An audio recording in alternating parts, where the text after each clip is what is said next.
Good morning. Oh, wait a second here. I want to thank you very much for your patience. As you know, the weather has led several of us to have some challenges this morning.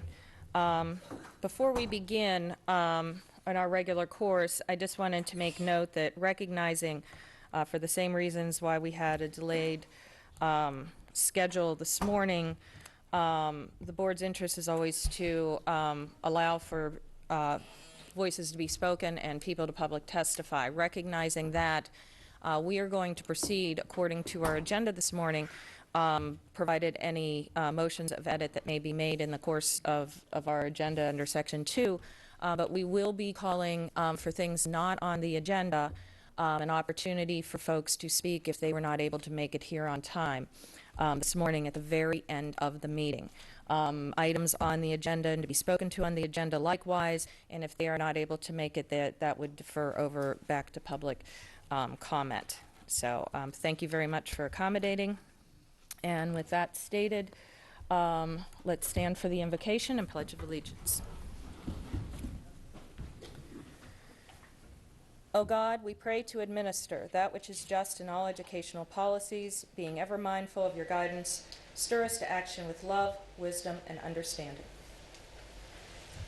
Pledge allegiance to the flag of the United States of America and to the republic for which it stands, one nation, under God, indivisible, with liberty and justice for all.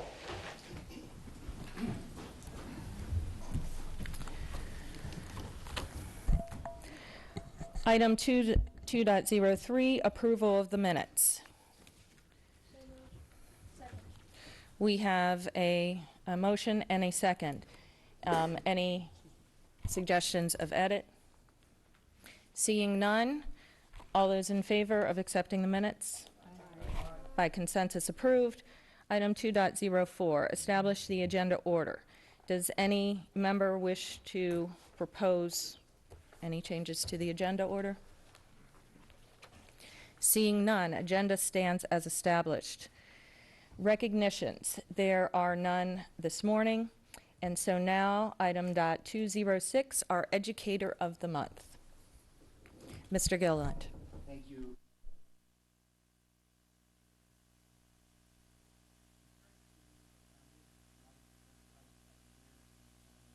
Sciences is the mission of Family and Consumer Sciences courses in Anne Arundel County Public Schools, or in short, provide students with skills they can use in the adult world.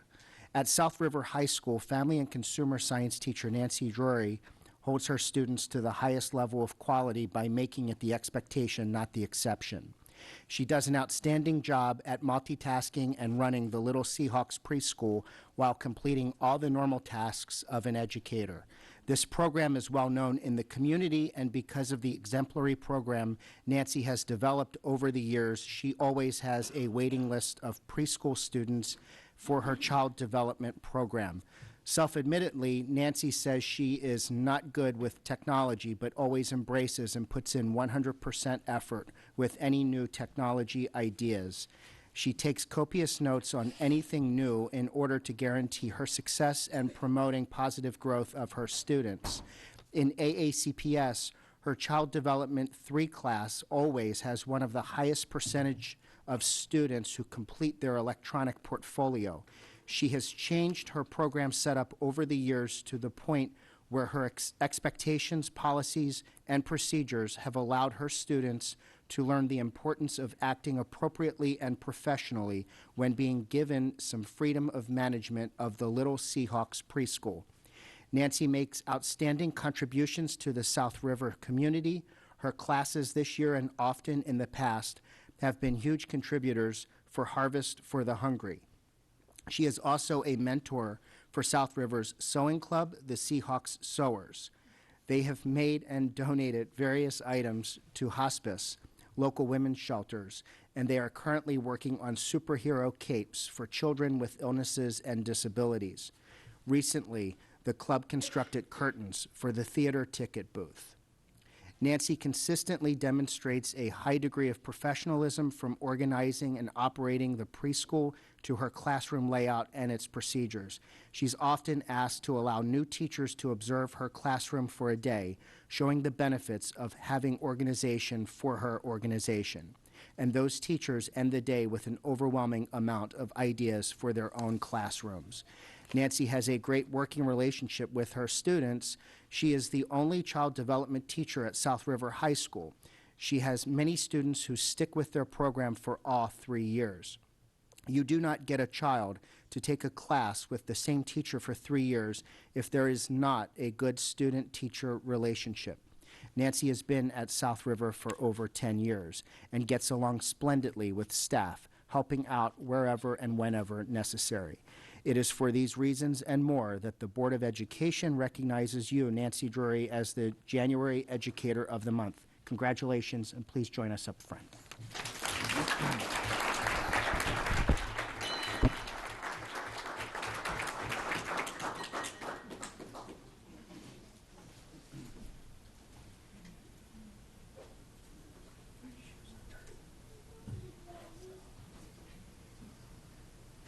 Hi, welcome. This is always something that will come in handy. And we have a certificate for you. And I'm supposed to ask you, how did they get you here today? Under what false pretense? It was a lie. In a meeting and not say anything. That's what they tell me to do all the time, too. It's hard. I know a number of people came in with you. Who joined you today? My husband Ken, my mom, Hi, Ken. Peggy, my brother Steve, my 2 boys, Kenny, Kevin, and granddaughter Hannah. Awesome. Hi, Hannah. Well, thank you so much. We're going to have some Thank photos you. in a moment. Thank you. We've got a picture of it.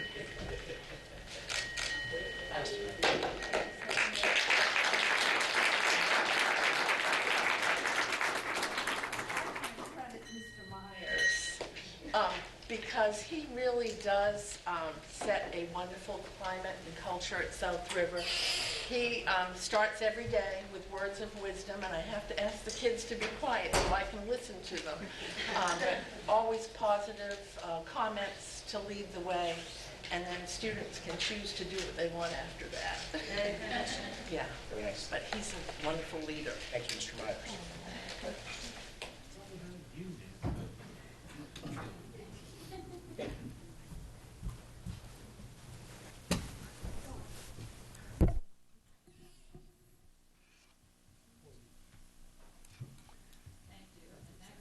We'll have Employee of the Month. Who's doing? Mr. Leib.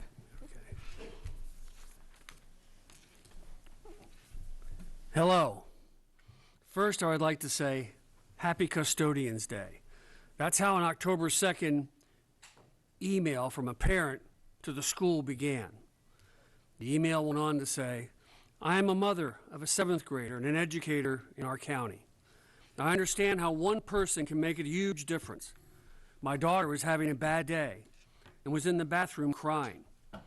You recognized that she was upset and talked to her about what was going on. After your conversation, you took the time to get in touch with the guidance counselor. The few minutes that you took out of your busy schedule changed her day and possibly her outlook in 7th grade. We're both grateful that you cared to look after her. I have to put your administration and area director on this email because these stories need to be known and shared. You're a true example of all means all. Thank you for helping and caring for my daughter. Ms. Darlene McGowan, custodian at Central Middle School. You are a ray of sunshine and are always willing to assist everyone within the school. You're the epitome of a team player. Whenever a call is made to the custodians in the building, you are the first to respond. No matter what is asked of Ms. Darlene, she addresses it with a smile and a willingness to assist further. Ms. McGowan shows a high degree of professionalism in all that she does. She treats Central Middle School as her own, with a sense of true pride. Additionally, Ms. Spencer states she is a wonderful person. She stops every day to ask me how I am doing and if she can do anything for me. Her smile is contagious. She deserves to get this nomination. So without further ado, Darlene McGowan, the Board of Education is proud and pleased to recognize you as its January Employee of the Month. Please join me up front to accept this award.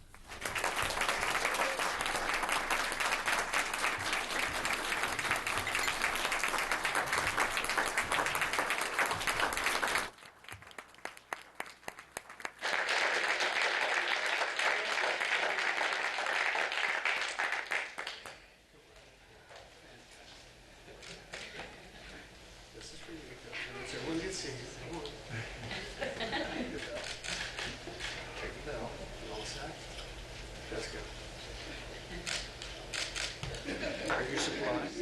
Yeah. Look, your husband set you up for this? Did that guy have something to do with it? That's my chief. Your chief? Yeah, in the back. Okay. How'd they get you here today? I guess he said we had to go to the board. That's my family back there. Yeah. That's my chief, and that's my principal, Miss Belt, and my family, my grandkids, and my daughter, and my husband. Outstanding. Well, I'm proud to be part of your family. So to know. Thank you. Thank you.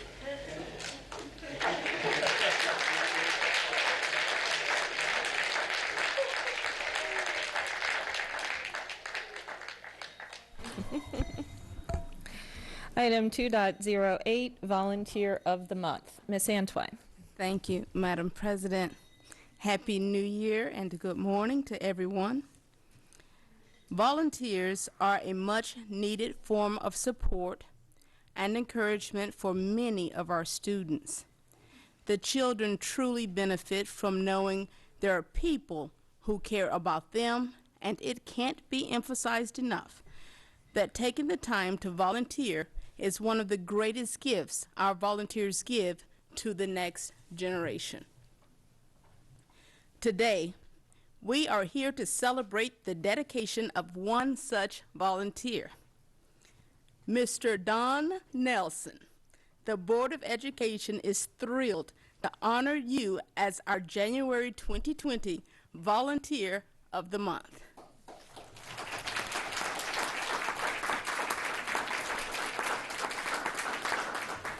Mr. Nelson has been an asset to the AVID program since he first began volunteering at Marley Middle in September 2018.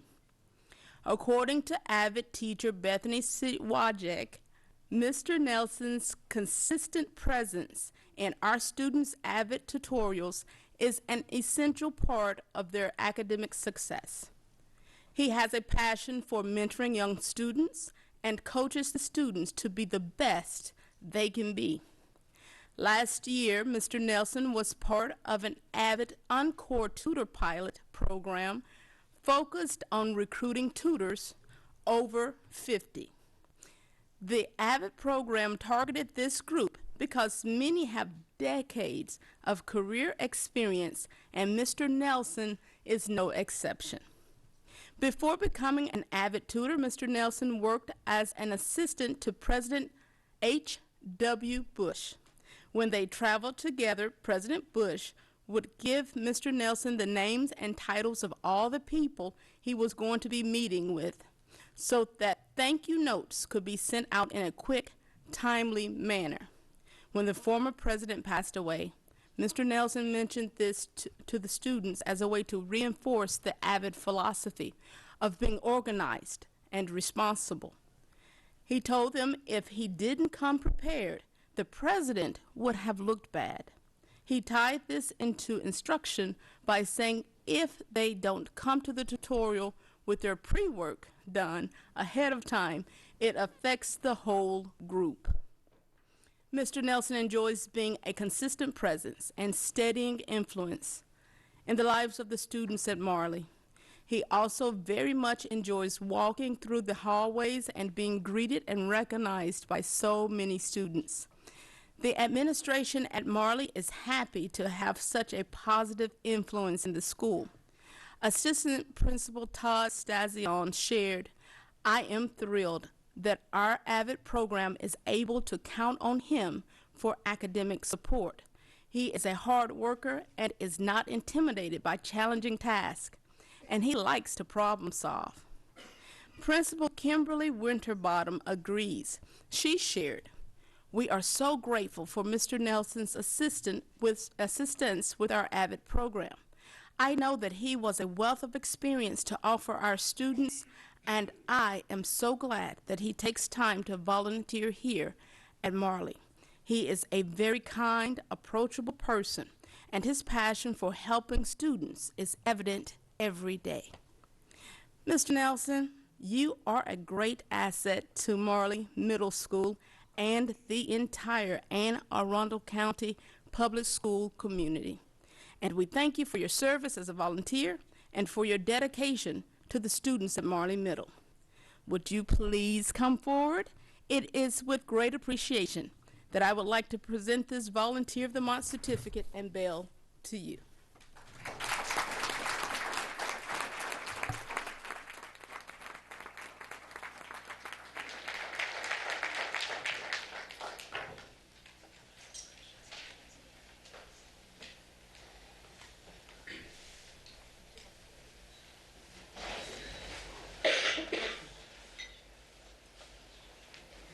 Thank you so much. Thank you.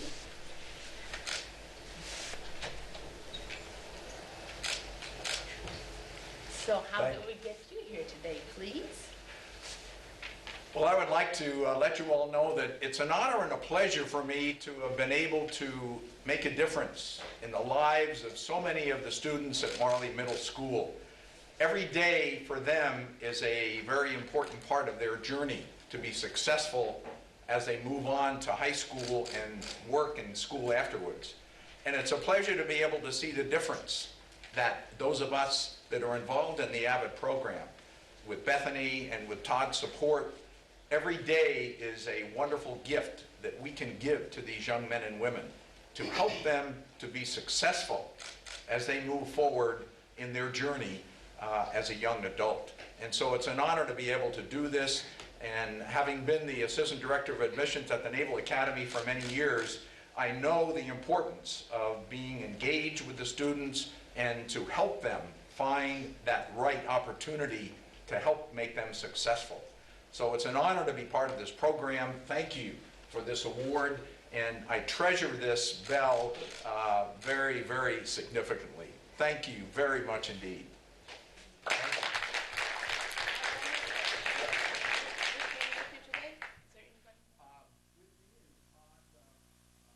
Zion, the assistant principal at Marley, and Bethany Sawajek, who is the AVID coordinator at Marley Middle. So I'm very proud to be able to work with them when we do our AVID tutor programs. So thank you, Todd and Bethany, for this wonderful recognition. I'm very proud. Thank you. Thank you.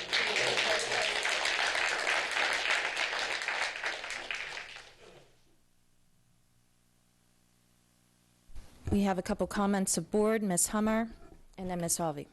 I just want to say, Dr. Arlotto, I think we need to bring Mr. Nelson on to go recruit for the AVID department across the county. That was an amazing speech, and we need that voice for all of our programs. Thank you so much.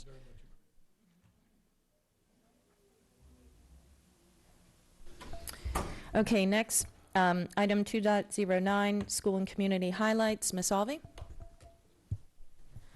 So I just wanted to let everyone know that on February 6th from 6:30 to 8:30 p.m. here in the boardroom, we'll be holding a student forum. So that's an opportunity for students from across the county to come and talk to myself, my fellow board members, and someone from the superintendent's staff about what's important to them as we're talking about the budget season and other big things that are coming up. So I thought it would be a good opportunity, again, for students to come. I request that each high school send a representative, but whoever wants to come is welcome to attend. So I look forward to seeing you all there. Thank you. Ms. Ellis and then Ms. Hummer. Thank you. I just want to say I had the opportunity on Friday evening to attend the Maryland State Dance Festival, and Anne Arundel County was very, very well represented there. Some of the schools throughout the state were had the opportunity to perform in their final showcase, and many of those schools selected were Anne Arundel County schools. It was an amazing show, and congratulations to all of the state dancers that were awarded that evening as well. Thank you. Ms. Sommer? Yes, last weekend I had the pleasure of attending the TAC annual legislative breakfast, and it was a great opportunity to meet with dozens of our teachers and hear from them firsthand about the challenges they're facing in the classroom and priorities for them as we move forward into the legislative season and the budget season. So thank you, TAC, for including us in that. Yesterday, Ms. Antwine and I were able to attend the AVID Leadership Conference at Anne Arundel Community College. And as Mr. Nelson so aptly put, the AVID students and programs, it's just incredible. And so hearing from the testimonies of various students who talked about the impact AVID has had on their lives was really inspiring. And the North County Drumline was awesome, amazing. And yesterday, too, I also was able to have 2 great visits at Jessup Elementary and Severn Elementary with Principal Dempsey and Principal Smith, and I want to thank them. I always love going out into schools, and it was great to take a look at both of those schools and see everything that's going on there, and starting off 2020 full speed ahead. Thank you. Any other school community highlights? Seeing none, item 2.01, the CAC report. No report. Thank you very much. We're going to take a very short break, but I'd ask all of the board members to please stay on the dais. We have a photo to take, and then we will be meeting with our Educator Employee and Volunteer of the Month out in the lobby for a few honorary photos. And we will be standing at recess for approximately 10 minutes.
Okay, recess is now concluded. Thank you all for your patience. Item 2.11, we have the Anne Arundel County Fiscal Year 2021 Revenue Outlook, and we have some special guests here with us today from the County Executive's Office. Thank you, gentlemen. We have Mr. Beauchamp, who is the Budget Officer for the county, and we have, of course, Mr. Burge, the CAO for the county. Thank you so much, gentlemen, for agreeing to come here today and share some information that I know will be very helpful to all our board members as we approach the budget. Well, thank you very much, President Corkadell, Vice President Ellis, members of the board, of course, Superintendent Arlotto, for inviting us down. The county executive is very, very interested in this new tradition we've started about talking about the budget. Last year when we came in, it wasn't the first time the budget office came to address the board, but it was the first time when there wasn't a recession. So it was an opportunity to get on the same page with a new administration, a newly structured board, and basically have an understanding of where we're starting from. We appreciate not following directly the award winners and then bringing a bunch of bad budget news. So thank you for the pause in there. So that's not lost on us, so we appreciate it very much. One thing I would like to add, as many of you know, I very much respect the board. As you all probably know, and if you don't, I'll remind you again, my wife was a member of the board and a past president. And if we're invited back again, I'm sure I'll remind you of that again next year as well. Something I know I'm very proud of and love talking about. Once again, my name's Ben Burge, Chief Administrative Officer for the county. I'm joined by Jim Beauchamp, the county's budget officer. And we're here to talk about, well, Jim's mainly here to talk about the basic fiscal outlook going into fiscal 21. As you all recall, in fiscal 20, it was a very, very, very unique year in this county in terms of education funding. It was an unprecedented increase, not only in dollars, but in percentage. We added teachers, we added counselors, we added all kinds of staffing. We basically took the lead that was provided by this board and funded education, funded public education at an unprecedented level. I know that my family is very appreciative of the effort that went into that, having 2 kids in Anne Arundel County Public High Schools, reaping the benefits of that very directly. But I know the county's benefiting as a whole.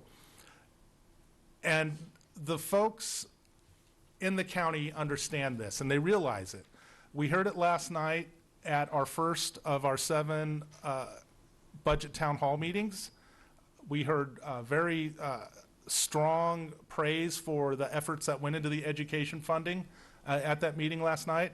But also, for those of you who didn't see it, last fall there was the annual poll that's done by the Center for Community Engagement at Anne Arundel Community College, and 70% of the respondents were in favor of the revenue increases that the administration and the county council passed in last year's budget, provided they were going for the things that were stated.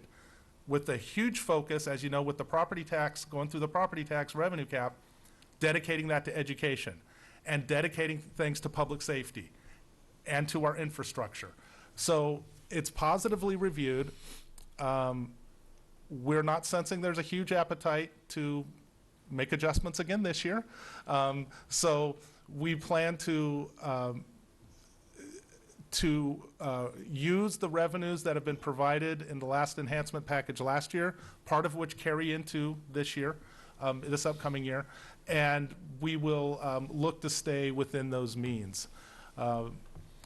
That said, we had a great working relationship with the board last year. We trusted your guidance. We used a lot of it, funded almost everything you sent to us when you passed your budget. And I would imagine it's going to be a slightly smaller percentage in this upcoming year, but at the same time, we look forward to seeing what your priorities are and working with you in the fiscal 21 budget. And with that, I will turn it over to Mr. Beecham, our budget officer, to go through the presentation. Thank you. Good morning, ladies and gentlemen. How are you? So my presentation is sort of a recap of FY19, a status on FY20 where we are. We don't really have any numbers now for the next year for FY21, but we do have some thoughts on how things may come together that I'll look into. So this may take some experimentation. Let's see if I get, oh, it works just as advertised. FY 2019 revenues, this is for the county as a whole. We've got our FY 2019 budget and our FY 2019 actual and the difference. The message here that I'd like to convey that isn't quite obvious is that difference number of $33.3 million. That is right at a 2% variance. We have economists on staff, we have financial professionals, we have people that monitor the economy, and they're very good at what they do. And when you can be looking 6 to 18 months out in a moving target economy and come within 2%, I think you're doing pretty good. When you would look at FY 2018, they were still between 2 and 3%. They have a track record of being accurate. Equally important, and this is really important, is with revenue, the rule is to be conservative. So even though we're very close at 2%, we were 2% under with our budget. A dangerous thing to do is to be 2% over. You're still close, but if you overestimate your revenue, you're in trouble. So our staff is very good at what they do. We trust their numbers. We live by their numbers. And I have no reason to doubt they will continue with that level of professionalism and expertise. So the FY 2019 end results, there's that same 33.3 where we underestimated, under budgeted the actual revenue. So that wound up in our favor. Conversely, we underspent. There again, if you're going to have a variance, this is the direction you want your variance to go. We set the budget as a roadmap for our departments. It's a roadmap that everyone's had a role in developing and guiding. And as you can see, the variance for the expenditure side of the equation was even tighter, about 1% off. Our departments are very good at understanding what they need to be deploying resources towards, what the goals are, what the objectives are. So in essence, we had almost $50 million in excess funds between a combination of undershooting revenue and overestimating expenses. The county has a longstanding policy of not carrying a fund balance on the balance sheet. So when we have this situation where we're going to have $49 million in excess from that year, we roll it right into the next year's budget. So we don't carry a fund balance. I have a little background in municipal governance, and the guidance for municipalities in Maryland is to carry 3 to 6 months of operating cash in a reserve account, in a balance sheet account. The county is very confident in their budgeting. They are optimistic and positive in the way they structure things. And this is the policy that's been practiced, that the surpluses roll right into the next year's budget. So the fund balance, as I say, we usually don't carry it. It'll roll right into the next year's budget. So we carried forward 89 from 18. We actually wound up utilizing 9 of that, left 80 left over. You can follow through the numbers. I won't read through with you, but we're going to roll into the next budget with 27.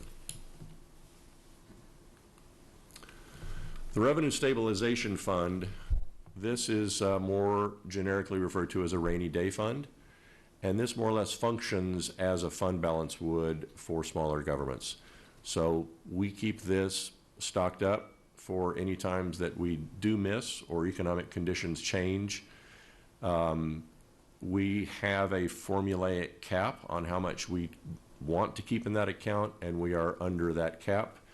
But with the horizon that we're looking at, we do want to try to keep close to that cap to try to keep this fund at its maximum available amount, and I'll get into some of those issues here in a minute. So the FY20 budget year-to-year growth, you can see that 6.7% increase. This is what Mr. Burge was referring to, that last year we did have the opportunity to boost the budget by a good bit, and so last year we had an additional $106 million at our disposal that was incorporated into the FY20 budget. When you look at the year-to-year growth, it has been reasonably consistent. This past year growth was a little larger on a percentage basis than the 18 to 19 leap, but our budget does continue to grow, and it's reflective of a growing economy. It's reflective of the health of the property values in Anne Arundel County. It's reflective of so many other factors that makes Anne Arundel County a healthy economy and a good place to live. So for FY20, the year we're in, this is how our revenues come into us. That number, $1,643,000,000 number there at the top, that actually is a subset of the prior number you may have noticed, the $1,696,000. That's because this does not consider that rolling fund balance contribution. So this is just strictly cash coming in as revenues. We've netted out that to make it a cleaner and purer representation. And as you would expect, income tax and property tax represents the lion's share of our budget. We're very sensitive to that. There's another slice in there, the purple one, recordation and transfer tax is sort of the third largest slice. That is our most vulnerable slice of revenue. It's the most dynamic.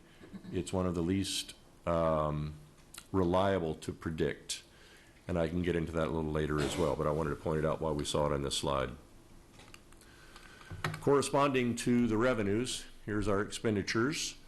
As you can see, the Anne Arundel County budget is very heavy on the Board of Education, and that's the way it is across the state. Boards of Education dominate the slices of county budgets. You're right at half of our overall county budget, so we're very alert and very sensitive to every dollar that you request and want, and try to deal with it accordingly, but it is the lion's share of what we do. FY20 revenue to date, I'm not going to read this word for word, but we are continuing on an as predicted track. That second bullet, the estimated federal tax impact, $6 to $8 million. This has been a theme the last few years, sort of the slinky effect, if you will, of the recently passed federal Tax Cut and Jobs Act.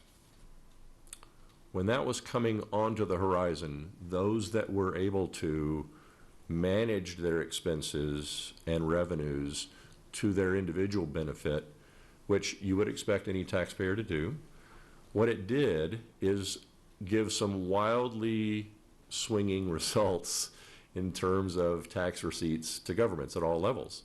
And it's made it very, very challenging to try to project. So those that could in 2018 brought expenses forward into tax year 2018. Those that could postponed recognizable income into tax year 2019. And it's made it very challenging to try to anticipate what's going on. Another little subtlety to the way county government works with revenue. We individually think of the tax year, January to December. Any given tax year has a three fiscal year impact. So you can get a little guidance in that year one about what's coming forth in the next two, but it's not always all that reliable. And what we saw as a result of that federal act, so many people postponed their final tax payment to October. Everybody that could extended their return to October. Corporations extended. And so there was a lot of reconciliation activity right at the end. And we're working with the Comptroller's Office, the Bureau of Revenue Estimates, to try to figure out exactly what that means. Was a lot of that one-time result? Was that, oh, this is the new normal? Again, that's part of our interesting challenge, and I don't think the dust is quite settled yet on how to interpret the cash distributions and the revenue streams coming into governments. When we talk about the recordation and transfer tax being very volatile, you can look at that downslope there that lasted a couple of years. That was the onslaught of the Great Recession. And when that happened, so many individual properties wound up underwater. There was a lot of properties that were not economically viable to be transferred. So that was about a $50 million swing overall over the course of those 3 years, $50 to $60 million. And that's why I say it's very difficult to predict. It's very dynamic and can have a large impact on the available resources for the county. And that's why we are very diligent now in having that rainy day fund at a very healthy level to be able to absorb any shock that comes along. You'll see right at the end of that, our estimate for 2020, we estimated low on that. We traditionally, if we're going to underestimate on a revenue line item, this is the one where we want to undershoot because of the volatility. But that's our estimate for 2020. This is why we're a little unnerved about what may be happening with this line item. As you can see, the number of transactions, the number of units is coming down, but the average price of the units is going up. So when you multiply those out, you wind up with a fairly consistent line. But I'm not sure exactly, and I'll leave this to the economists and real estate experts to tell me what those two diverging lines mean. I don't know if it's larger properties changing hands, if it's a tighter supply market that's calling for fewer units transferring, but this is part of the dynamics of this line of our revenue. Mortgage interest rates, we use that as a leading indicator for the revenue and transfer tax, and for the economy as a whole. The last several weeks have seen a slight uptick, and for those that follow Federal Reserve actions and so forth, it's not unexpected. FY21 and beyond, this is what we're looking at. So there is uncertainty in the economy.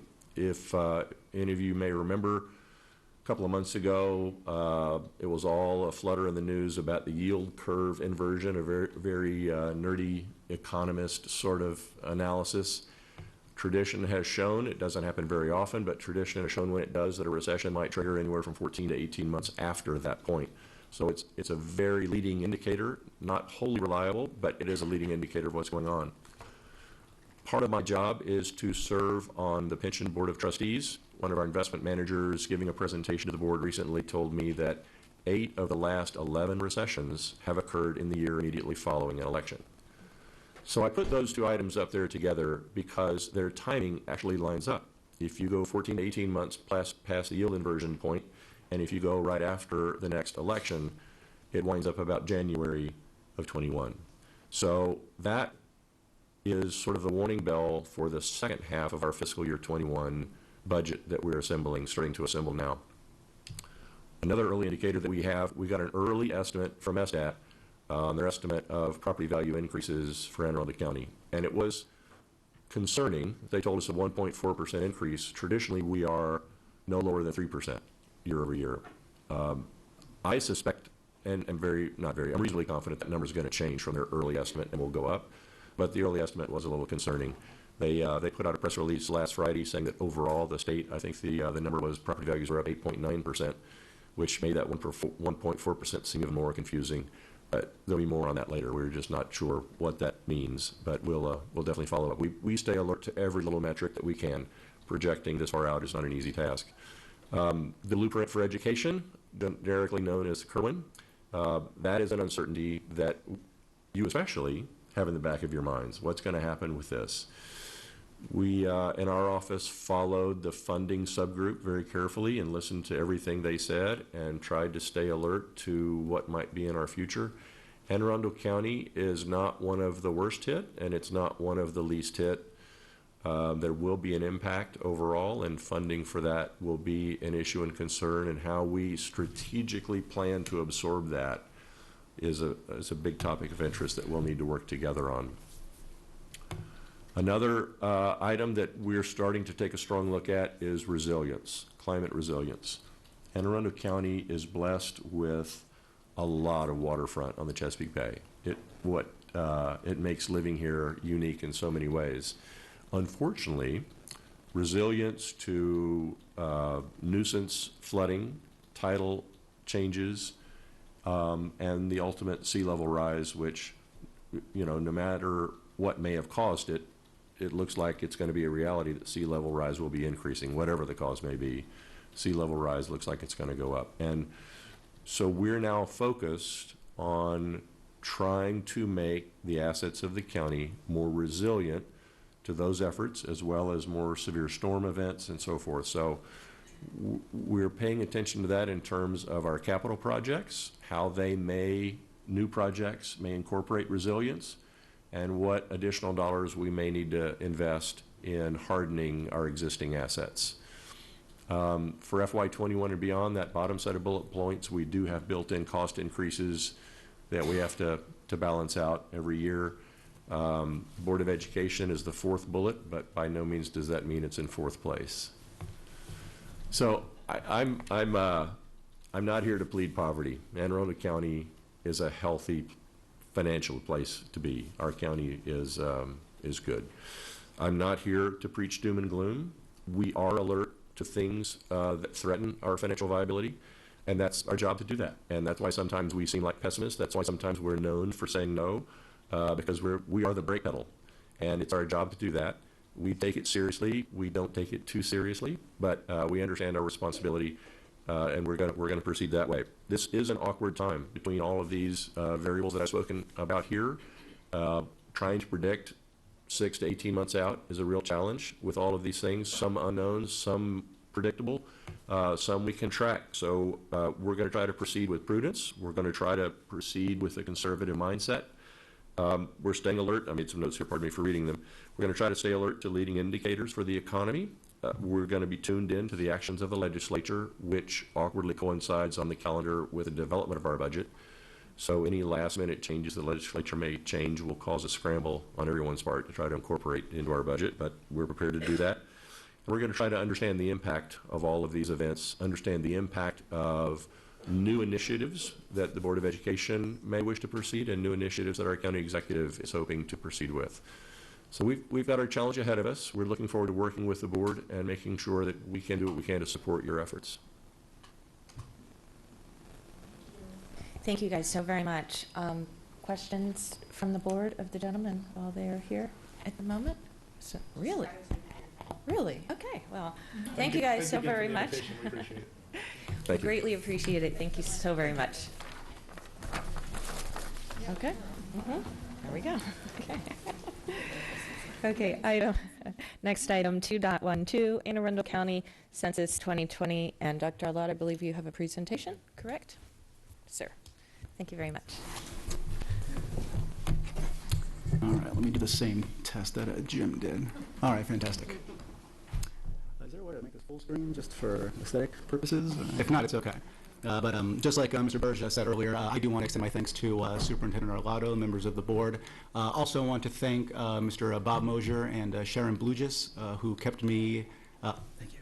Who kept me organized and made sure I submitted this in time for today's meeting. So thank you to all.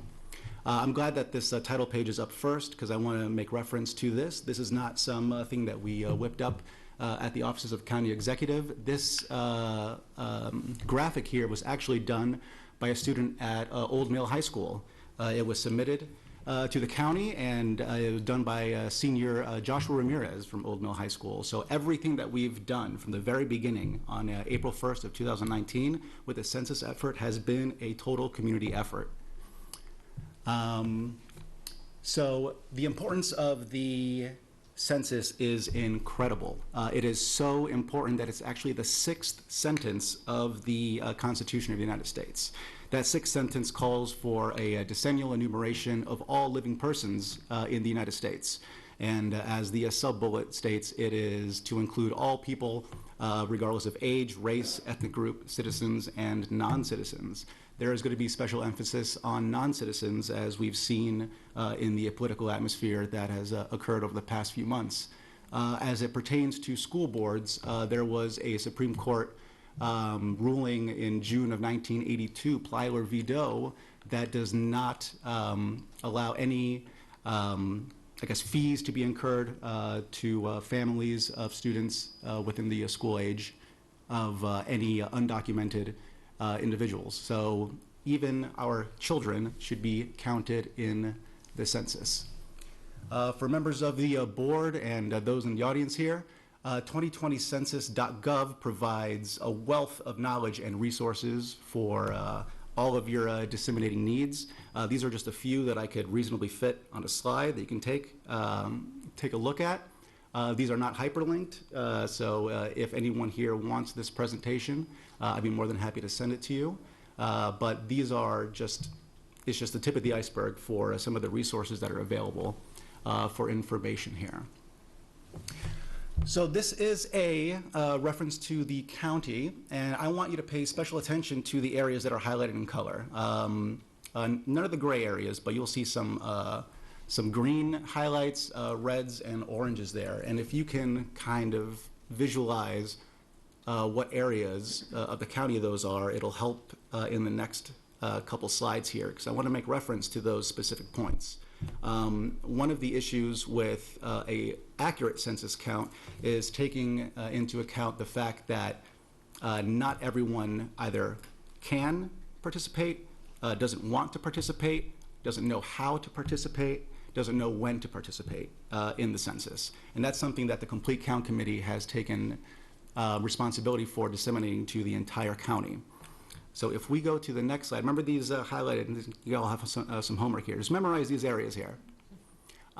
Here are some tracks of census designated areas, and this comes from a tool that the census provides. And this year will be the first year that we'll get as close to real-time updates as to the amount of households that have participated in the census. So if you look at the LRS, that stands for a low response score, you'll see the percentage of households within this particular census tract that did not participate. Not individuals, these are households. And as we know, households contain multiple individuals. So it's a greater impact when you think of it on an individual basis. On the left side of the slide, you'll see some statistics. Again, it is the tip of the iceberg of some of the statistics that are found through this portal. Again, for aesthetic purposes that can fit on the slide, this is what I thought would be relevant to this presentation.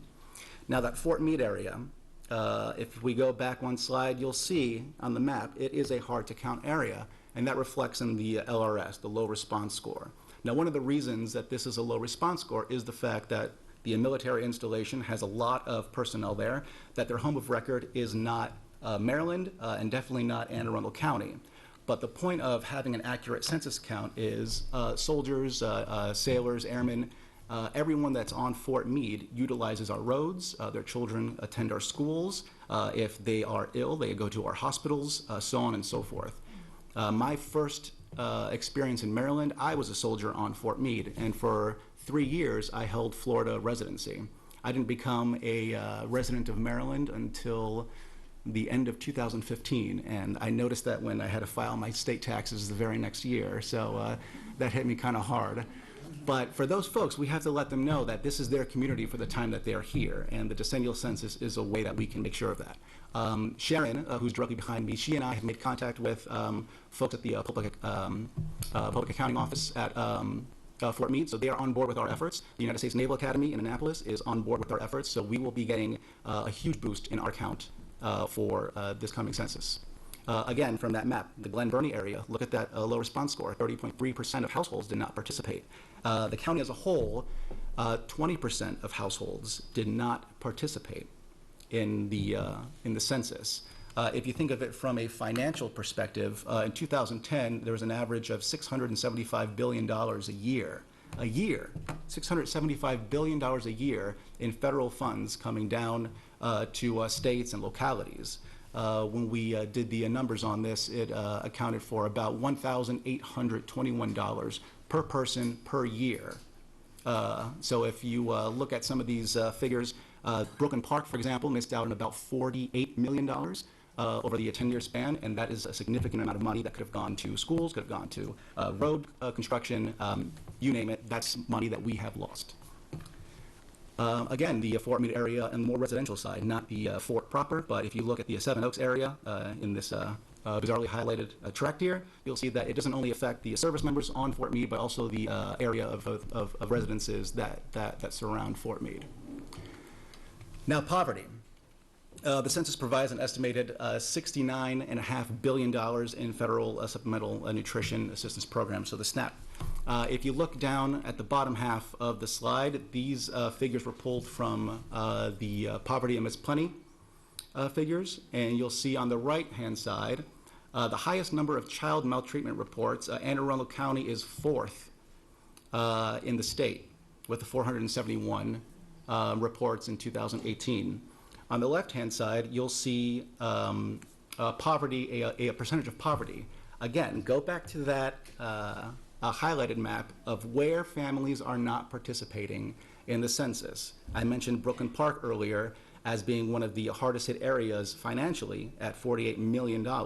And Brooklyn Park has a poverty rate of 27.3%, followed by the Curtis Bay area, and then Glen Burnie, which we went over on the previous slide, and then Deal towards South County. So there is a relation between poverty and participation in the census. There's a more detailed figure there of how many SNAP participants we have, and over 35,000 of our residents, both adults and children, rely on these funds. So if they are not counted, we do not know that they are here. We do not know that they need these supplemental funds for programs such as SNAP. Children, this is directly from some reports that you all have assisted us with. So children 5 years old and younger have a high likelihood of being undercounted. My son, Harvey, is 5 years old, so he is perfect. He will be 5 during the census count. If I do not count my son, or families across the county do not count children aged 0 to 5 years old, the next time they have a decennial census, they're going to be in high school. So my son goes into kindergarten this September, which I'm very proud of. He'll be attending Anne Arundel County Public Schools. The next census, he will be in his first half of high school. He'll be a freshman or sophomore in 2030, which is incredible to think about. But if he goes undercounted and children across this county go undercounted, they will feel that come their high school ages. There are numbers that I will not bother you all with because you all helped us with these numbers. Language. We do not want the census to, we don't want language barriers to be a reason why people do not participate in the census.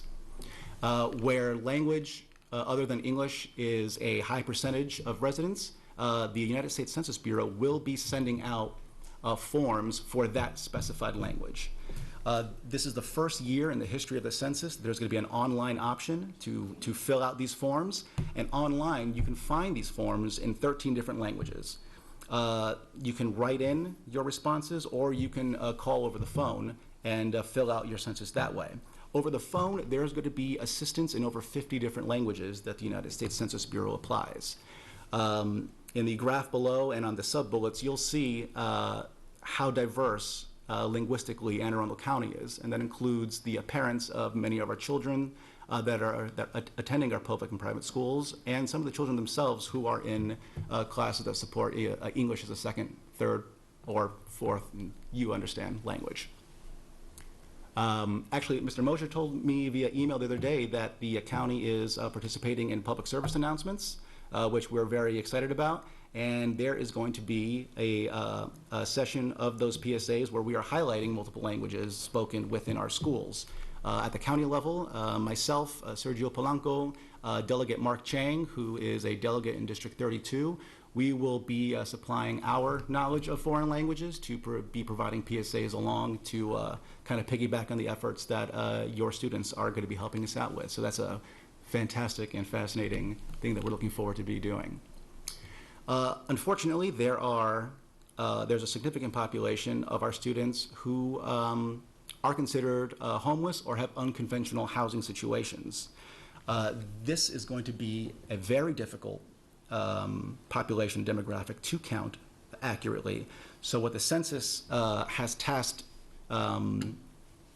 organizations like the Complete Count Committee at the county level is to identify the areas where they can set up for mass enumerations. And you'll see that there are shelters and non-sheltered outdoor locations, such as tent cities, areas by overpasses that provide shelter, some sort of natural barriers and hills and heavily wooded areas. These are things that Anne Arundel County Police are helping us identify, along with members of our county.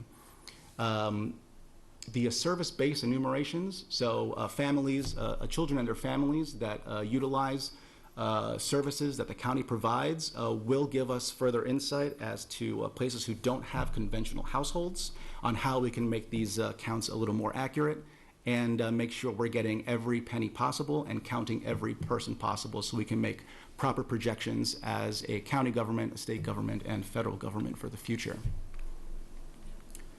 I will not read all of this, but I'll let you all take a quick glance at this.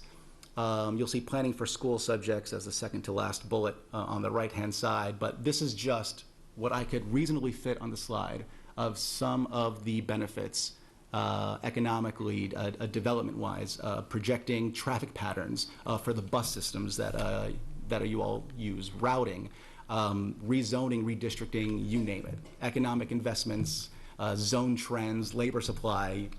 Take a quick glance at this at your leisure. This is a huge issue with myth busting.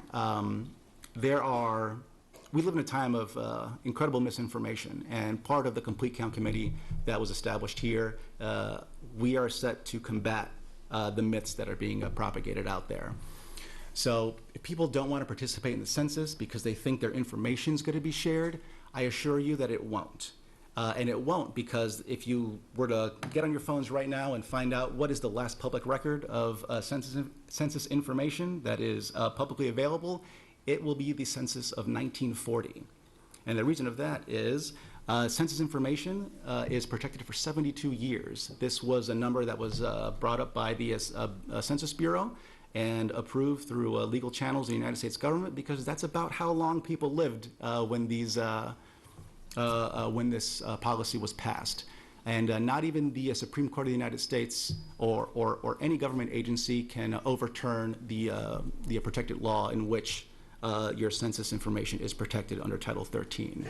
Not the Patriot Act, not the Freedom of Information Act, absolutely nothing. So your information is secure for a little over 7 decades. There are also talks, since we are living longer, to make that number a little higher, which is good news for all of us.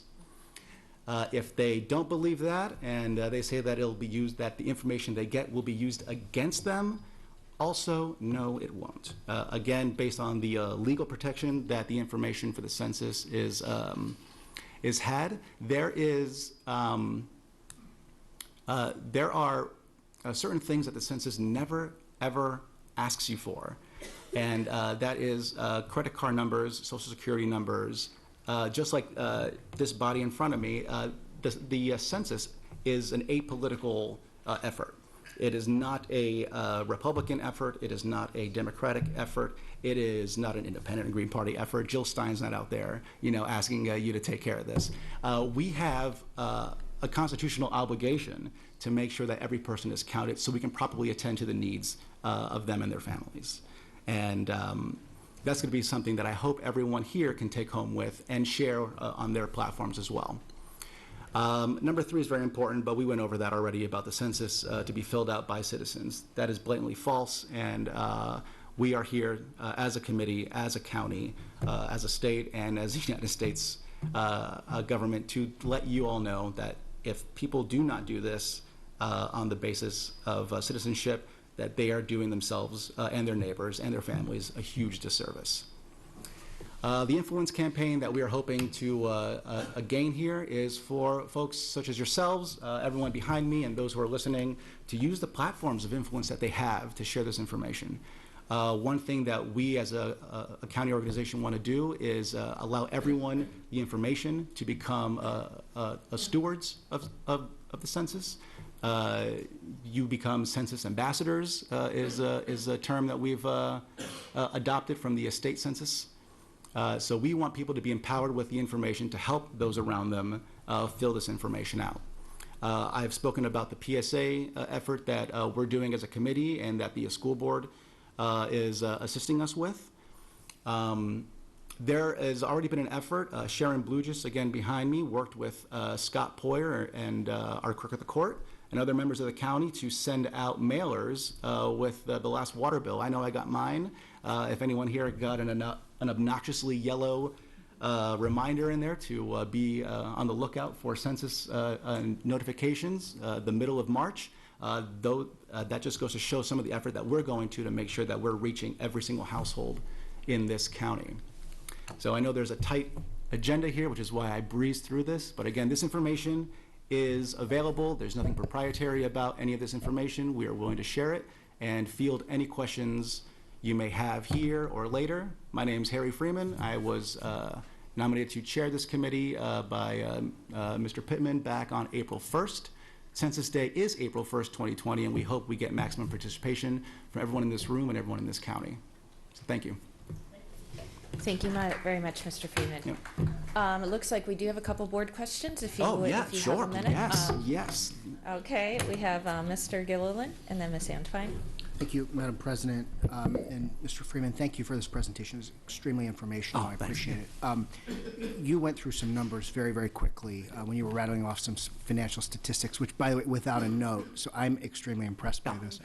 The per-person impact for not responding, can you highlight that number again? Yes. So this is based on 2010 Sure. numbers. So that was $1,821. So $1,821 per year per person.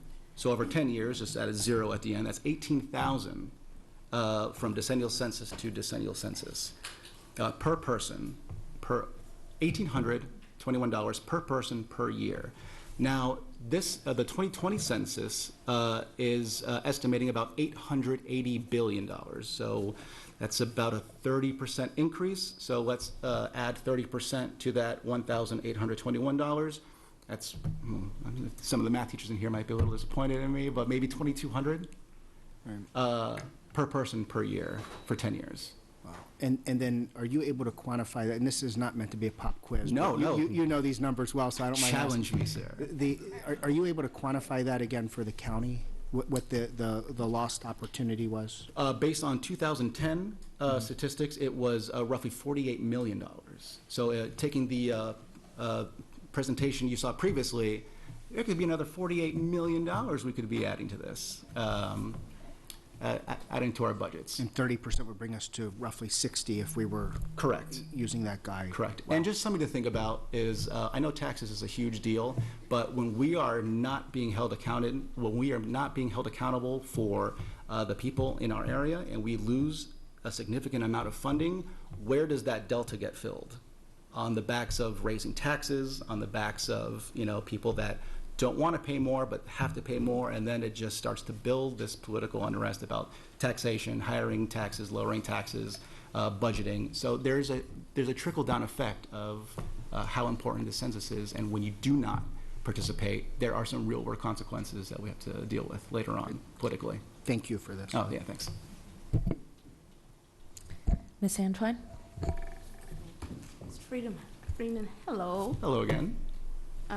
Thank you, first of all, for your continuous service. We've worked together in the past, and I know that you're definitely the right person on this job, so congratulations to Thank you, that. ma'am. So my question would be, since 2010, the online access has changed drastically in the favor of the entire public. Have we accounted for that increase for this census in terms of access to the census? Yeah, so a couple things to answer that question with. 2020, so this coming census will be the first time since 1790, that's when the first census was. Since 1790, there has never been, obviously, an online way to fill out the census. 2020 will be the first time ever. Now, with that, there are cybersecurity precautions that are in place. So even if you do fill it out online, security will not be an issue. The online way is the preferred method that the Census Bureau wants to do it because it is cost effective to them. It is easier for a technologically savvy populace to take care of.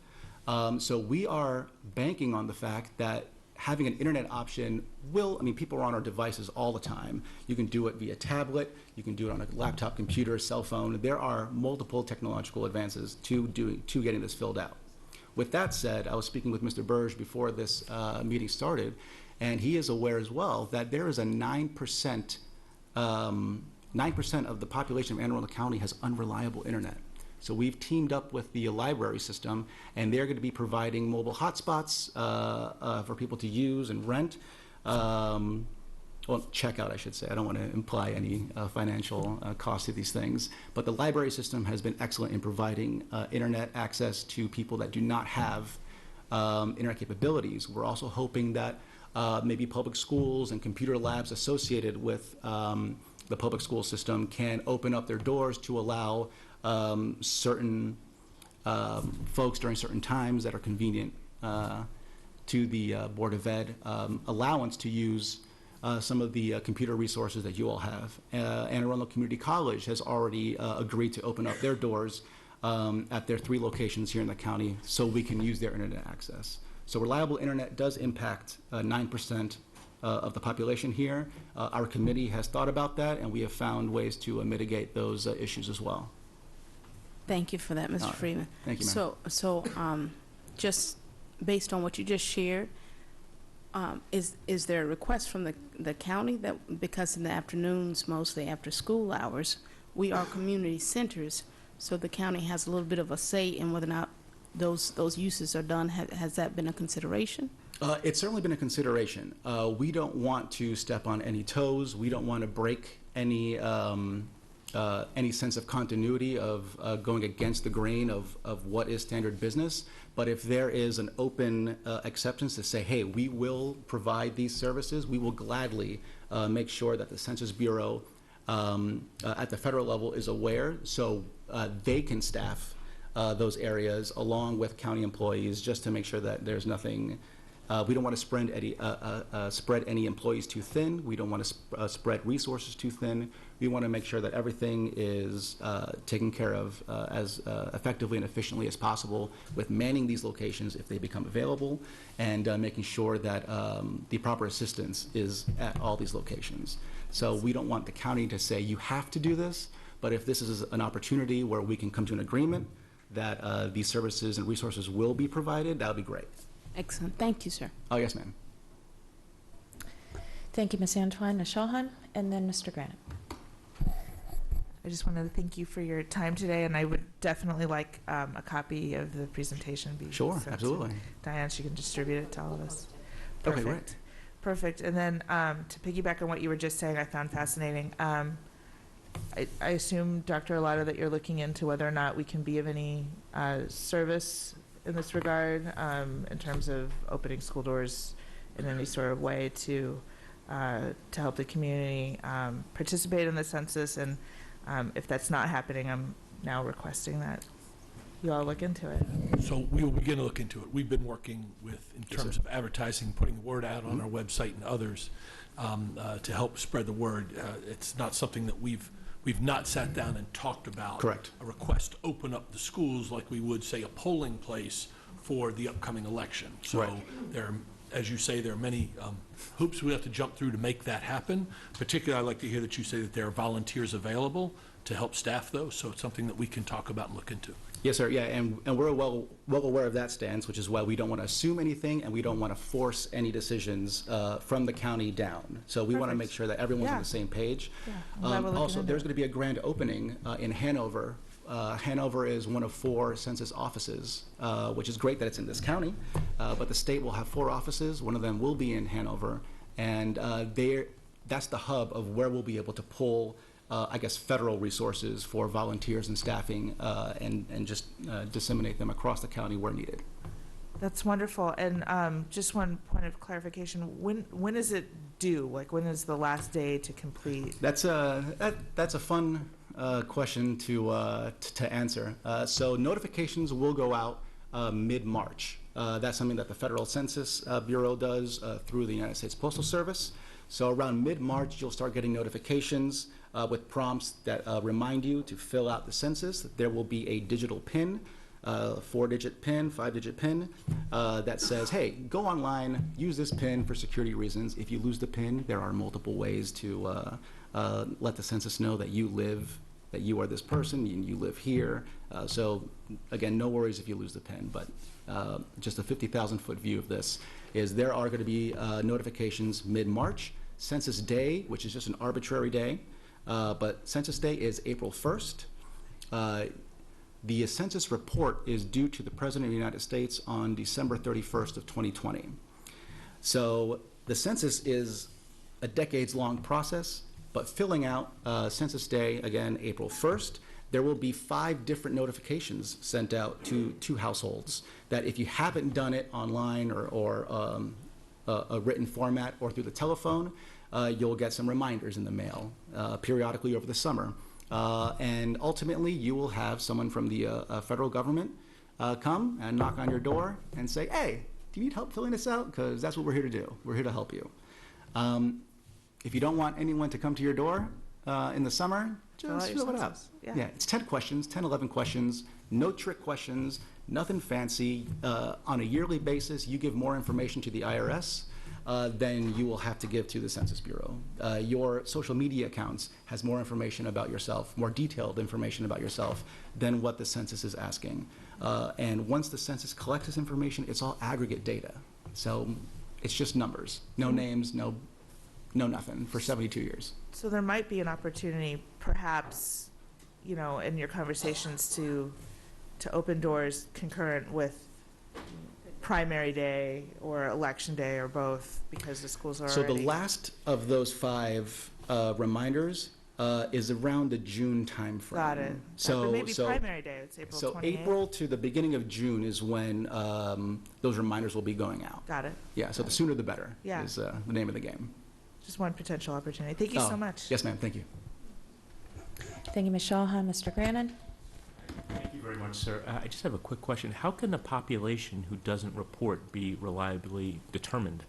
How do you come up with those numbers? Oh, that's a great question. So before the decennial census, the Census Bureau doesn't only work one chunk of a decade. They are constantly working.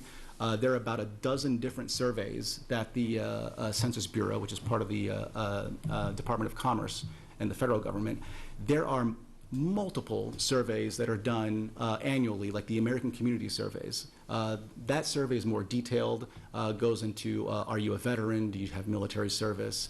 It goes into more detailed things like that. But the decennial census, they work tirelessly throughout those 10 years to make sure that they have worked on a field canvassing campaign throughout those 10 years to find out about different households. They work very closely with the United States Postal Service to use data on where mail is being sent to on a consistent basis. If there are homes that get changed from a single-family residence to maybe multifamily, such as a duplex or something greater.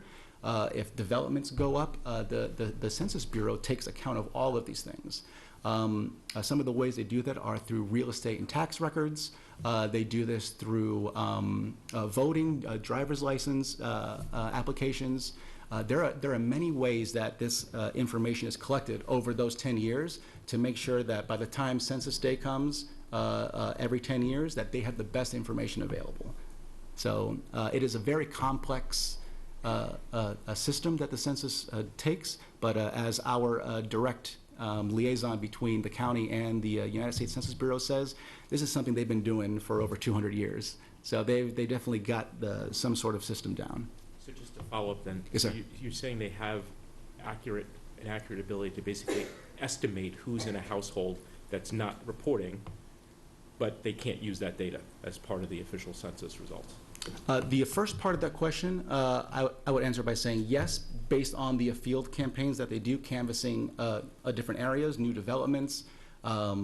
If there are real estate records that showcase a different information than what they have previously, there are things. I mean, there's obviously human error to account for, but that is statistically very low.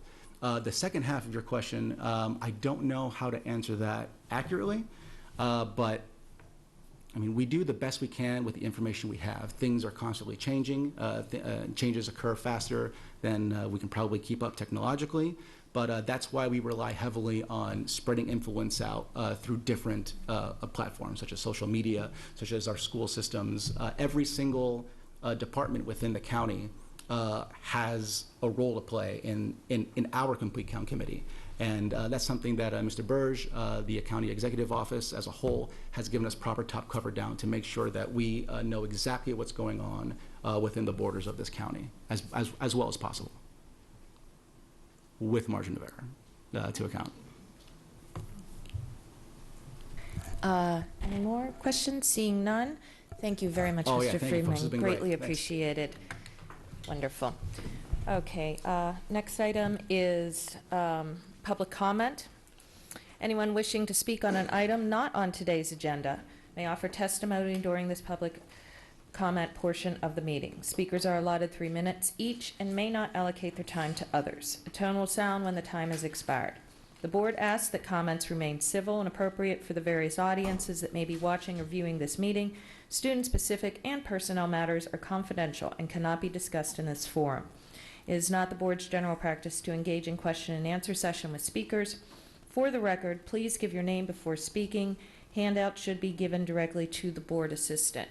And as I stated at the beginning of the meeting, those who have not been able to make it, we will provide for additional new public testimony at the end of this portion due to the weather issues this morning.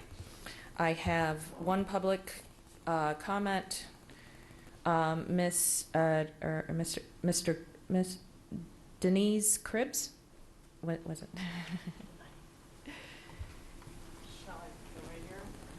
It's your choice. You can sit or stand. Yeah. Okay. Thank you. Good morning, Superintendent and board members. The reason I am here today is to remind the Board of Education that there are parents out here that may not always show themselves at these meetings, but who are out there and support the Start School Later group's initiatives for starting school later, especially for high schoolers. I would also like to highlight the fact that the Gun Violence Preliminary Task Force has now recommended in their preliminary report that schools need to promote more sleep through healthier start times. So now begins another year, and are we going to keep kicking the can down the road, waiting for everyone to agree before we can ever take action? We know that it is not going to happen with any decision you make on just about anything, but we need to do what is right and what is healthy for our kids. I've been a supporter of this movement since before Start School Later even formed. My eldest son graduated already from high school 10 years ago now, and I can tell you I not only commended him for graduating, but for surviving these nonsensical start times. Now I have another sophomore and a freshman to be next year, and I can tell you this year we've been driving my son to school every morning versus him taking the bus just to give him an extra 30 minutes of sleep. Why? Because he is playing more sports this year and he needs all he can get. Last year was very difficult, and next year my daughter will be riding with him to do the same as he'll be able to drive. One thing I do want to point out today that may not have even been discussed before is know and realize that some sports directors or coaches are adding on to the stress of early school start times by requiring their players and parents to include Saturday mornings. Varsity basketball teams across this county, for example, are scheduling their practices on Saturday mornings at 8 o'clock. Sometimes this is after even playing a game on a Friday night. Who here would like to wake up after a long week in a grueling workout on a Friday night and get up at 7-ish and go run and do sprints and suicides at 8 o'clock in the morning the next day? Can I see a show of hands? This is very concerning and troubling. As it is, my son, who is a highly rated basketball player for his school's JV team and who has been playing basketball every year on a team since he was 7, may not even go out for his varsity school's basketball team next year because of this grueling schedule, which would be really terrible for him and the school.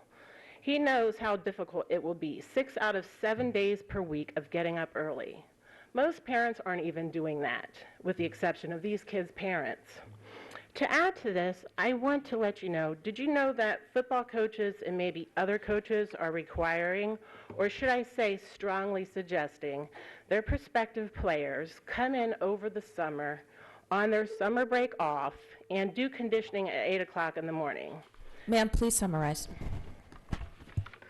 Well, You can also provide written to us as a follow-up for its conclusion thereafter. all right. Well, basically, we know what the research says about what we can really help to alleviate or reduce depression, anxiety, suicidal thoughts, and gun violence.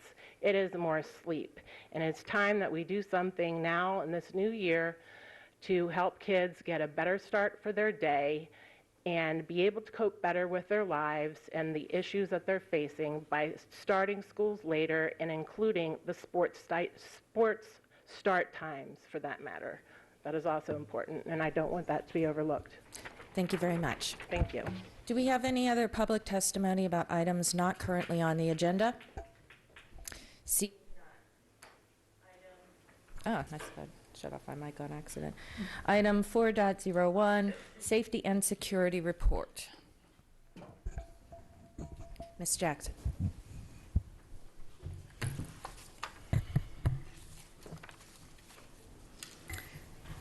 Good morning, President Corkadell, Vice President Ellis, members of the Board of Education, and Dr. Arlotto. For the record, I am Monique Jackson, Deputy Superintendent for Student and School Support. I am providing a monthly update on security as requested. On January 30th, 2020, secondary principals, SROs, and supervision, as well as select central office staff will have a combined professional development intended to accomplish 2 objectives. Number 1, to discuss scenario-based events and incident case studies that highlight successful outcomes and promising practices. And 2, to network to exchange experiences that enhance consistency and continuity. I will update you on this professional development at the February meeting. The office continues to collaborate with school-based leadership to assist in the implementation and analysis of mandated drills. Thank you. This concludes the update, and I'm available to answer questions you may have. Thank you, Ms. Jackson. Looks like we do have a question. Ms. Antoine. Thank you, Madam President.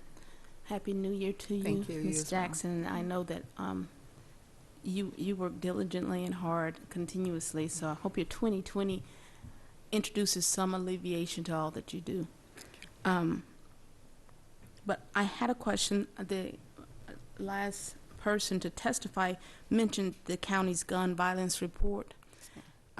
Even most recently, our students have been affected by gun violence. Did the county supply you with that report? I have not personally been supplied with a report, but we collaborate with our county agencies, and so upon its, I'm assuming that it's complete, and so I would hope to get a copy of that and review it and continue to utilize it as we do reports that are given to us. Excellent.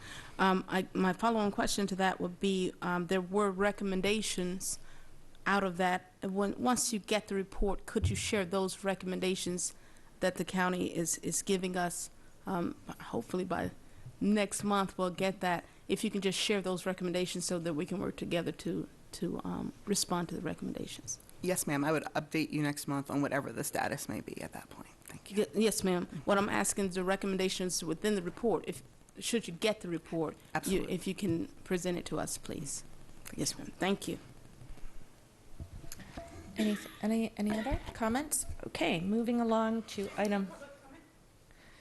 Oh, absolutely. My apologies. On report, yes. Yes, Lisa you Van may. Buskirk for the record. Is this in addition? Is this in No, addition to? it is an addition. It's in response to Ms. Antwine's question regarding the report. It's available on the county's website. So if you just Google Gun Violence Task Force, it will come up as a PDF. So you don't have to get it sent to you. You can Google it yourself right on your phones. Thank you, Ms. Van Buskirk. Okay, item 4.02 is bullying prevention report. Ms. Jackson.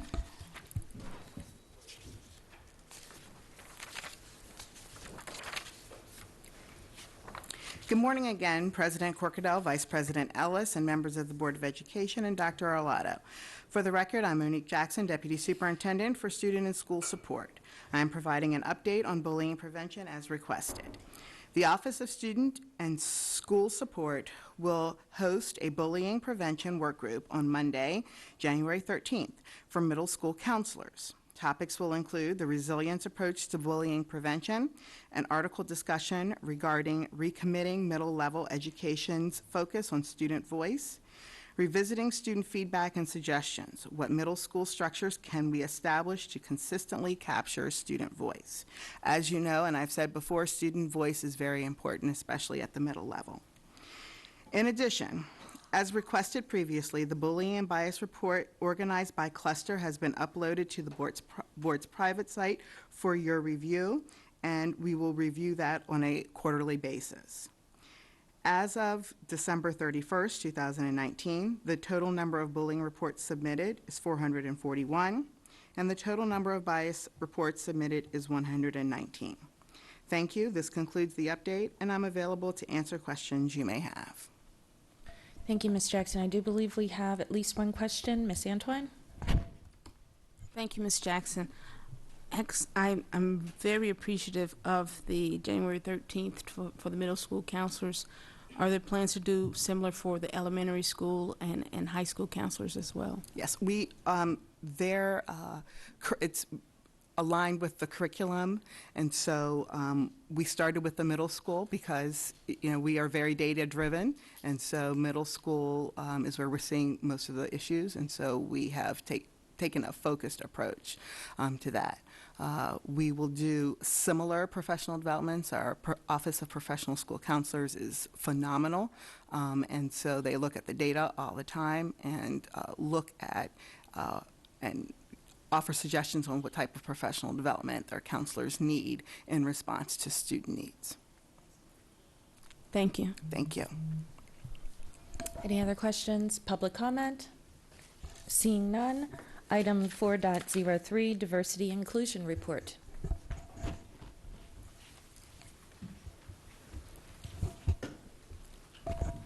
Thank you, Maisha. Good morning, President Corkadell, Vice President Ellis, Dr. Arlotto, and members of the board. For the record, I am Maisha Gillens, Executive Director of Equity and Accelerated Student Achievement. I am providing my monthly update on diversity and inclusion. I am pleased to give you an update on the progress of the joint initiative to eliminate the opportunity gap. As follow-up from the November meeting, subcommittees reported out the specific problem the subcommittees are trying to solve of their SMART goal. A SMART goal is specific, measurable, attainable, relevant, and timely. Each subcommittee, which are social determinants of education, discipline, family life, curriculum, and structural racism, they're now tasked to create the M and the A of their SMART goal, which focuses on creating a goal that is measurable and attainable. The committee will be holding a progress update community meeting on February 6th at Annapolis High School from 6 to 8 p.m. The purpose of this meeting is to provide the community with updates on the various subcommittees' progress and to seek additional community input. The next joint initiative to eliminate the opportunity gap meeting will take place on February 24th. Since the last board meeting, a request to receive meeting minutes tab has been placed on the web page. I look forward to providing you with continuous updates. Thank you very much. Board questions? Seeing none. Public comment? Seeing none. Thank you very much. Thank you. For your update. Item 4.04, Transportation Report.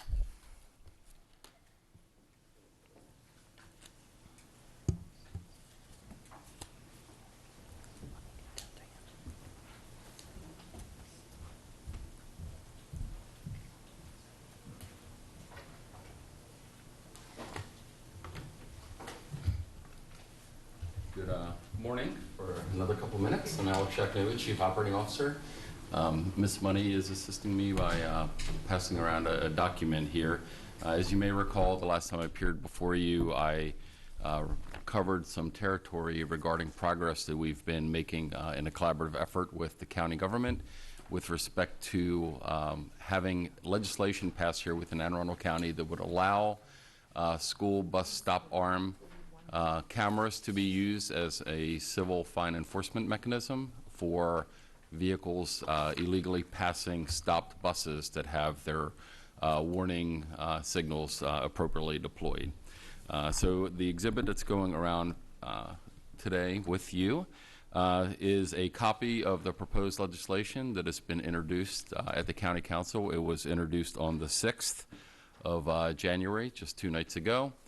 It is at the request of the county executive, and you'll notice that there are 2 co-sponsors, Council Chair Pickard and Ms. Rodvian as well. A public hearing is going to be held on this bill on the 3rd of February 2020, and in accordance with the county charter, if it is adopted, the bill would go into effect 45 days after it was signed by the county executive. And so I'll back up the train here just temporarily and remind the board that the reason we're doing this is that the state passed umbrella legislation that enabled localities to do this. 3 of the counties that we've been working with, Montgomery, Howard, and Queen Anne's, have already adopted this and are out in front of us, so we're coming in right behind them. The work plan then, we've been in extensive communications with the police department, the county office of law, obviously the county administration, to collaborate together on this. The work plan would be, once this did get adopted, presumptively adopted, and come into force, would be to then go out to the marketplace and explore what the contractual opportunities are for us to partner with private sector firms that undertake this as a business model.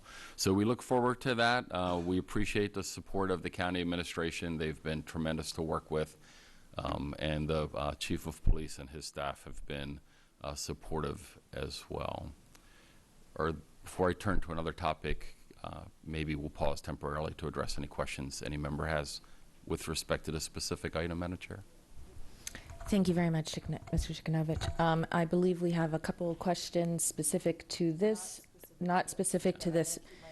Okay, that's fine. Ms. Antwine, was this specific to this legislation? Okay, we have a question from Ms. Antwine.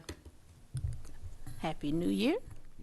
So my question would be more of the fiscal cost. Our buses already have the cameras, so this legislation, from what I understand, most of our buses do. So this legislation would allow what exactly? I'm not understanding. So the models that are most commonly seen across the nation, and in fact already being used in Montgomery County, because I indicated to you they're out ahead of us a little bit here. So the cameras are actually mounted on the exterior of the bus. And if you've seen our buses, they have a physical stop arm that deploys, the driver deploys that, and that's timed with the signaling system, so the blinking, amber and red light systems. So the systems are automated. When the bus is appropriately stopped and has deployed the stop arm and the warning signaling systems, the cameras are on the outside of the bus and are taking pictures, if activated, of motorists that are passing the bus inappropriately. Those video images are then screened or provided to the police department. Sworn officers of the police department screen those images, and if they determine that it is a violation of the state's code's ordinance that prohibits passing a stopped school bus, the police department can issue a civil citation. So currently, here in Anne Arundel County, we do have a wonderful police department, and they do their best to be out there and monitoring road conditions.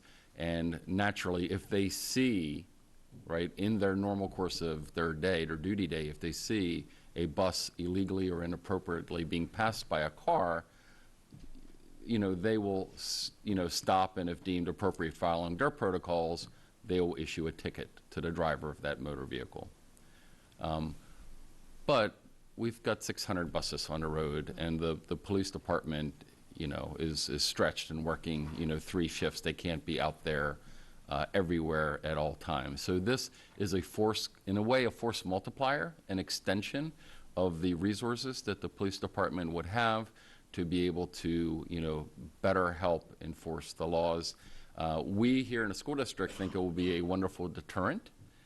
We think that motorists becoming aware that there's a potential of increased enforcement, fines that come with it, et cetera. We think that there will be a deterrent to motorists inappropriately passing the vehicles. When I was here before, I think the last meeting, I had with me some statistics about about 2 recent studies and how often here in the state of Maryland a yellow public school bus with its warning signalization systems deployed is passed, and it's a scary number. Right. And we think that, again, in partnership with the county Office of Law, obviously the state started this initiative, so now we're kind of coming in and utilizing this new tool that the state is now enabling counties to adopt. Excellent. And I know even before that meeting, we had discussions about this particular concern. Yes. So thank you for that. It looks like it's coming been a work, full and circle. here's where the rubber meets the road. Right. So with it being just 2 days ago, would you all have the numbers of what this would cost us to do the mounting of the outside cameras? So the models that are typically used, it is not a cost to the local board or to the police department. So it's a revenue sharing model that is most commonly seen. Certainly a county or a board or a county could self-perform. They could buy the apparatus, install it, maintain it, all that. That is not typical because it's just financially in the too hard to do box for most school boards, and for most counties. So all the counties that we've been working with, that we've researched, that we've been discussing, are using a revenue sharing model where a private vendor, it's like a public-private partnership, like a P3. Right. A vendor actually procures the equipment, installs the equipment, maintains the equipment, services the equipment. If it gets damaged, the vendor is responsible for it, et cetera. The vendor is then collecting the video evidence initially and transmitting it to the police department, and then there's a revenue sharing agreement that is not with the Board of Education per se. It's really going to be, likely between the county government and this third-party provider. Excellent. So we're not going to be, if we were to proceed in the manner to which I would suggest, we would not be out-of-pocket financing this endeavor, if that helps at all. Tremendously. Thank you. Yes, ma'am. Okay, any other questions relevant to the pending legislation? Seeing none, I'll just note that I'm very excited to see this. Every time you see on the news where someone doesn't stop, it doesn't matter why. It's got awful, and we have an absolute duty to protect our kids. And this is just one other way I think that we can work with the police to ensure that. And Right. thank you As very I much for mentioned- spearheading that. Yeah, as I mentioned, Montgomery County is actively doing this, and, Yeah. and they've had a relatively positive experience. It's been embraced by their school district as well as their law enforcement entities, and they are seeing, in fact, reductions in violations in Montgomery County. Well, thank you guys for the very hard work. I'm pretty confident that it's going to be embraced by our county government and ourselves as well. Thank you very much. I believe that you had a couple other items relevant Just to the one transportation more quick item. report. Simply wanted to let the board know that we've received the consultant's report from Prismatic Services, Inc. Remember, they had a deadline to provide a report, and that deadline really was timed, predicated upon today. So the report is in hand now. It's being bound. If not bound, it's supposed to be delivered by lunchtime for you all. So the plan is you will all have a copy of it before you leave here today. Also, the report was provided in a web-enabled format, so we've already made provisions with Mr. Mosier that following your receipt of the report, the report will also go up for public review today as well. The format of the report is really as we have contemplated. Obviously, there's a introductory section to it. Very important is feedback from our constituents. Our constituents in terms of transportation are both the families as well as the school-based administration. So there's a surveying element, and the results of those surveys are embedded within the report. They undertook a exhaustive departmental review, including items such as restrictions here within the state of Maryland on the type of vehicles and the type of services that can or can't be provided in terms of transportation. Naturally, they looked at organization, staffing, and management practices in the transportation arena, as well as management of contractors. You've probably heard me speak before that the state of our facilities, the infrastructure that we have here in place to support transportation, both on the administrative as well as on the vehicle storage, fueling, and maintenance of them are, I'll just casually say it, deplorable state of affairs. And then finally, routing. So ultimately, Prismatic has arrived at 27 recommendations. They've created a crosswalk. Remember, the RFP was previously supplied to the board. So there was a crosswalk between each and every one of the review items that the board concurred is a subject of review. So there's a crosswalk, and then there's 27 recommendations that emanated out of that crosswalk, and then all of the necessary appendix and supporting material. So we're pleased that we'll be able to have a copy of that for you as you exit today. And again, it will be up online here this afternoon as well. We'll take any Thank you very questions you might much. have. I do believe we have one or two questions for you in this category. Michelle? Well, you answered the big one, which is when we were going to receive it. So thank you for that. I definitely look forward to reading it. I'm excited about it. Jog my memory. Is there also going to be some sort of either work group or presentation from Prismatic to us about the making of that report, her experience, highlighting recommendations, hopefully highlighting of proposed changes to bell schedules, et cetera? I thought that was going to happen, but I'm not, maybe my memory is failing me. Sure. So to begin with, obviously that's going to be, curried through discussions between the board leadership, the superintendent. The RFP did not specifically have a line item that said, fly from North Carolina to Annapolis to deliver a PowerPoint or whatever. But certainly that could be arranged. I will say that the report I think is written so the end user can readily utilize it. And so, translating what I think is in plain text language into a PowerPoint may be of limited value, but Well, maybe again, that's- that's, maybe- I would suggest that you and your colleagues take the report, review it, it's 179 pages, and then through conversations with leadership and a superintendent, decide where to go from there. Maybe presentation was the wrong word. Maybe workshop was would be a better word. But I do remember something. Is there any sort of anything in the RFP that provides us, once we have the report in hand, a feedback loop to ask questions, get clarification, interact with her or her staff in any way? So again, so the answer to that is yes. I mean, you'd be working through the superintendent and staff for that. Okay. Good. Great. Thank you so much. Yes, ma'am. Any other questions? I do believe we have one person signed up for public comment, Ms. Van Buskirk. Thank you, Alex. Good afternoon, Board of Education, Dr. Arlato, Lisa Van Buskirk with Start School Later. I'm really pleased to hear about the legislation presented to the County Council. I think that will help with the safety for our students and re-educate some behaviors of some of our drivers. And I'm very obviously pleased about the report being published for the rest of us to read. It'll be a little light reading, 179 pages. That'll be fun.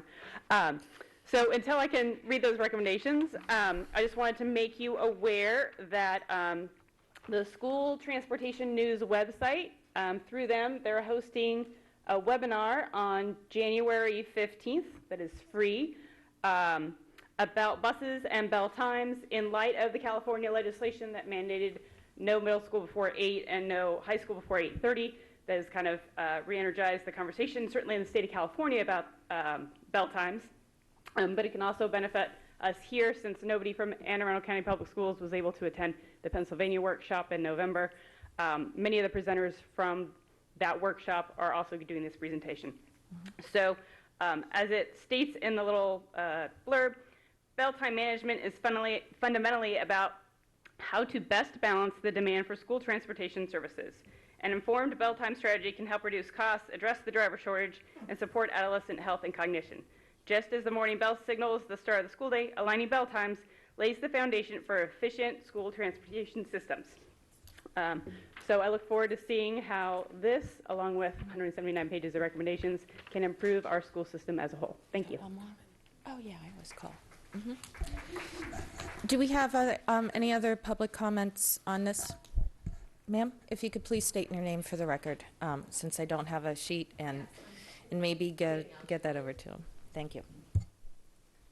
I was actually here in November to speak, but because everything got pushed back, I wasn't able to. But again, I would have been here sooner, but my children start school at 9:40. So with the delay today, it was 11:40, which is irrational. Now my kids are going to school and going to eat lunch. That's what they're doing now.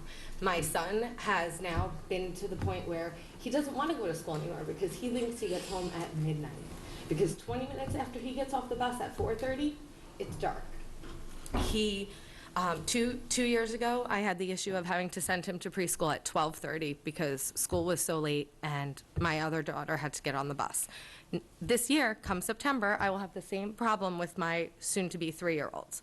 And we can't do that. It doesn't make sense. These kids need to start school earlier, especially Folge and all of Severna Park elementary schools.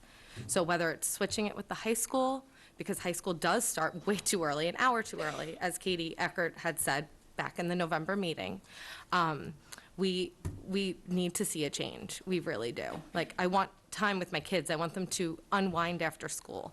I don't want to have to drag out the morning and then rush in the afternoon, and I feel like I don't get the time that I should with my kids. And, you know, it's affecting them too. It really is. They're early risers. They're not meant to be dragged through the morning to not start learning till 9:40. And then they don't end till 4:05. And it went back 5 minutes this year because the transportation changed that. Because there were buses that were late. There's a better way. There is. And I've figured some of it out, but not all of it, because we're a huge county and not district by district. But no. Sorry, but we allow all testimony. Do you want your brother and sister home earlier and school earlier? No. No. Okay. Yes. But yes, I would like to enjoy the time with them after school, and I'd like them to be learning just as they do from when they wake up. They're exhausted when they get home. So my son's, crying, doesn't want to go to school. My daughter, she's dealing with it because she has to, but she has anxiety, and I don't think this helps. So, but thank you. Thank you very much. And anyone else? Okay, seeing none. Next item is 5.01, and we're in our consent items and awards of contract, that summer music camp. I don't think so today because of, because there may be questions on the other one. Do we have any questions, comments? Okay, Dr. Arlotto, your recommendation, please. Absolutely. I recommend the Board of Education authorize the award of contract number 20-119 for the 2020 Summer Music Camp to North Bay in the total amount of $127,385. Okay, we got a motion and a second to approve the summer music camp. Any questions or debate? Seeing none. Ms. Howell, would you please call the roll on agenda item 5.01 for award of contract? Mr. Gilliland. Aye. Mr. Leib. Aye. Ms. Hummer. Ms. Alvey. Ms. Ellis. Aye. Mr. Grannon. Ms. Schallheim. Aye. Ms. Antwine. Aye. Ms. Corkadell. Aye. Motion passes 9-0. Thank you, Ms. Howell. Item 5.02, consent item of award of contract for consulting services or performance audit. Walt, did you want to come up for a second? Give him a second for staff to come up.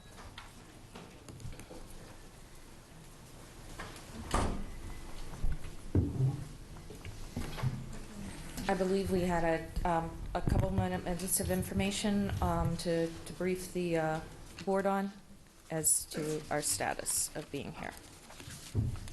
Well, Walt Federowicz, Director of Internal Audit. We had 7 bidders respond. We went back for a best and final and have concluded that Gibson Consulting presented the best product technically and price-wise, so they are the recommended vendor. Other than that, I really have nothing else to add. We have any questions? I will tell you that I just want to highlight something here because it's very noteworthy, I think, for the public, is that as a result of our internal auditor and Mr. Chiknovich's group in procurement, we were able to get a best and final offer, which saved us $49,393, and I just want to call that out, and that is part of our core information. With that stated, Dr. Lotto, do you have a recommendation, please? Yes, ma'am. I recommend the Board of Education authorize the award of contract number 20SC-083, Consultant Services, Performance Audit to Gibson Consulting Group in the total amount of $333,545. We have a motion and a second to adopt the award of to offer the award of contract, item 5.02 for consulting services for performance audit. Any debate or questions? Seeing none, Ms. Howell, would you please call the roll on agenda item 5.02? Mr. Leib. Aye. Ms. Hummer. Aye. Ms. Alvey. Aye. Ms. Ellis. Aye. Mr. Grannon. Aye. Ms. Schallheim. Aye. Ms. Corkadell. Aye. Motion passes 7-0. Okay. Thank you very much, Walt. Item 6.01, administrative personnel appointments. There are none to approve. This is information only. Okay, we have information only. There are none for approval today. Item 6.02, personnel. Dr. Arlotto. Yes, ma'am. I recommend that the board approve the actions as stipulated on the attached sheets. Do we have a motion? Okay. We have a motion and a second to adopt the recommendations of personnel and contained in item 6.02. Do we have any debate or questions or inquiry for staff? Seeing none, Ms. Howe, would you please call the roll on agenda item 6.02 for personnel? Mr. Gilliland? Aye. Mr. Live? Ms. Hummer? Ms. Alvey? Ms. Ellis? Mr. Grannon? Ms. Schulheim? Ms. Antwine? Aye. Ms. Corkadell? Aye. Motion passes 9-0. Thank you, Ms. Howe. Item 6.03, sabbatical leave. Dr. Arlotto. Yes, ma'am. I recommend the board approve the sabbatical leave request. Second. Okay, we have a motion and a second for approval of the sabbatical leave contained in 6.03. Do we have any debate or questions? We do have a question, Ms. Antwine, for staff or Dr. Arlotto? Right? Either way. Or other Dr. way? Dr. Okay. Arlotto, please. So just for clarification, please, the sabbatical leave is being requested for educational reasons and not necessarily religious reasons? Correct. It has to be directly associated with the work that employee does. Okay, good. Thank you. Any further questions? Do we have any public comment? Seeing none. Ms. Howe, would you please call roll? Mr. Gilliland? Aye. Mr. Live? Ms. Hummer? Ms. Alvey? Ms. Ellis? Mr. Grannon? Ms. Schulheim? Ms. Antwine? Aye. Ms. Corkadell? Aye. Motion passes 9-0. Item 6.04, employee leave. We are on the second reading of this policy revision, policy GC. Ms. Ortiz. Good afternoon. For the record, Jeanette Ortiz, Legislative and Policy Council. Hi, Jessica Kutchis, Executive Director of Human Resources. So policy GC is on second reading. We did not receive any public comment. Any board questions or comments of staff? Any public testimony? Seeing none, thank you very much. You may want to stay seated. We have Ms. Ortiz. Item 6.05 is the second reading of the policy setting, policy BF. And so, yes, policy BF is also on second reading, and we also did not receive any public comment. Any questions or thoughts? We do have a couple. Ms. Schulheim and then Ms. Antwine. Hello, good afternoon. I have a motion that contains 3 small amendments to this policy. I first want to thank Ms. Ortiz for talking me through it and for her help and guidance. It was very helpful. So I move to do 3 things. 1, Ms. Schulheim, we'll need to separate those as 3 separate motions on the edits, Really? Unless they're contained within the same paragraph.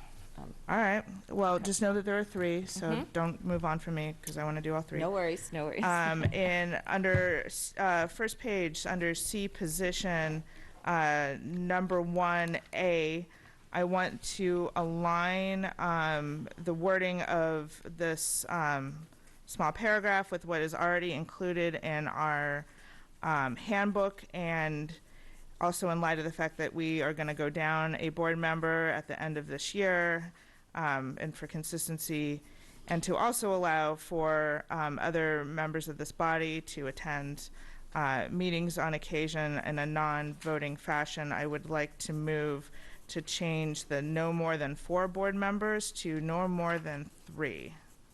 So that's my motion. I move to change that from 4 to 3. We have a motion on the table. Do we have a second? Okay, we have a motion and a second.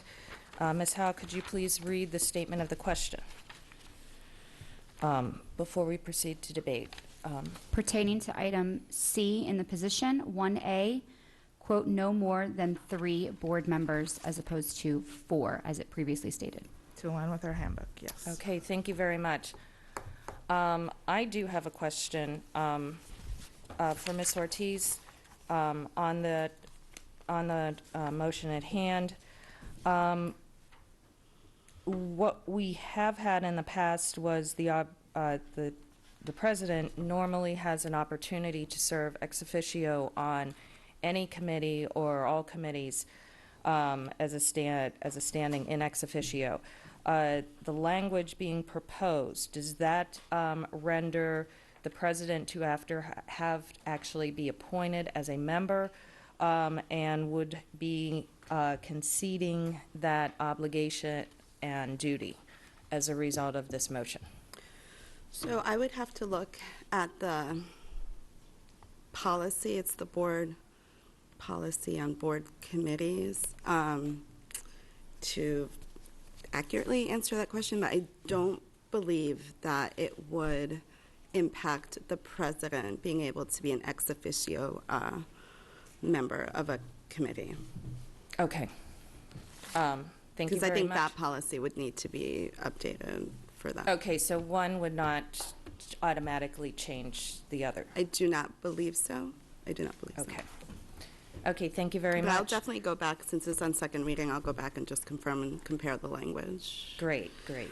Thank you very much. We do have a couple of other additional questions, comments for debate on this motion at hand. Ms. Antwine and then Ms. Hummer. Ms. Shalham, this was in, this motion is being made in order to avoid quorum at a meeting. Okay, thank you. Okay. Ms. Hummer? Yes, I mean, the current language of this policy says no more than 4 members. So to me, that makes a stand that the president could only appoint 3 members if they had it. According to our policy BBE, which is the board committee policy, the board has only 2 standing committees, and that's policy and budget. In the board handbook and longstanding practice of the board is that every board member would serve on a committee in order that we share the workload. If we reduce committees to only 3 members, we're moving to an 8-member board. There will not be enough committee seats for every board member to serve, which is one issue that comes up. If we were to make this change for policy, I believe it would need to be made for budget and our other committees as well. But part of the purpose of everyone being assigned a committee is that they become an expert somewhat in that area, but also, as we all know in all of our committees, the work of committees builds on each other each time. We do research and discussion, it's not just one. And so if a member is coming in and out of a meeting, they're not necessarily going to have the background knowledge. The committee's purpose is to come back. They don't set policy, they don't set the budget, they come back with recommendations. And any board member at any time is free to talk to any member of a committee. They're free to submit written information to be discussion for it to be considered. So I don't feel like it's limiting to board members if they're not able to attend because of quorum. Not being a sitting member in no way limits the contributions. Committees do valuable work, but in the end, their recommendations to the full board are just that, recommendations. And all members make the final decision, and any final action is subject to vote by the entire board, not just the members of the committee. I just feel that this motion is not necessary. It's already included in here to designate no more than 4 board members, and that could be 3 or however may be needed. I just don't, I think with the current committee structures and what we have set up, that this is actually limiting to the board voices. If someone wants to call him, they can, if there's an inquiry. Okay. Well, these are comments being made. If Ms. Hummer would like to ask you a question, she can. But Then otherwise, my- then my- you'll have what is another opportunity, of course, to make Great. comment once everybody else has commented in.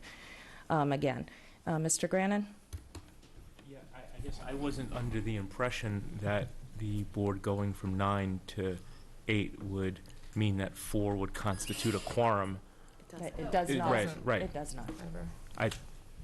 Right, I thought that was it, I thought that was stated in your motion, though. So No. so, right, so 4 does not, No. I thought had you not stated that there was a connection between the board going down from 8, that somehow that would impact this going down to 3? So I'm asking her a question. So, Sure. this is somewhat sparked by recent events where we've had members who have requested items be brought to policy committee and then have not been able to participate in those proceedings because we already have 4 members in the room and a 5th would be quorum, and then you'd have to get into the whole OMA stuff. And so this helps avoid that, so that in going forward as a fully elected board, beholden to voters in our various districts, if a member of the board had a policy they were working on with Ms. Ortiz, or questions about an agenda item on the policy committee, they would not be a voting member of that policy committee, but they would have an opportunity to sit in on those proceedings and ask questions as appropriate. And right now, we don't have that because we have 4 members on the board in the policy committee, not even including the ex officio thing, which would make it 5, which I don't know how that would work. And so this would just allow for more participation as we move to a fully elected board this coming November. Mr. Luna, anything Yeah, else? thank you. Okay. I did have a question as a result of that, Ms. Ortiz. Based on what Ms. Schalheim is saying, right now, the only people in the committees that should be participating in the committee work, unless the committee would seek question from them, are just the standing members. So this edit would not permit open questions from any board member not sitting on the committee unless they were addressed and taken by the chair at an appropriate time at the request of one of the members. Is that correct? Yes, that's correct. Okay. I just wanted to clarify that because the answer gave an indication something different was changing in this policy instead of just this language. So thank you very much for the clarification. We do have some additional questions. Okay, Ms. Antwine? From my own experience, I think going down to the 3 would encourage that more participation. Best example I can give is my own. When I requested that policy be changed, I was invited by then the policy chair to sit in on the meeting. I did that and was only able to observe, though I had plenty of questions to contribute to a public meeting. So I believe, and it put me in an awkward position as well, because I didn't want to violate the Open Meetings Act in any kind of way. So not having that concern would help for open discussion even in the committees. Ms. Schalheim, you have... Okay, no, you have it. You made the motion. You can make, if you wanted to ask any other questions or make any other statements, you may. No, my amendment stands as proposed and seconded. Okay, do we have any public comment on this particular amendment, not on the policy overall? Seeing none, Ms. Howe, would you please call roll on the amendment to change the language, and could you please Point of order. restate the question? Madam President, can somebody restate the motion? I'm sorry. That's what I just said. Oh, okay. If she could please restate, because we had discussed. Thank you very much, Mr. Gilliland. The motion on the table is for section C in the position, that item 1A be changed from no more than 4 board members to no more than 3 board members. Please call roll. Mr. Gilliland. No. Mr. Leib. Nay. Ms. Hummer. Nay. Ms. Alvey. Nay. Ms. Ellis. Aye. Mr. Grannon. Nay. Ms. Schalheim. Aye. Ms. Antwine. Aye. Ms. Corkadell. Nay. Nay. That was... All right. That would be a... Motion fails, 6-3. Okay, Ms. Schalheim, your next motion, please. Okay, so my next motion, if we go to page 2 of 5, right down at the bottom, number 2, policy development process, item B, I move to rewrite that sentence to state, a member may also recommend a policy for review to the policy committee to determine whether to develop or amend the policy. As it is currently, wait, should I wait until I'm seconded and then? No, no, go no. on? You, All right. you want to explain it? Yeah, You yeah. wanna explain So what you're the doing? reason why is, as it's written, it says board. Now, if that were to go through, then my reading of that, my interpretation of that, was that we would have to have some sort of consensus about what we are bringing forth to policy committee in order to do so, and that, I think, limits the voices of individual members to recommend items to go to policy committee to review. This does not in any way, before anyone gets it twisted, adjust the scheduling or process or any of that. This just adds it to the list to be scheduled as appropriate, as decided between the normal parties, and that is it. So I'm just changing, basically the substance of my change is changing it from board to a board member. And that's it. That's my motion. Can I make a friendly amendment? The statement of the question has not been made. Yes, you may, sir. Okay, so I respect and I agree with the spirit of what you're doing. I guess I would try to take it a step further, because your amendment to B is about the board, as it's currently written, the board may also elect to recommend a policy for review to the policy committee. To me, I read that to mean an existing policy. A is much broader and captures policy development or amendment may be initiated by the board, the superintendent, or the superintendent's designee. With all due respect, if Dr. Olato can initiate a policy development or amendment, I certainly think at least 2 board members should be able to do that. So, A board member. well, what I would suggest is that A be amended the same way any 2 board members can come up with an agenda item. Just the idea being, if one board member is not able to convince at least one other board member that a policy should be developed or amended, that kind of thing, then it probably is not going to have the legs to pass the whole board. So my suggestion to capture what you're trying to get at is that B could be left alone, and A should be changed to include somewhere in the serial designation of those entities. I guess I could say initiated by the board or any 2 members thereof, comma, the superintendent or the superintendent's designee. Can I offer a friendly amendment to your friendly amendment?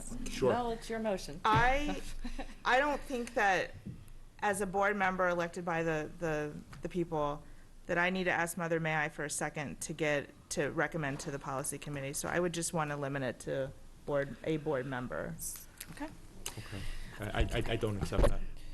Okay, so Ms. Schalheim, could you please restate your And motion? let me give the reasons why I okay. don't accept it, since Okay. it may be Sure. instrumental for people's vote. If we're going to change the process by which we have agenda items listed so that any one member can do that, that would be a different story. But to me, to say that a single board member could initiate a review or a new policy or that kind of thing without having at least a second person support it is not in alignment with what we do just for agenda items. Okay. Can I okay. point something out? Yes, please. Thank you. We're- No, I just wanted to point out, so B does say, may recommend a policy for review to policy committee to determine whether to develop or amend the policy. So I think that gets at part of Mr. Grandin's question about a new policy, not the other part of it, but it would cover a new policy. It doesn't address the 2 members, but it would cover a new policy. Thank you. Thank you, Ms. Ortiz, for the clarification. Ms. Schalheim, would you please restate your question? Well, we are actually just on friendly technical amendments. So, okay, I just want to clarify, this is not, because the motion, I'm going to keep mine as stated previously. Okay, if Ms. Schalheim is previously stating that no technical amendments are being accepted, then, No, and I'm so not which saying case that. we I'm would not make a, accepting- okay. I'm not You're- saying that. I'm saying I'm not accepting the friendly Okay, amendment. Ms. Antwine. Thank you. So my friendly amendment would actually align with similar to what Mr. Grannon has said, but I would expand the motion not only to include A, so that there will be no confusion in terms of initiating a policy or developing it or amending it, but also a member of the board with the consensus of the board. Therefore, the board is saying that we do this. I believe that's going to be important. Although we have some level heads here on the board, we do not want to just start arbitrarily throwing out policies. And we also want to be in consensus as one body in how we move forward, especially in our obligation to policy. Ms. Schalheim, do you accept the friendly amendment, or is your amendment standing as item 2, subsection B only? Well, these two things are a complete departure from what our current practice is, and what our current practice is that allows you to say, I want to see this policy looked at or reviewed. Okay, Just we the need to same limit as this because now we're getting into mine. debate that has not yet Okay. occurred. So It's no, either accepting the technical or to modify on your own, but we need to move the statement of the question along. No. Okay, that has not been accepted. Since I'm presuming these others are comments to the debate, for the debate of the question, Ms. Howe, could you please restate Ms. Schalheim's original prior to the suggestions? Yes, so referring to policy BF, page 2 of 5, section 2, policy development process, subsection B, change the board to a board member. Yeah. May also. Okay. May, That's I already should- there, so I didn't change. Well, no, there's some other substantive changes to the sentence. Do you want me to read it, or? Sure. Yeah. So a Please. board member may recommend a policy for review to the policy committee to determine whether to develop or amend the policy. So we're striking also elect to. Okay. May recommend. Okay. Ms. Howe, can you restate the question based on that modification, please? Yes, so with the addition that Ms. Schalheim just gave, it will be rewritten to a member may elect to recommend a policy for review to the policy committee to determine whether to develop or amend the policy. No, that's not correct. Do you have it written that I you have can it share written with right Ms. here. Howe? Then, Yes. please. If you wouldn't mind. Here, I'll tear off that part because I need the other part for the third amendment.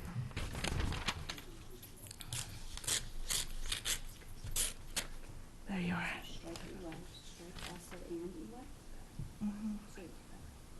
Oh, yeah. Because it was one was not, yeah.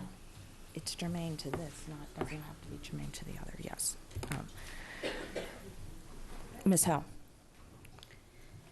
A board member may recommend a policy for review to the policy committee to determine whether to develop or amend the policy.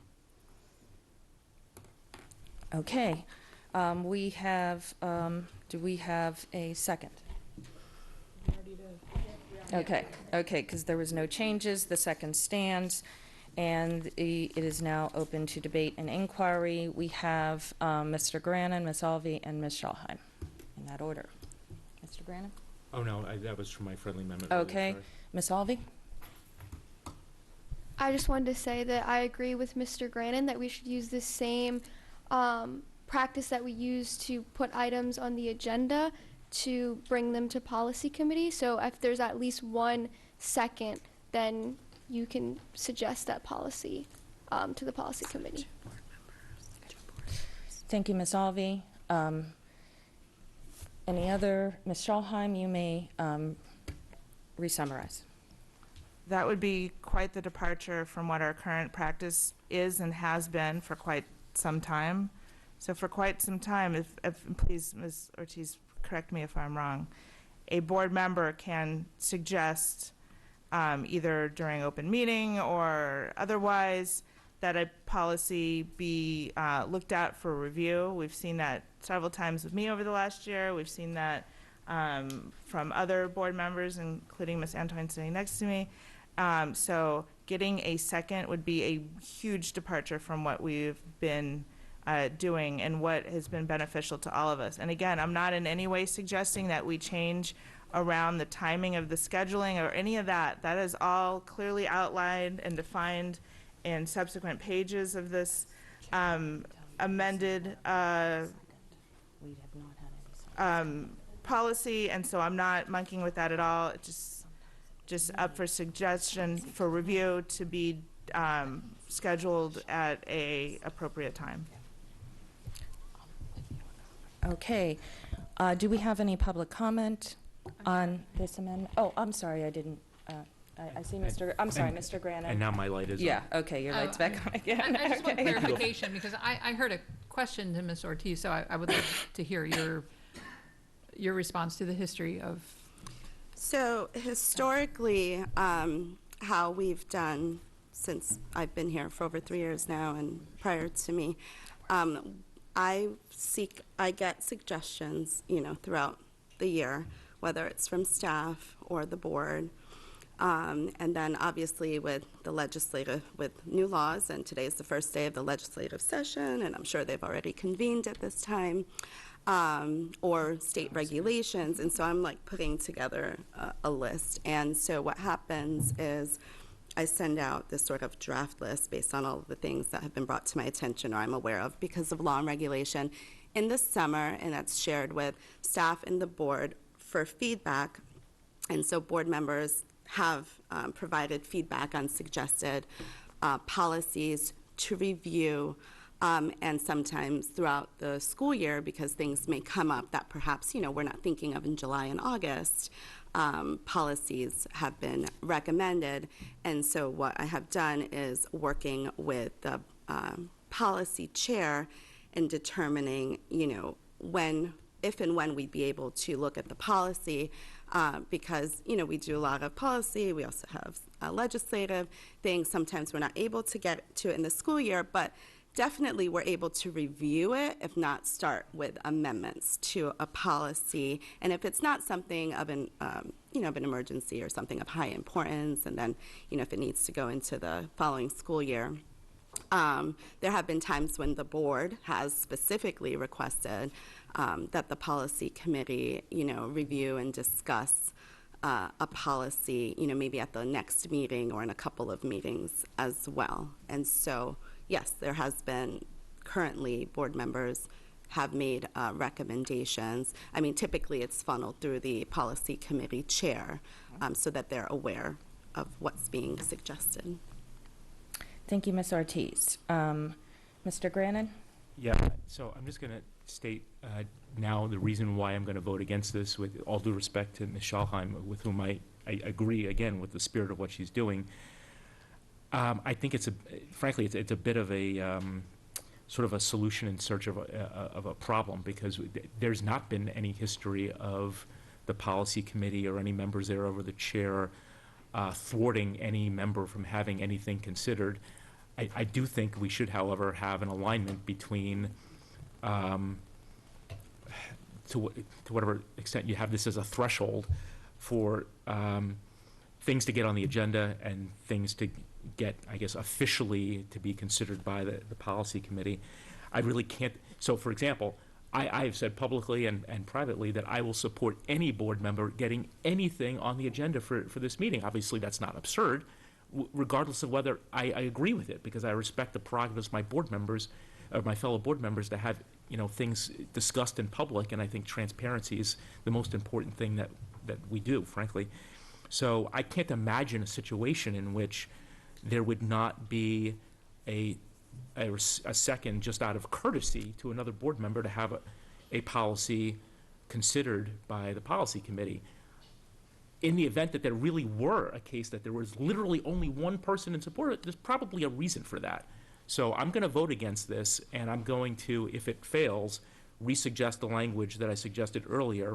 I think it belongs more properly in A, because A talks about initiation, and I'm going to If this fails, I'm going to suggest, again, the language after board, or any two members thereof, comma, to go in A. Thank you, Mr. Grannon. Ms. Schallheim, Ms. Antwine, and Mr. Gilliland. My fear, and the reason why I'm bringing this up, my fear is that we need to follow policies as written. And so maybe my interpretation of board is off, but board to me assumes some sort of consensus. Yes. As us acting as a body instead of having our own individual voice to bring forward suggestions. And so that is why when I read this, I reached out to Ms. Ortiz and we talked it through, and that suggested edited text to the proposed edited policy. That's how it came up, because my read of this, and if this goes from red to black, is board may also elect to recommend a policy. Well, what does that mean? To me, that means us as a body, and so where is my individual voice as an elected person or any other elected person sitting now or to come in December have in that? So that's why. Thank you, Ms. Schallheim. Ms. Antwine, and then Mr. Gilliland. Thank you. As a person who did experience not getting a second to such motions, especially on policy, who also received a letter that to me was a letter of scrutiny rather than support, I can assure you that expanding this to allow where we include the member, I just have a concern with the member alone, because we are one body, having that say solely. And so I would, if I may again, recommend that we as the board consider not only the member initiating, but also with the majority vote of the board, as we do on other things. The vote of the board to get it to policy. So for example, when I requested, I actually brought up two policies because of the circumstances at hand, be reviewed, looked at by the board, so that we can make those changes. I didn't get the second on the motions. I was instead invited to contribute amendments. I felt undermined as a board member making that recommendation. I felt my right to do that was somehow suppressed. So, but I also understand that our responsibility is not as I've said before, this cannot become the Candace show. So it's important. It's important that yeah, it would be nice. But as important as that is, we still have to make a decision as one unit. And I think expanding your motion to include the member initiating, but with the consensus of the board, is the most appropriate. Thank you, Ms. Antwine. Mr. Gilliland. Thank you, Madam President. I think if I'm reading tea leaves correctly, this is not necessarily going to pass today, but I'll tell you the reason why I will vote for it. And that is, we have 188 legislators in the Maryland General Assembly, and any of them can sponsor a bill. Doesn't necessarily mean they're going to have co-sponsor. We have 7 members on the county council, and any of them can sponsor a bill. Doesn't necessarily mean it's co-sponsored, and it doesn't necessarily mean it passes. In my life, I lived in the Ways and Means Committee, and I sponsored some bills that were in the committee that I was able to get out, and then I had bills that I sponsored that went to other committees beyond Ways and Means that did not get out. I was not a member of that committee, but that committee may have killed the bill, just as I voted to kill other bills. And I think in this case, if a board member chooses to I was going to say bill, sorry, changed mindset here, but if a board member proposes a policy that the policy committee does not necessarily agree with, the policy committee can kill it. Just as the whole board, if something escapes the policy committee and additional information becomes available, or there are new eureka moments here on the dais, the board can kill it. I'm not necessarily saying I'm doing this to offer life support to the amendment, but I do think there's precedent at the state level and the county level to support this, and that's why I'm going to vote yes. Thank you. Okay, having exhausted debate, is there any public comment to this amendment? Seeing none, Ms. Howe, would you please call the roll? And please restate the question. Policy BF, page 2 of 5, section C, policy development. Number 2, a board member may recommend a policy for review to the policy committee to determine whether to develop or amend the policy. Mr. Gilliland. Aye. Mr. Leib. Nay. Ms. Hummer. Nay. Ms. Alvey. Aye. Ms. Ellis. Quickly, I want to thank Mr. Gilliland for his insight because that really helped me. And aye. Mr. Grannon. Nay. Ms. Schalheim. Aye. Ms. Antwine. Aye. Ms. Corkadell. Abstain. So it's 5 in the affirmative and 3 in the negative. Motion passes. Thank you. Ms. Schalheim, you had a third. I did, and this hope won't be as lengthy as the discussion on the other one. Mostly because in my conversation with Ms. Ortiz, I'm not trying to speak for her, and she can speak for herself, but I felt that there was kind of agreement on this one. Can I say that? I don't know if I can say that. All right, so anyway, page 3 of 5, C2C, in listening to our previous conversations about policy committee involvement and all this. C2, I don't see a sorry. C. So C2? page 3 of 5 at the first paragraph. How about we stick section with that? C. Okay, Yes. thank you. Yes, ma'am. So that would be C2C. yeah, and so my motion is to amend the very first sentence. Maybe that thing. Oh wait, no, there are 2 sentences. Okay, so the first of the 2 sentences to read: the superintendent or the superintendent's designee and appropriate staff, comma, my new text, in collaboration with the policy committee, comma, shall meet to review and develop draft policies in accordance with the policy timeline scheduled for review in the upcoming year. Second. We have a first and a second. Ms. Well, we're going to state the question. That would not, yeah, unless there's an edit, technical edit. Will Ms. Howell please state the question? Page 3 of 5, section C2C. The superintendent or the superintendent's designee and appropriate staff, comma, in collaboration with the policy committee, comma, shall meet to review and develop draft policies in accordance with the policy timeline scheduled for review in the upcoming school year. Okay, the question has been stated and we have debate. Ms. Ellis? I want to thank Ms. Schalheim for this amendment. I have been very concerned about this policy not really giving, policy belongs to the board. The board should be part of the development of policy, and without this amendment, I don't feel that it's really stated within our policy that the board is actually developing policy. So I support and I thank you for the amendment. Okay, any other comments from board members? Seeing none. Any comments from public? Seeing none. Ms. Howell, would you please call the roll after restating the question? Again, page 3 of 5, section C2C.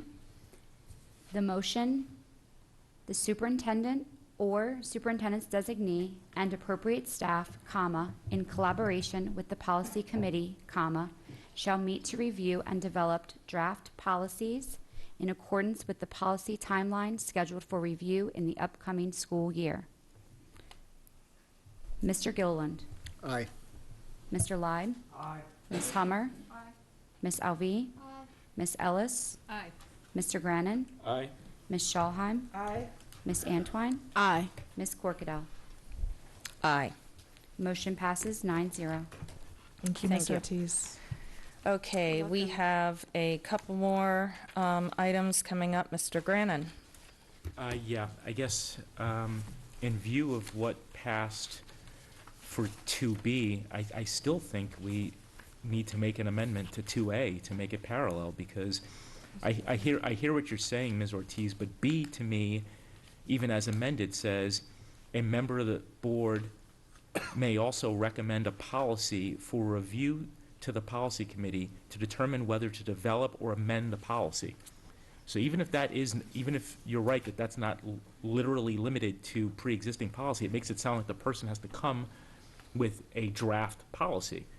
If that's not what it means, then it's completely overlapping with A. A speaks broadly about initiation of the development, and I want it to be clear if a board member can recommend the election or can recommend the development or amendment of an existing policy, then they can recommend the initiation, the drafting of a policy to be considered. So I think to fully capture what Ms. Schalheim was going after, we should make a parallel amendment to A, where it says may be initiated by the board. That should just say may be initiated by any board member.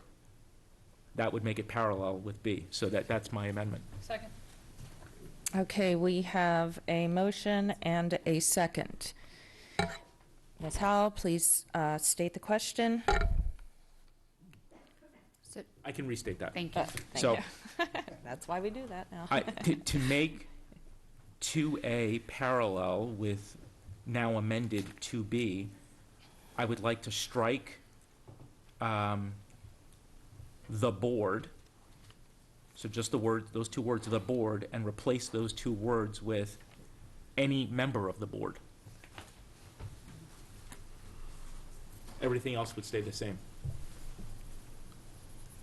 And that would make it, to me, parallel with the majority view on the amendment of 2B. Okay, we have a couple comments. We have Ms. Hummer first.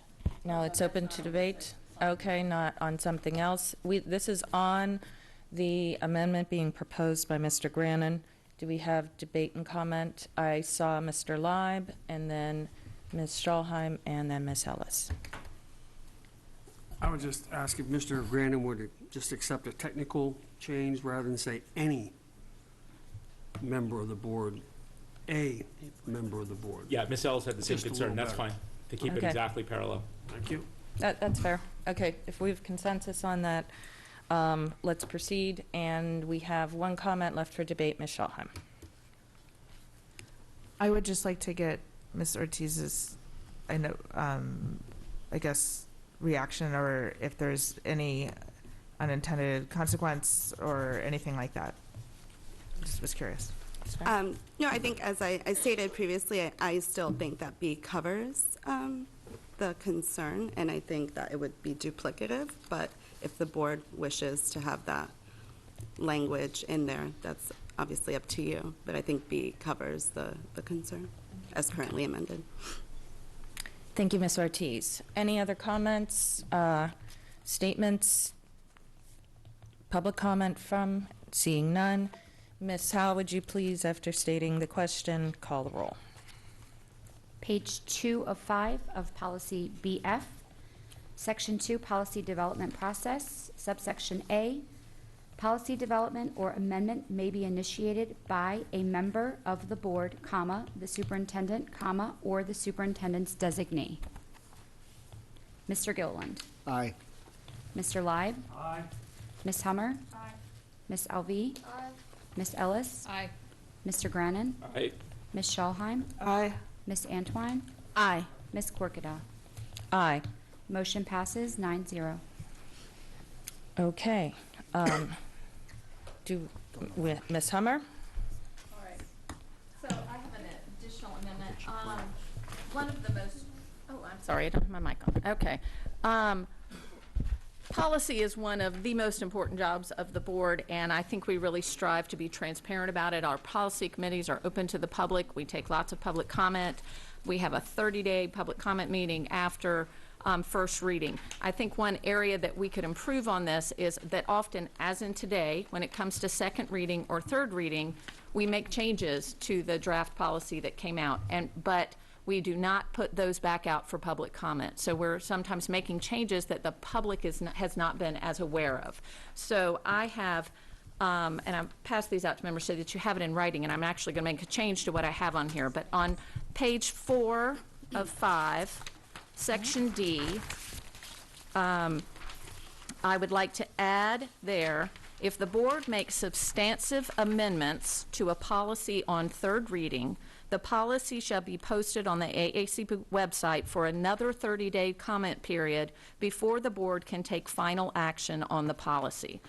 And I would also like to add in there that I didn't have as I thought about it more, if the board makes substantive amendments to a policy on second reading, the policy shall be posted on the ASCPS website not for 30 days, but for public comment between the second reading and the third reading. So that would be a shorter time, it wouldn't extend it, but if substantial amendments were to be made at third reading, I believe that those need to go out to the public and give them full opportunity to review it before we take a final vote. Second.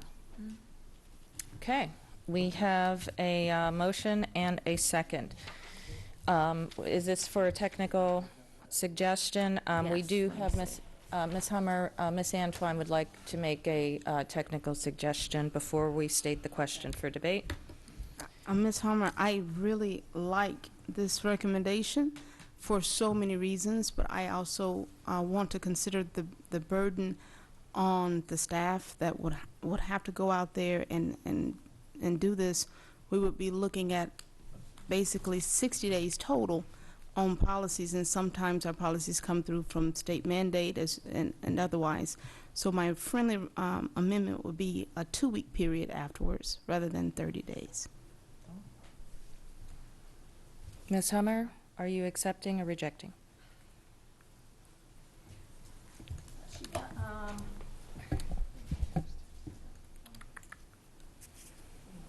I don't want to limit any way that people are coming out, but I do understand the point too, because the process can already be very long. I'm open to that, yes, to make it a 15-day comment period.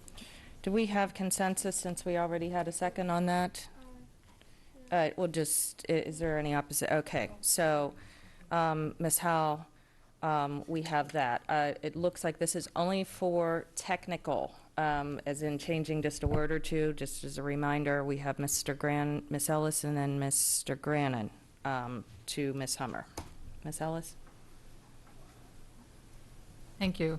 Sorry, I'm now, I thought I understood it one way, so now I'm rereading your amendment, because based on that recommendation, I think I might have misunderstood it. So, Ms. Hummer, you were suggesting if there are substantive changes at the second reading, yes, we would go out for a public comment period, correct?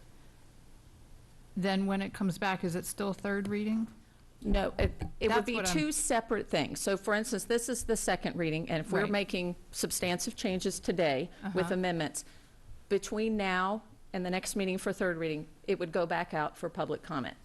If again, at third reading, we made additional Capturing ones, they would this go out step again. It's when it would be the continued public comment period would be after whichever reading substantive changes. And when I say substantive, I don't mean sometimes we correct a comma or something like Right. that. I'm talking about a more significant change. My question was just making sure I understood that we're not adding a step. We're just adding public input. You had suggested 30 days of public input, but now the Right. amendment is perhaps 2 weeks. But we're not adding an additional reading, another step. Correct. No, we're just postponing the final vote if it is a third reading. So it could possibly extend the policy timeline by 2 weeks, by one additional meeting. I think Ms. Okay. Ortiz. I just have a question for Let's just, I don't want to get into the merits of the debate that we're on technical. Yeah, it's a Ms. Ortiz, did you have a Yeah, recommendation? just a clarification, because I've heard 15 days, I've heard 2 weeks, and I've heard in between the meetings.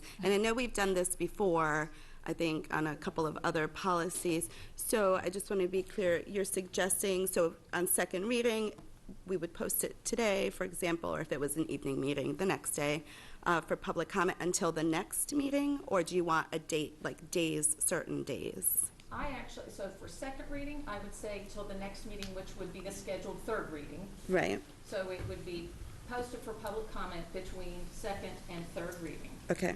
And then, I guess we could say the same thing for the third reading. We could say posted for public comment between the third reading and the following meeting. Because that's about 2 weeks, because my concern was if we did 15 days, they could push it or push it out, right, of the next meeting and then push it another couple of So we could weeks. just say the next. And I can come up with language.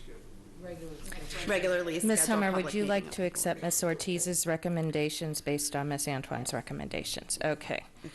Okay, and as I said, technical, very technical in nature. Please limit and save the debate for the debate time. Mr. Grannon. I guess you can style this as a technical friendly amendment. I would suggest to Ms. Hummer that after the language where it says substantive amendments, propose inserting, carrying in the phrase substantive amendments warranting further public comment. And I want to give the reason for that. I think I can say this frankly in a way that's accurate. I don't think anybody up here has been more committed than I am to getting public views on everything that we do at every step of the way. But as, you know, just as a person, I can't say that what we did today would not be substantive. Those are substantive changes, but there were never any public comments at all on any of this, and I don't think this is the type of thing that would actually engender public comment. So I'm a little worried that we would be slowing this process down for things that are like, this is like all housekeeping stuff that we did and there was never any public comment. We have to have some room as a board to do this kind of stuff and not have members feel chilled from making changes. So I think if we put in the language, substantive amendments warranting further public comment, that raises a little bit, and then we as a board will obviously guard that. And so, for example, if I were to make a change to something, or even lose on a change to something, if it were the kind of thing that the public had commented on, I'm just explaining it, Madam President. Thank you know, for example, like the Val-Sal stuff that got huge public comments, that kind of thing, that's clearly something that should go back to the public. But this never got any public comment in the first place. And my response to that would be, it didn't get public comment because the public didn't know we were going to be talking about it. And so that's not a friendly amendment, a technical amendment I'm going to accept. Okay, Ms. Hummer has not accepted that friendly amendment. We have Ms. Scholheim, friendly, technical. I don't think I have one anymore because I'm glad that the whole next meeting thing went on. So, Okay, Ms. Ellis, are you for technical? Just No comments, just technical. It's about request. the, okay, I'll wait. Okay, yeah, I'm all not right. quite sure. Okay, okay. Ms. Howe, that being said, I believe Ms. Antoine's and subsequently a slight was taken on. Could we please state the question inclusive of Ms. Ortiz's recommendations so we can enter debate? Okay. So, policy BF, page 4 of 5. Add, if the board, I'm sorry, section D, if the board makes substantive amendments to a policy on second reading, the policy shall be posted on the AACPS website between second and third reading for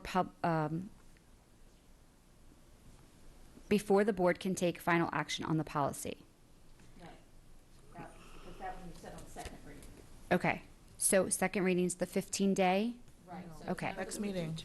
If the board makes substantive amendments to a policy on second reading, the policy shall be posted on the AAC website for public comment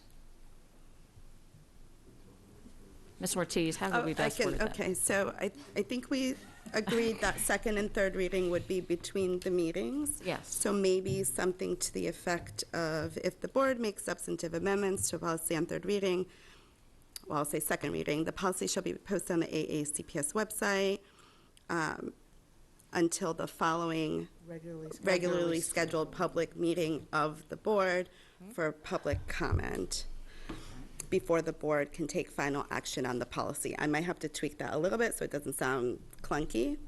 Because I think there's also in a second sentence that it needs to be, and if the board makes And then on the substantive amendments to a policy on third reading. Right, it would be the same. The policy shall be posted on the AAC website for an additional comment period until the next regularly scheduled. So we board can meeting. add that, an additional public comment period until the regularly scheduled public Until the- meeting of the board, of the before the board- board can take final action. Before the board can take final action. I know, we're still not So they helping would Diane in be, reading it. just to be clear, they would be identical for second and third reading. Right, the language would be identical between the two, except to change for second reading to, between Third. second and third reading and third reading and Right, final okay. action. Ms. Howell? Okay. Policy Extra stars BF. if you get it So right. second reading, add, if the board makes substantive amendments to a policy on second reading, the policy shall be posted on the AACPS website until the next regularly scheduled meeting before the board can take final action on the policy. For third reading, if the board makes substantive amendments to a policy on third reading, the policy shall be posted on the AACPS website for another 15-day. No, No. For, until the next regularly scheduled Between, meeting. Yeah, between between regularly second and scheduled- third, okay. Yeah, between regularly scheduled. And for, after the third reading one, so shall be posted. So we're not saying anything about between the third or 15. Got it. Right. Third reading, the policy shall be posted on the AACPS website until the next regularly scheduled meeting before the board can take final action on the policy. Yes. Now we got that. That is The- correct. The statement of the question has been made. Very happy president for that. We have a couple comments for debate. Ms. Ellis, and then Mr. Grannon. Addressing Mr. Grannon's concerns, so at first I was a little concerned that we were adding steps or adding time. My understanding now is that the only thing this adds is work for the staff to put the policy up on the website for public comment. Doesn't add any time to the process. Correct. No. And It delays the vote. If it's third reading. Third it Oh, reading if it's would third re- add okay. another. But I delays was, the vote. I would also suggest in terms of transparency, perhaps we don't get comment because public agrees with the policy as written, but if there are substantive changes, someone may have an opinion. So it sounds to me like the worst we do to the process is add 2 weeks to the end of it. Correct. Okay. Mr. Grannon. Okay, so as I stated earlier, I totally support the spirit of this. I'm going to, without specifically talking about which policies, I myself have been on the receiving end of basically chilling comments from other board members about making changes to policies because it would slow things down. I think that, for example, the amendments that were initiated today by the discussion started by Ms. Schalheim were all good changes, even the one that I initially disagreed with. I agree with the spirit of it. Those are all substantive changes. Anyone who were to say that those are not substantive changes is not being faithful to the word substantive. That would slow all of this down if we were on third reading for something that had not really engendered any public comment in the first place. So I'm not kind of, I don't think I'm mincing words when I say that to say something substantive amendments warranting further public comment, I do think that would better capture the spirit of this. For anything that certainly had gotten public comment or a sufficient number of board members thought, hey, this is a big enough change where, we really need to get some further public comment on this. I don't think that we are miscarrying our responsibilities by changing the language that we did about how things get before the policy committee that the public never commented on and is almost certainly never going to comment on. And I think the fact that it could slow things down, or it could slow down the adoption, will be used actually against board members to discourage revisions. And I think, to be frank, that leaves things more in the hands of Ms. Ortiz and the professional staff to draft things, not saying it's perniciously, I'm just saying as a matter of fact, to draft things and get the board to adopt them without changes. And that's not what I want. I want the board up here in an active, muscular way, changing things a lot, just like Ms. Schalheim did today. So I'm going to vote against this as stated, but I would totally support something that said substantive amendments warranting further public comment, and think that's a good idea. Thank you, Mr. Grannon. Ms. Hummer, and then Ms. Antwine. Yes.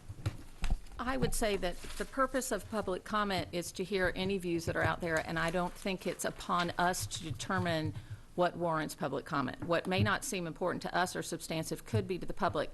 They have no knowledge of this. Any changes we're making today, the public was not aware of at all. So, of course, they didn't come to comment because they didn't even know these amendments were going to be put out there.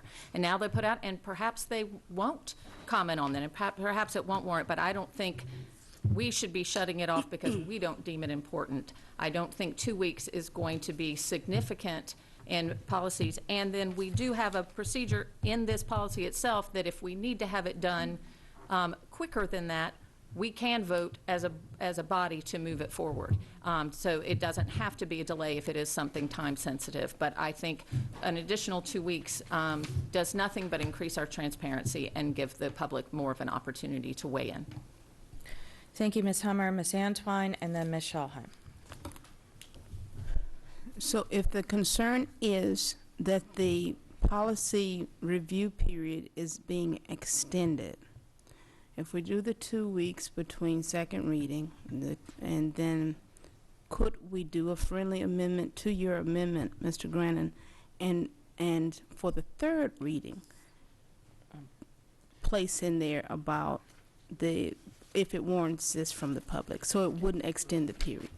To clarify, if we do changes, so for today, any changes we would make today under this change to this policy would go out again for public comment between now and the next meeting.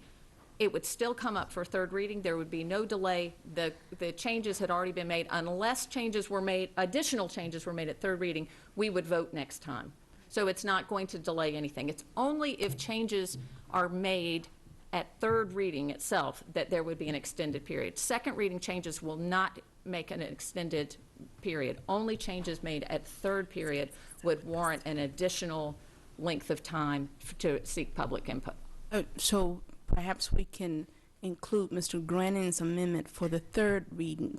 That was not on the table. That time has passed. That was prior to the statement of the question. Okay. There would have to be a different. This is a different friendly amendment that she's making after debate. It's a different one that I proposed. No, she was proposing off of yours, and that was not accepted. So she can state, including yours, if she wants to amend the existing motion.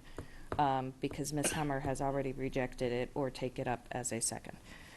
So what I am offering because Mr. Grannon's statement is definitely a concern to some of these policies we definitely need to move, right? And things do come up. That we put the 2 week period between the next meeting for the second read as well as the third read. So what I'm... It wouldn't be both.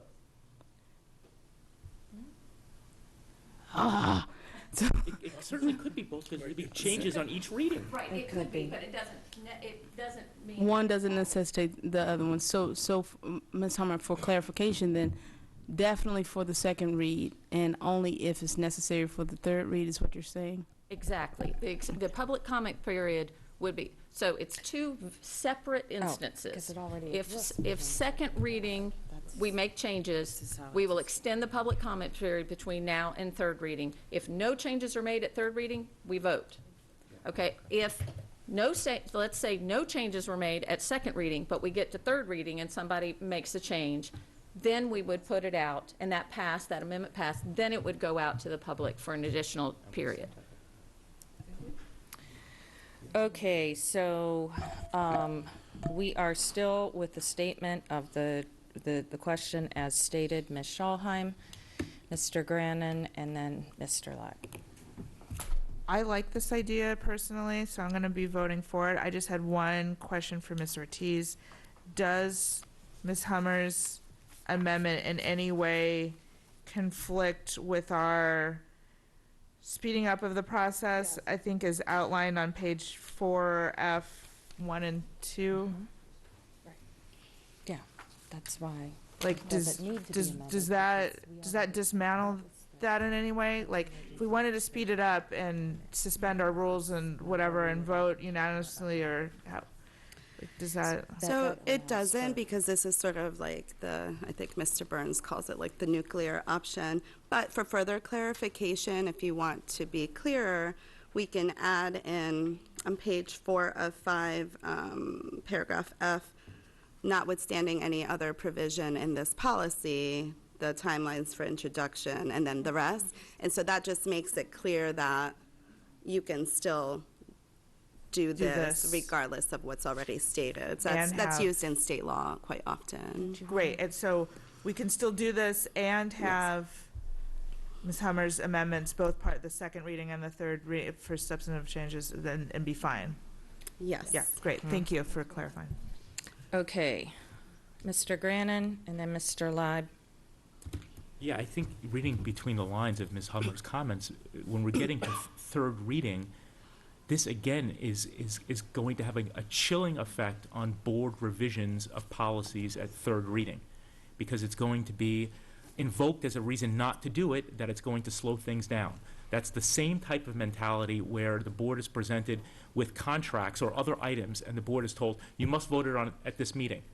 And many board members are seeing it for the first time or have not even had an opportunity to discuss that kind of thing. I think that is bad for the board, and I don't think that this board is going to make changes to policies without giving the public an opportunity to comment on them, and I know that we have done that in the past. So once again, I'm going to use the examples that were made today.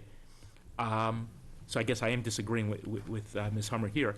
Had Ms. Schalheim made the very same revisions that she suggested today on third reading, all of this would be now held again for public comment when they never commented at all in the process. So that's the reason I'm voting the way that I am. Okay, Mr. Leib? Call the question. Okay, we have an immediate motion to call the question, does not require a second. Ms. Howell, please call the roll. Yeah, this is on to call the question, yes. Policy BF, section. No, we're calling the question. To call the question. I apologize. There was a call to question to end debate. Mr. Yes. Gilliland. Aye. Mr. Leib. Aye. Ms. Hummer. Aye. Ms. Alvey. Aye. Ms. Ellis. Aye. Mr. Grannon. Aye. Ms. Schalheim. Aye. Ms. Antwine. Aye. And Ms. Corkadell. Aye. Debate is now closed. Ms. Howell, could you please state, one more time the question that we will now be voting on? Policy BF, page 4 of 5, section D. Add if the board makes substantive amendments to a policy on second reading, the policy shall be posted on the AACPS website until the next regularly scheduled meeting before the board can take action on the policy. Also, if the board makes substantive amendments to the policy on third reading, the policy shall be posted on the AACPS website until the next regularly scheduled meeting before the board can take action on the policy. Mr. Gilliland. Aye. Mr. Leib. Aye. Ms. Hummer. Aye. Ms. Alvey. Aye. Ms. Ellis. Aye. Mr. Grannon, Nay.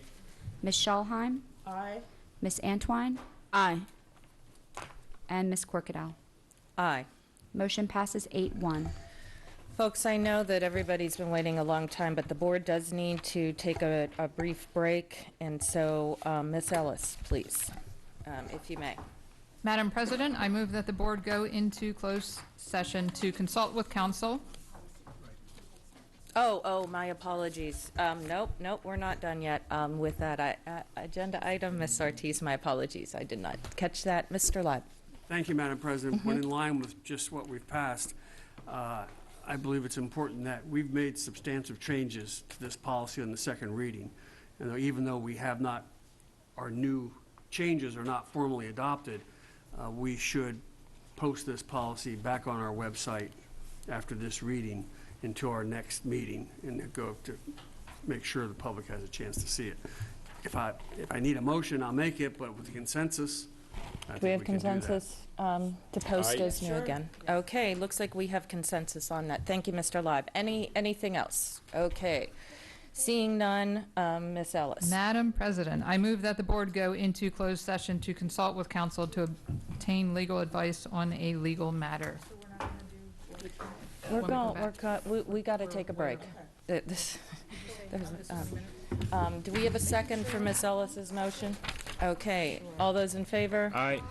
Okay, we will be breaking for 20, 30 minutes tops, and we will be coming promptly back to resume with, preferably 20, with item 6.06. I'm trying to do that without my glasses. All right, we're going to do, there was one item agenda item.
although I very much appreciate their patience, I also respect their time.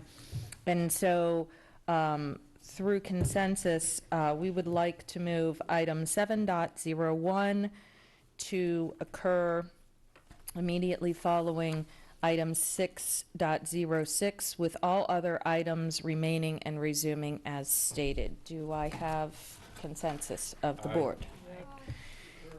Okay, we have consensus to make that modification. So we are back to item 6.06, Board Attorney, Policy BBB, on second reader. Ms. Ortiz? Yes, so policy BBB, again, on second reading, we did not receive any public comment. You may recall this is just a technical change, and also just wanted to point out, per the amendment recommended by Mr. Grannon at the previous meeting, I added the term organizational. So in the position where it says the board shall appoint an attorney or attorneys at its annual organizational meeting for clarification and consistency with how we utilize that language in other policies. Okay. Do we have any board comments, questions, motions? Seeing none. Item 6.06, we'll be proceeding. Oh, you do. Sorry, Miss Antoine. These lights are a little fadey on me. So Yes. I'm actually going to do the point of order because we did not close 6.05 officially. Also, since we are on this one. Oh, we did not? Because I said that item is now concluded. So I thought it was based on the motion, and because others had motions to put in. Oh, because we're on second reader, unless there would be any other activity of the board, it would still continue along. The motions and the amendments proposed, that stated if the board has consensus to reopen, I am willing to do so in the interest. I just don't remember it officially being closed. I remember that we took the break because the break was certainly needed, but not officially closed. Otherwise, I would have brought this up at this time. Recognizing you did not recognize my closure, I don't see a problem unless other board members have to add that if Ms. Ortiz is obliging. Okay, Ms. Antoine, you may proceed. We are going to backtrack over to item 6.05 of our policy setting. Ms. Antoine has additional comments and or motions to make. Ms. Antoine. Doesn't this get in the way of the Triple E thing that we were trying to accommodate? It kind of does. So that's let's why come I'm back to this after that's why I'm Triple E? asking. I'm certain, and that's what I understood in Okay, closed session. please. I'm asking for consensus to reopen it. And so do we have that? I mean. To reopen it after Triple E, yes. Okay. I'm fine with that. Okay. Item 6.06 is remaining on the table. And do we have any comments? Ms. Antoine on 6.06, Board Attorney. Yes. So my question is, in this one, when we have extenuating circumstances where we may have to go outside of even sort of like conflict of interest based on a case, how does our policy cover us going outside of even our board, the board attorney that we hired? I'm sorry, can you repeat the last part of your question? So if there is, for example, if there's a conflict of interest and we have to hire another attorney to cover a case or circumstance, or get counsel from even another, does this cover that like this, or should we include language that would address that? So that's not specifically addressed in the policy as drafted. I do not recognize the closure of 605 and would like to revisit it closer to the end of it. I did not hear Ms. Ortiz's answer. Sure, so that specific scenario is not addressed in the policy as drafted, and this policy doesn't have any regulations. Yeah, just for clarification, we did make a motion to that effect as a separate motion item, so it would not have conflicted with the policy, is my understanding from our attorney, so that may be where it's coming from. And I believe we have a, do you want to? So So if it's not in there, my question to you then would be, when conflict of interest is introduced, how do we have the authority to go outside of our policy and get additional counsel? So I haven't dealt with that specifically. I don't know if Mr. Burns has dealt with that particular issue. I don't know if Ms. Corkadell was referencing a previous time where that has happened, but I don't have any knowledge of that having come up as an issue in the past. I'm sorry. I think this may be better for Mr. Burns to be answering these questions, if we could give a minute for him to And come no to problem. seek I just legal, don't want us because not to be able to do that if the circumstance should come up. No, it doesn't say we can only have one. we understand that, but Ms. Antoine has still asked nonetheless, so, Mr. Burns, if you wouldn't I mind. would like to also Ms. state Antoine's that question. being condescending on this dais is not appropriate, and I will call point of order on that. Point of order is noted. Members shall refrain from making side comments, especially ones that can be heard, of any board member, of motive or otherwise. Thank you, Ms. Antoine. You may proceed. Mr. Burns, my question was, since I have served on the board, there has been introduced conflict of interest on some cases. And I was asking Ms. Ortiz how that is covered in this particular policy. She referred, she shared that she was not aware of circumstances and would request that you possibly address that. So that's what Well, this is for. what happens is, first of all, the reason you have this policy is because there's a statute that authorizes the appointment of board counsel. So in other words, this isn't just this particular Board of Education, this is boards of education across the state. So, and you're supposed to appoint counsel on a routine, regular basis so the public's aware that you've done so. And in all my experience, which is coming on 25 years, in various roles as counsel, I have seen the boards do that. Now, you also enter into contracts with your outside counsel, and those are vetted by you and whoever else you wish to vet it, and they're, you look at the pluses and minuses of counsel services, you make those decisions. But the appointment is a statutory requirement. In the course of providing services, there is always the possibility that a firm or an individual attorney in a firm have a conflict of interest under their professional ethical obligations. That's up to the attorney to make sure you know that, and I think there's been at least a case I can think of where that's occurred. And in that stand, you have the ability as a board to contract with, on whatever basis you wish, or use inside counsel, if you in-house counsel, to perform the services you need performed. And that's not necessarily in conflict with anything that the statute authorizes or this policy that comes from that statute. You're basically filling a need and filling a gap. Excellent. Thank you. Thank you, Ms. Ortiz. Ms. Vanton, did you have any further questions? Not at this time. Thank you. Thank you very much. Okay, we have Ms. Ellis and Ms. Hummer. Okay, we're closing out, and we're closing out. Excellent. Thank you very much, Mr. Burns, Ms. Ortiz. Any other items relevant to 6.06, including public comment? Seeing none, this is a second reader, and the third reader will be held as appropriate.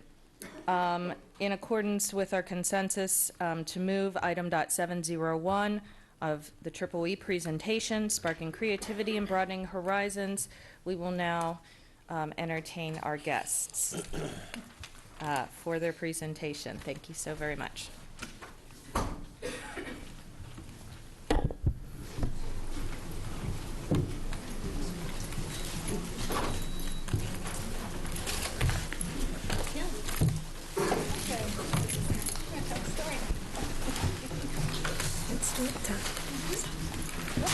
Good afternoon. My name is Mary Talara, and I am the proud Assistant Superintendent for Advanced Studies and Programs. It is an honor to be here today.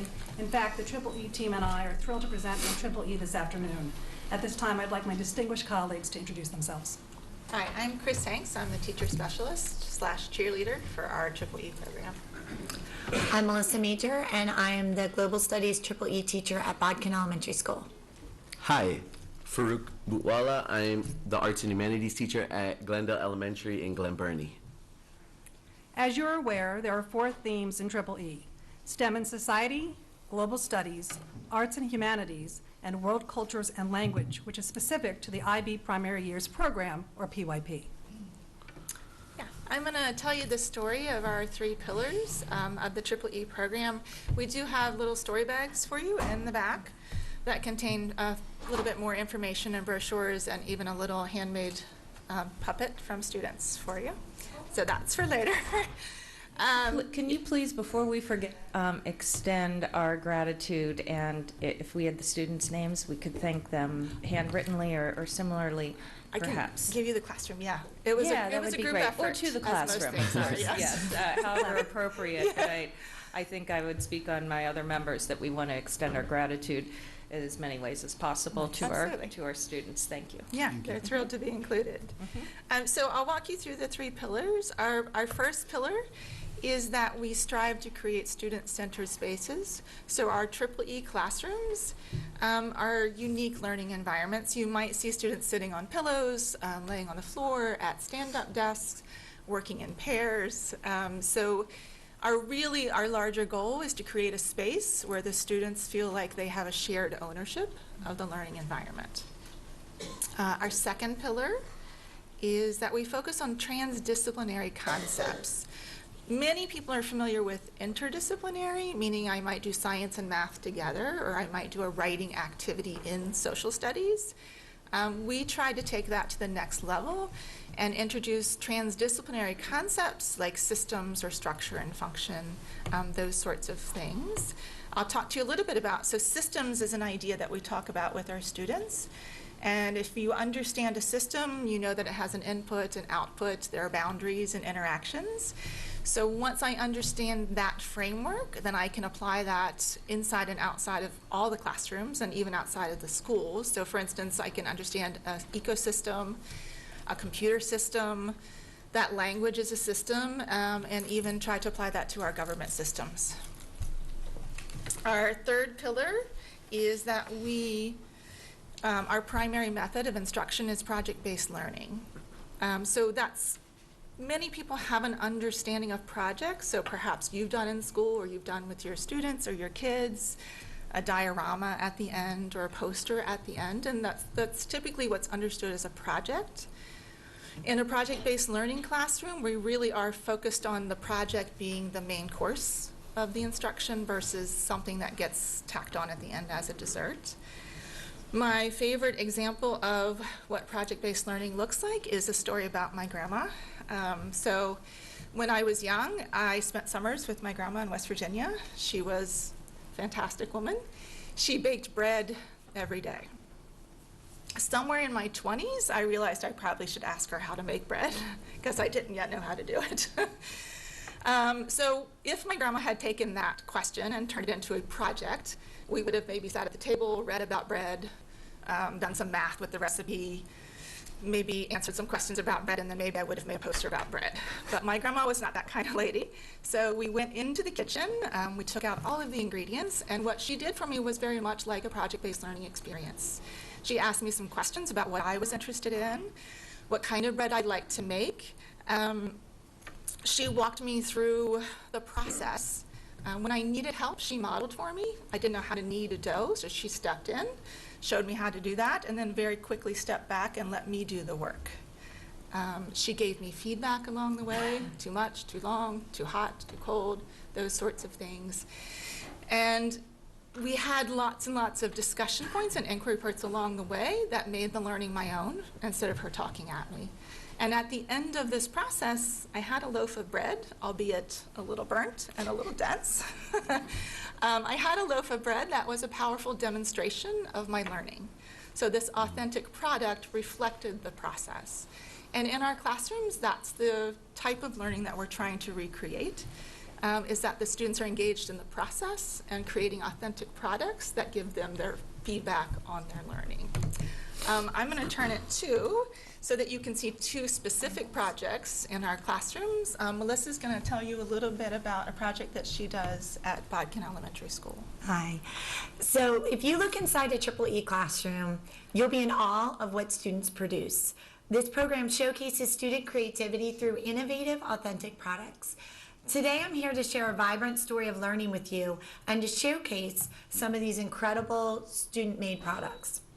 So first grade students at Bodkin Elementary have already completed their first module in Global Studies on African mass and emotions. They began by generating compelling questions that drove a sustained inquiry of African mass. They explored authentic African mass and worked with experts to uncover the cultural characteristics of these mass. They discovered the way shapes and textures are used to make distinct expressions. Then they studied books from children's literature and built their own capacity for recognizing and identifying specific emotions. Next, they created their own version of an African mask to photograph and feature in a published book, a class book on emotions. These books are now in the Calm Down centers throughout our school to help assist students in navigating their emotions throughout the school day. Now, when the students first investigated the African mask, their general reaction was fear. Slowly, through questioning and further experience, they began to shed this fear. They began to see the beauty that was inherent in this art form. And it wasn't long before they themselves were using age-old African mask designs to create their own original masks. Art from other cultures isn't scary or confusing when you take the time to learn about it from a reliable source. The students went home talking about African masks, creating additional masks in their spare time, asking to see African art exhibits. Through global studies, their horizons were broadened in a direction they never considered pursuing. Children also became more aware of their emotions and the role they play in connecting with others. Before, they used words like good and bad or happy and sad, but over the course of this project, they acquired a rich vocabulary for their feelings by accurately naming their emotions and recognizing them when exhibited by others. Through the writing of this book and the activities that comprise the research for it, they had a window into others' perspectives, a way to connect with others and their experiences. They learned that all people experience emotions. Emotions tell us what we need and show that we're part of a common human experience. We all belong. Reluctant learners who often feel unsuccessful in other classrooms blossomed in unexpected ways. Their peers viewed them differently, and more importantly, they saw themselves differently. They learned that they could belong, they could connect, they could make needed contributions. Presley noted, with time and effort, I can do really great things. In fact, we all can.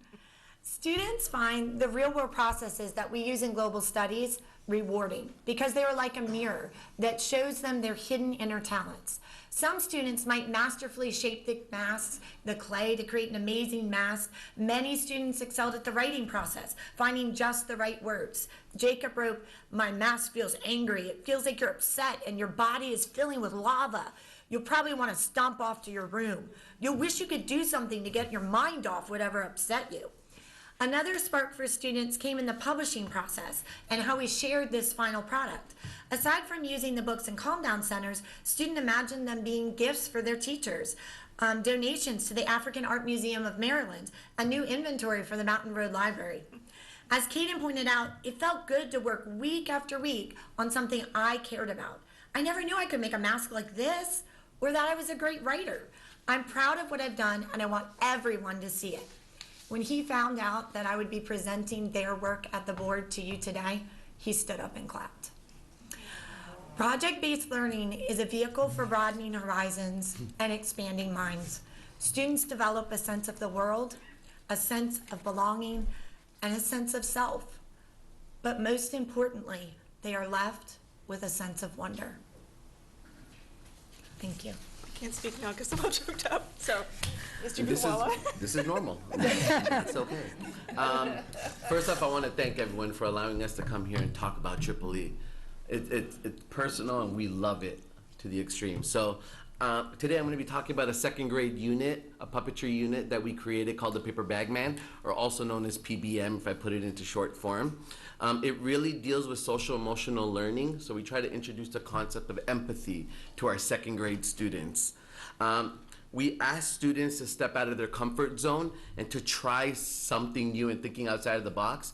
There are a lot of errors that happen, a lot, and a lot of frustration, but it is okay and we embrace it because that allows for their personal growth to happen. So we want mistakes. We want that safe environment to occur in our classroom. We talk about the 4 C's of 21st century learning. So creativity, collaboration, communication, and critical thinking. For the paper bag unit, paper bag man unit, we use a lot of communication and collaboration. It takes 3 people to manipulate paper bag man. It's not a one-person job, and paper bag man is then interacting with a fellow human. So there's 4 people in a group. I actually brought a life-size paper bag man, if that's okay if I can show you. So this is my buddy. He stays with me all the time in my classroom.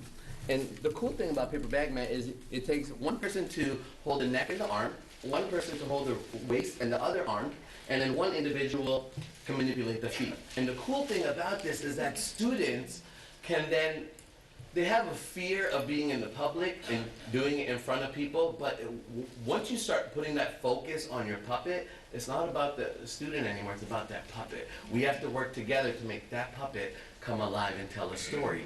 So one way we do it is by breath, by making it breathe. So you push down. And the second step is focus. So allowing your puppet to have real life emotions or focus.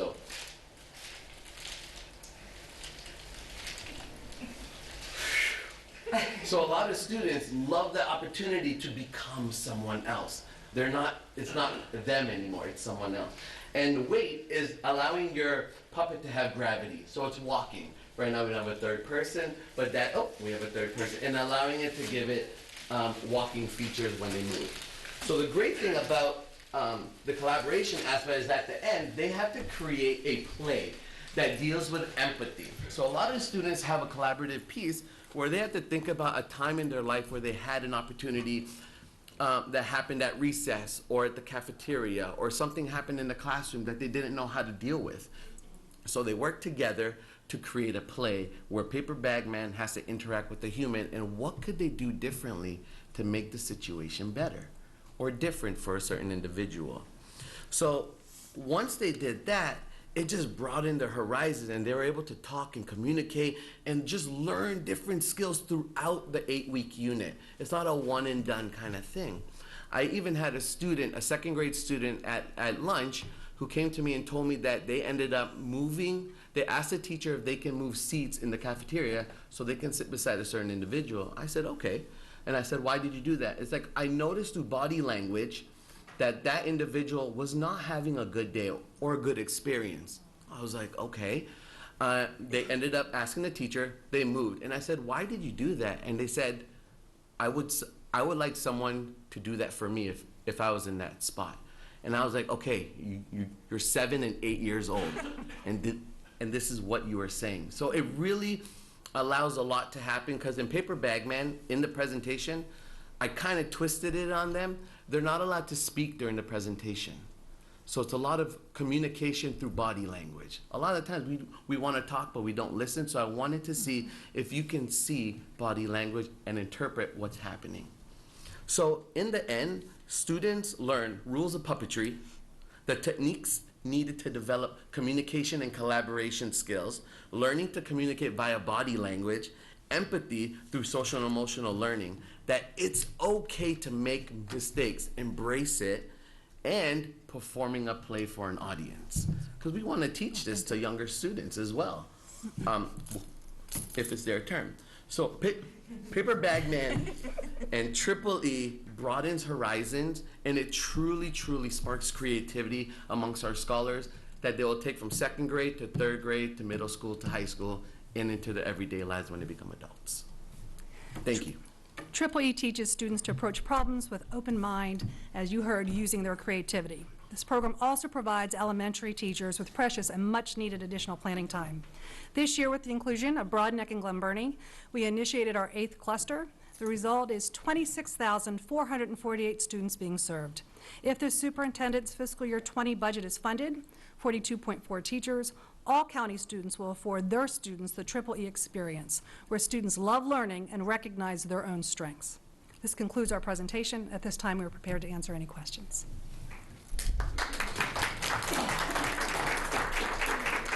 Thank you so much for a wonderful presentation. There are some questions. Ms. Shalahan. Thank you so much for being here and for that amazing presentation. I just want this in every cluster. I'm grateful that Dr. Alato put it in his recommended budget. Obviously, I'm from the Severna Park cluster. We don't have this. And it creates an inequity between those who can reap the benefits of this wonderful programming and those who can, as well as the teachers who get the extra planning time and those that don't. And you should give the same presentation to the county council. Keep this in the budget. I'm just saying, that was that loud voice. Yeah.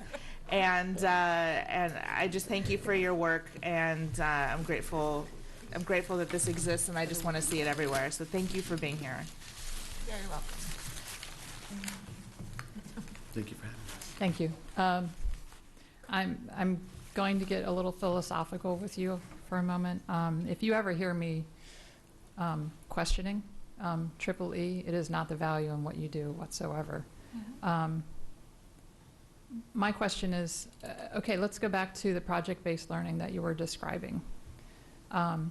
When students are focused on a project, you all made it very clear they're gaining multiple skills that include writing, probably reading, you mentioned research, math, social emotional, and really just a deeper learning than a skills-focused classroom session. So is there an argument to be made that this is how learning should happen every day in elementary school? So I would share with you that the project-based learning and that approach to learning is definitely being seen more and more in the curriculum. We believe in the facilitated aspect of our educators in front of their students, and then having our students take accountability, learning the skills through a very immersive experience. So one of the incredible things about Triple E, and Dr. Arlotto challenged us from the very beginning of its initiation, is that we don't want it just to be within the four walls of the Triple E classroom.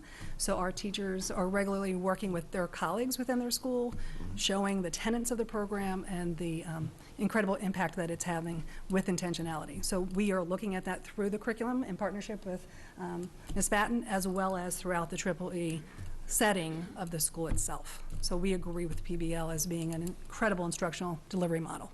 Okay. And Triple E itself, as far as the student experience, it's 1 hour a week, is that right? That's correct. Yes, ma'am. And then do you have, are you tracking any data as far as academic improvements that has been a result of students participating in Triple E? So we've had incredible focus group results by the adults as well as the students in terms of the impact of Triple E.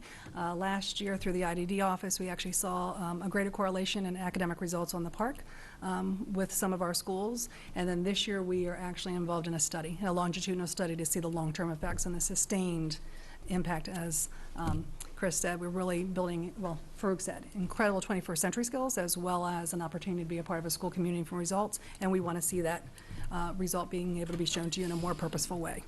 So to make sure I understand, you saw gains in park scores by implementing Triple E? Yeah, the IDD office did a breakdown of Title I schools with Triple E and Title I schools without Triple E, and there was a difference between the schools that had it than did not.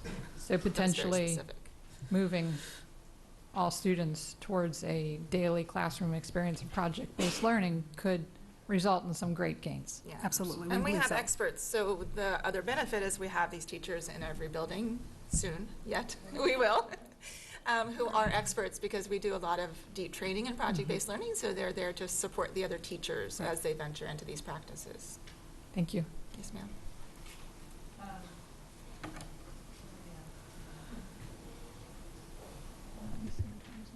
Okay, we have Ms. Antwine, then Ms. Hummer. Ms. Antwine? Thank you, Madam President. I loved it, and I have been blessed to actually witness Triple E in action. I'm a huge advocate for it. I have a question about sustainment, though, because as we develop and introduce this into our curriculum, more needs will come about. I'm very sure. More paper bag men, maybe. But overall, we want to be able to introduce a funding request that covers not only implementation but sustainment as well. So could you all talk about the needs after implementation just a little bit, please? So let Chris speak to this as well, but one of the things we've ensured is the ongoing professional learning or professional development. What's incredible about Triple E for the first 2 years, we really do focus on a purposeful onboarding sequence. It's actually 6 weeks for the first year teachers and 4 weeks for the second, because we want them to be experts in the tenets and understand their influence in that classroom setting as a facilitator of knowledge. And so what we have done is we've ensured, as we've had rehires, we've had some promotions, and some of our teachers have left us over the years. We ensure that then the new teachers come a part of the onboarding process. Right. And then throughout the course of the year, there's targeted professional development happening. The project slices, which are the project-based learning activities, instructional lessons, are constantly being evaluated based on actual feedback from the teachers, based on the response of the students in the interaction of the lessons themselves. So we are updating and looking at that. We do have a budget that's been established and that will continue to be looked at as new clusters come on board. So we believe that we have a model in place that will ensure that we can sustain and at the same time continue to create experiences in and out of the Triple E classroom because of the expertise of the teachers and the model that's been forged. Wonderful, thank you. I have just 2 more questions/comments. So, Bagman, did you name Bagman? This one? This is, I named him Frank. Just Frank. He looks like Frank, right? So my first name is Farouk, and everyone's like, no. I'm like, Frank. This is Frank, not Farouk, so, yeah. Well, thank you for that. My comment would be, I appreciate not only the learning environment that has been optimized through Triple E, but I hear a lot of trust and love and emotion from your team, and I've seen it personally from the students, so I really appreciate that. Thank you.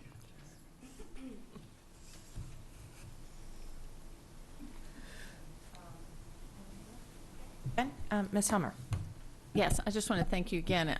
I've been thrilled over the years to see that we're getting more and more, and I hope that this year we'll be able to come through. And I think it would be very helpful for us in the budget process if you would go to Mr. Pittman's town halls and take Bagman and have Frank speak at the town halls and encourage full funding for the education budget when it comes about, including for the expansion of Triple E to all of our schools. So just putting that plug in for Frank to get out there and help us out. I'll check his schedule. I think we can make it happen.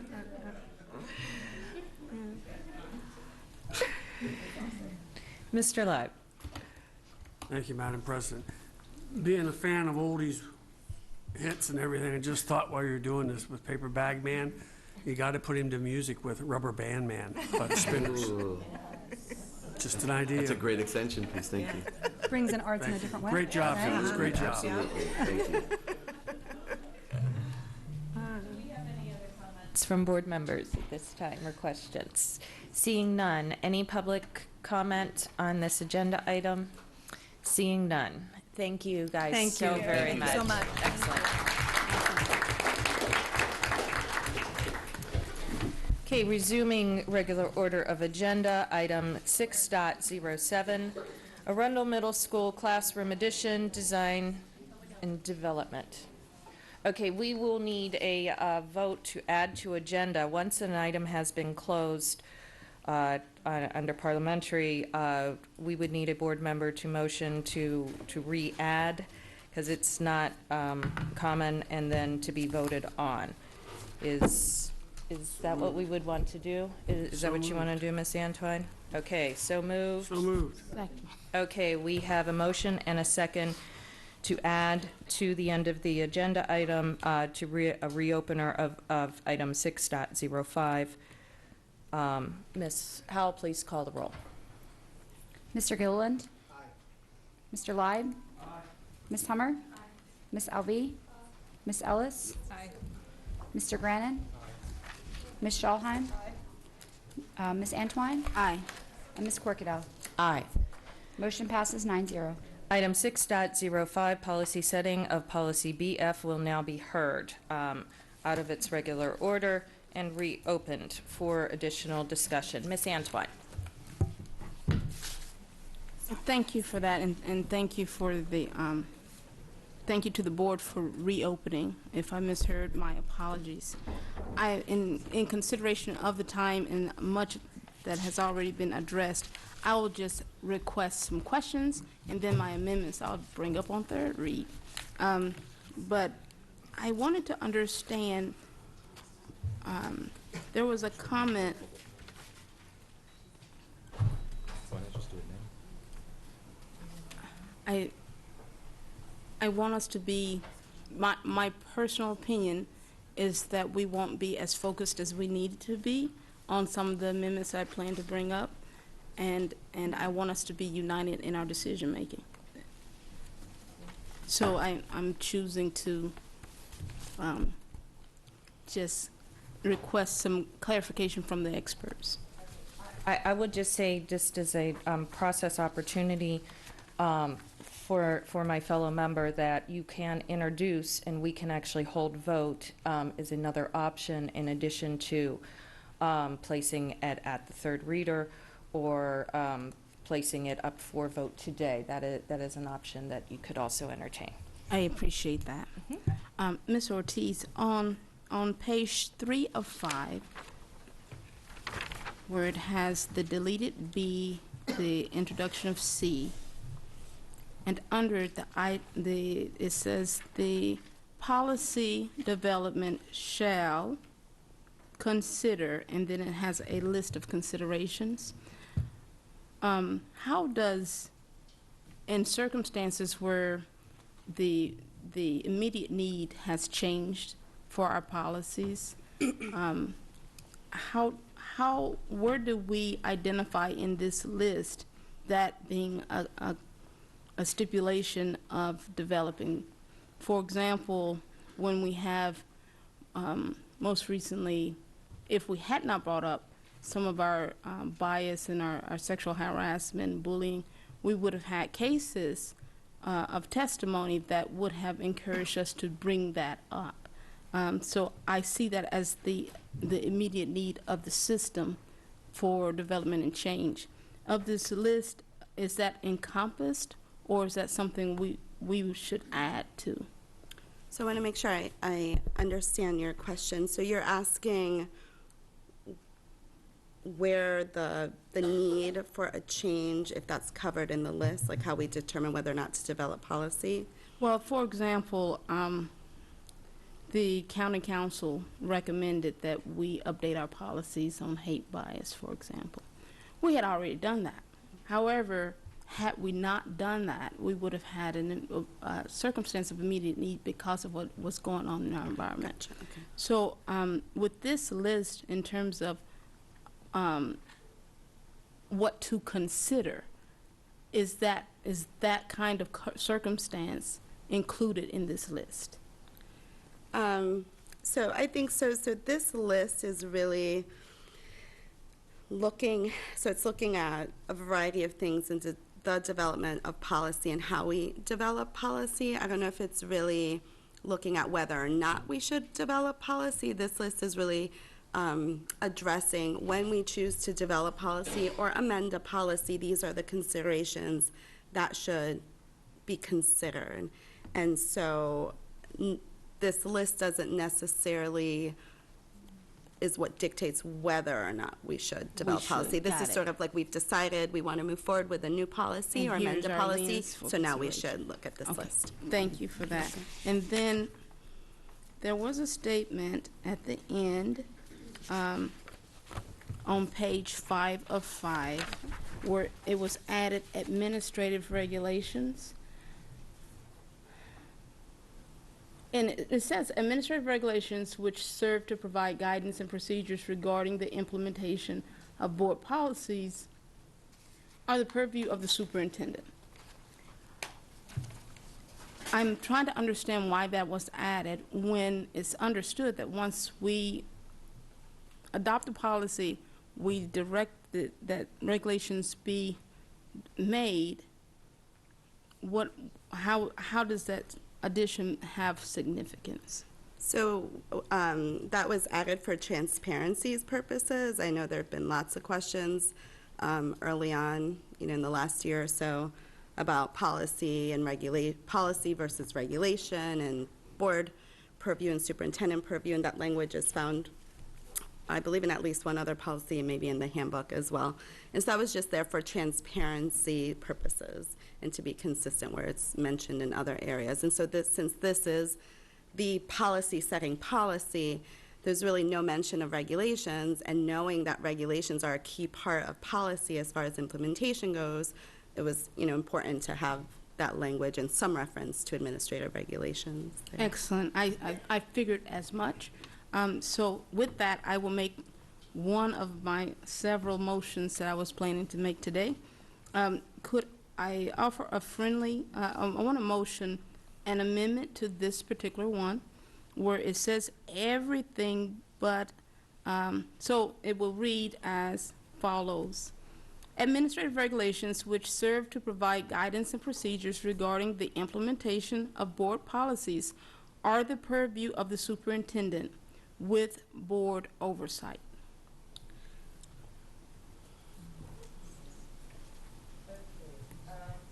We have a motion. Do we have a second? Okay, we have a motion and a second.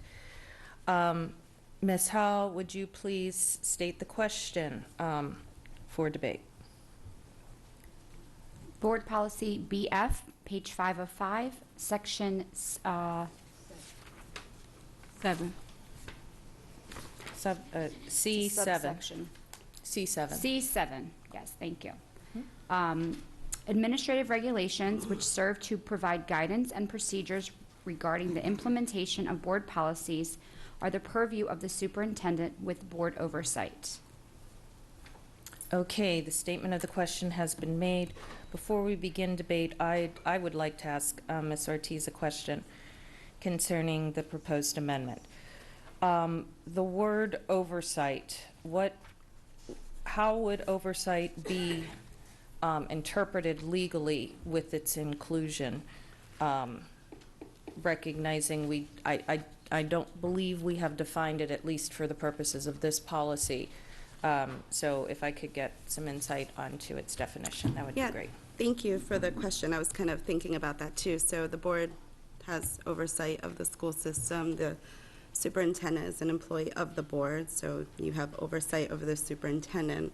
And so that's the process now, and that's how the structure now. So the regulations, I don't know, I would have to think about that a little bit, if there's another way to word what you're getting at, because obviously the superintendent, reports to the board and advises the board.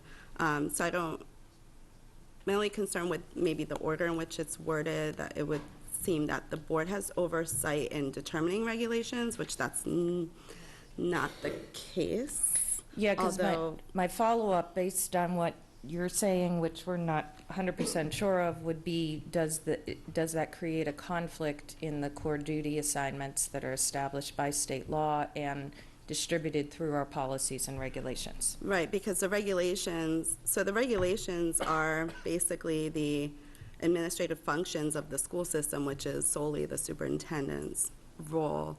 And so, but then of course the board has, it's just the wording. I have a little bit of concern of whether that would, if someone reading it would have a different impression of what you're intending it to mean. If oversight were to move forward, would your professional opinion be to define it for the purpose of this policy somewhere else contained therein, or similarly, in order to reconcile that? Or is it presumed that it would be read, oversight would be read in the same standard way that oversight would be read technically and legally in other policies? So because it's not defined in other policies, I would hesitate to give it a different definition in this policy. So I don't know if there's another word that could be used other than oversight. So for example, even though regulations are superintendent's purview, we always bring them to the policy committee And so anytime a policy comes forth for a new policy or an amended policy, we always attach the regulations. The policy committee sometimes gives feedback. Sometimes the board here in meetings gives feedback. Oftentimes, where we take that feedback and we're either able to answer the questions or provide clarification. So there is notice given to the board, and the board does give feedback, and oftentimes it is collaborative. So I just don't know if the word oversight is really the proper word. And also, even if I'm not bringing a policy, if it's just a regulatory change, we still bring that to the policy committee for review, discussion, and sometimes there may be suggested additional edits and things of that nature. And so I'm just not sure that oversight is the correct word to describe sort of that collaborative relationship. So I don't know. I think Ms. Antoine said she would hold. I don't know if you're holding for a vote today or for third reading. If I had some time to kind of think about maybe a way of clarifying that. If oversight were to pass, would it legally be recognized as a diminishment of or reiteration of the superintendent's duties?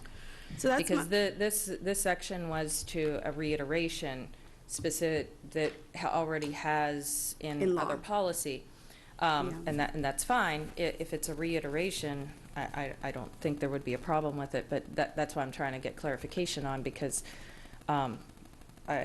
unintended consequences. Thank you. I think. So adding that language, I guess bringing it back to kind of what you initially referenced, the law is very clear on the board's role and the superintendent's role. And so my concern is that it could potentially create a conflict in the legal roles of the board and the superintendent as currently proposed. It could be interpreted as such. Okay, thank you very much. Okay, we have some other questions here. We have Mr. Grannon, Ms. Ellis, and then Ms. Antine. Mr. Grannon. Thank you. I think Ms. Ortiz's last comment may have addressed one of my questions, but I guess I'll just state I have a little bit, I certainly support the spirit of what Ms. Antine is suggesting, but I have a little bit of a concern, maybe it actually goes the other way. I think the board already has full oversight of everything the superintendent does, so I think by specifying it in one place and not everywhere else, I have a concern about that. So I just think that's a little, that leaves room for potential misinterpretation if we're just putting it here, whereas we have oversight, full oversight of everything the superintendent of schools. The other thing is, I think you addressed this, there's already a mechanism if for any reason the board thought that any regulation promulgated by the superintendent was not faithful to the policy, that we can change that or direct that it be changed, correct? Isn't that what you described?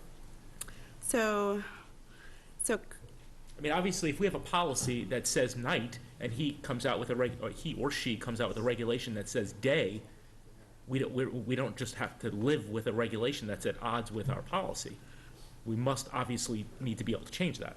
Right, yes, if you have something that's glaringly in conflict, yes, of course, the board can always adopt a new policy or amend existing policy to address concerns.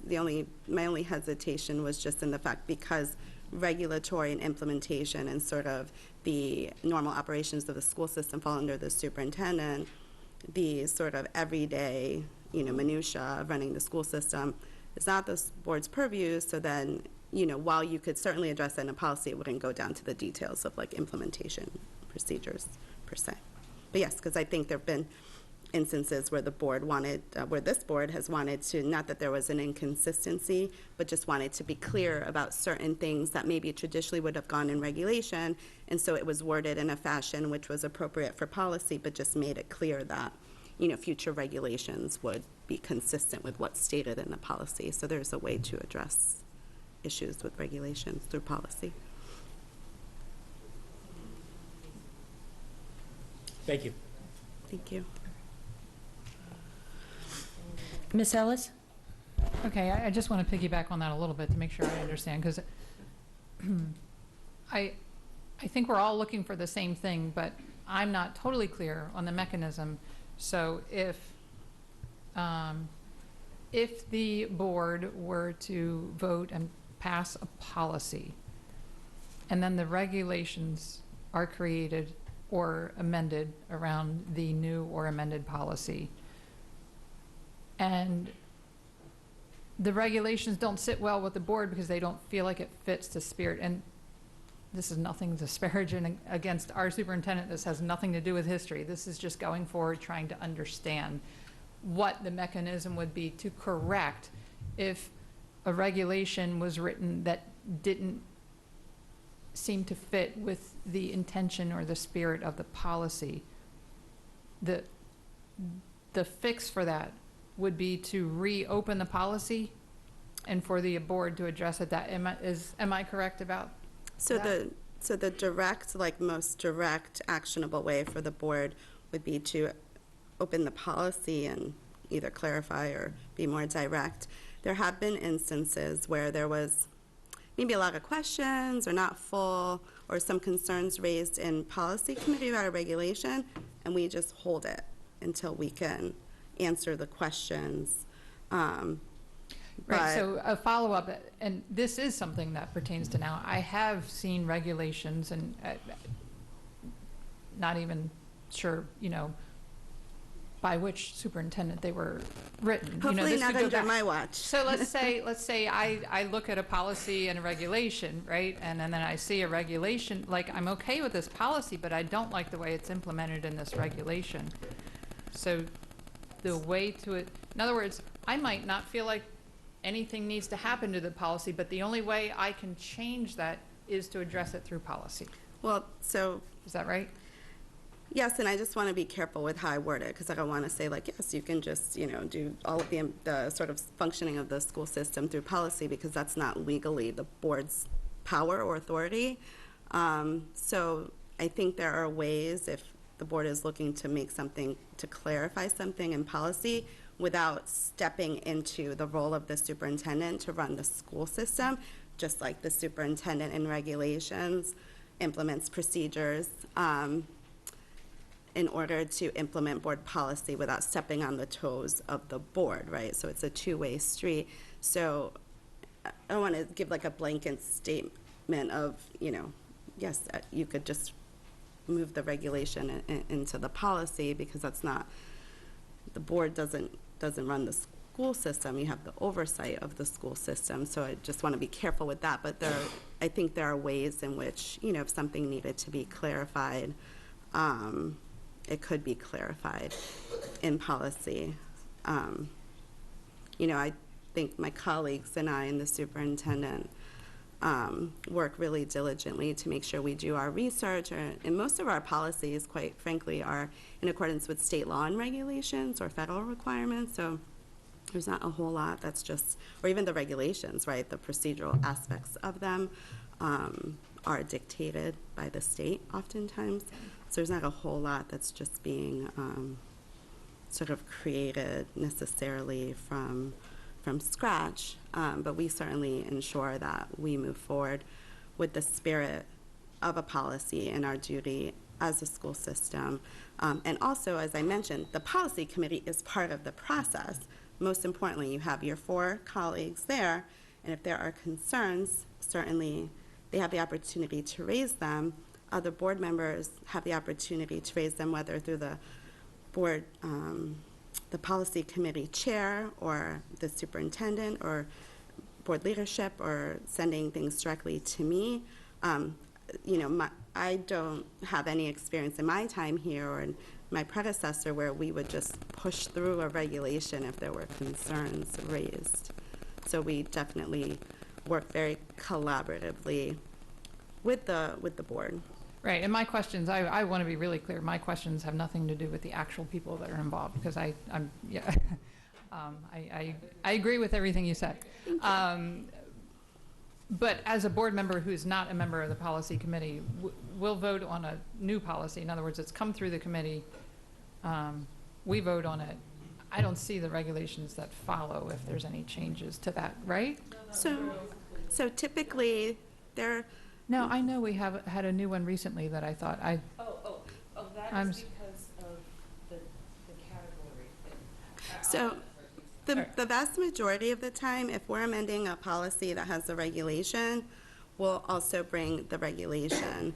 With this one, we didn't bring the regulation because there were so many changes, and we figured folks would have ideas, and there was no point in going through and amending the regulation without first having a final product. But again, like I said, because so much of our policies and regulations are pursuant to law and state regulations and other requirements, it makes sense to do it at the same time, or they're already existing, or they're not, such major changes. And so yes, like for GC, for example, today had 3 or 4 regulations that went along with it, and we brought all of them, and we received feedback from the policy committee and others, and we made adjustments as a result of that, because sometimes, kind of being in it every day, something might seem clear to me, but someone from the outside looking in might see some language and view it differently. And then BBB, for example, doesn't have a regulation and wouldn't, because that's really the board's purview. The superintendent's not involved in the hiring of the attorney. Thank you. You're welcome.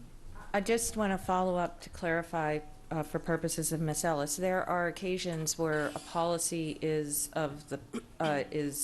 all of the board. It's all about the board, and so regulations would not be provided. Is that not correct? Yes, that's correct, and I don't even include that language in those, just so that there's no confusion. So the format of our policy is like a national format, in which you have the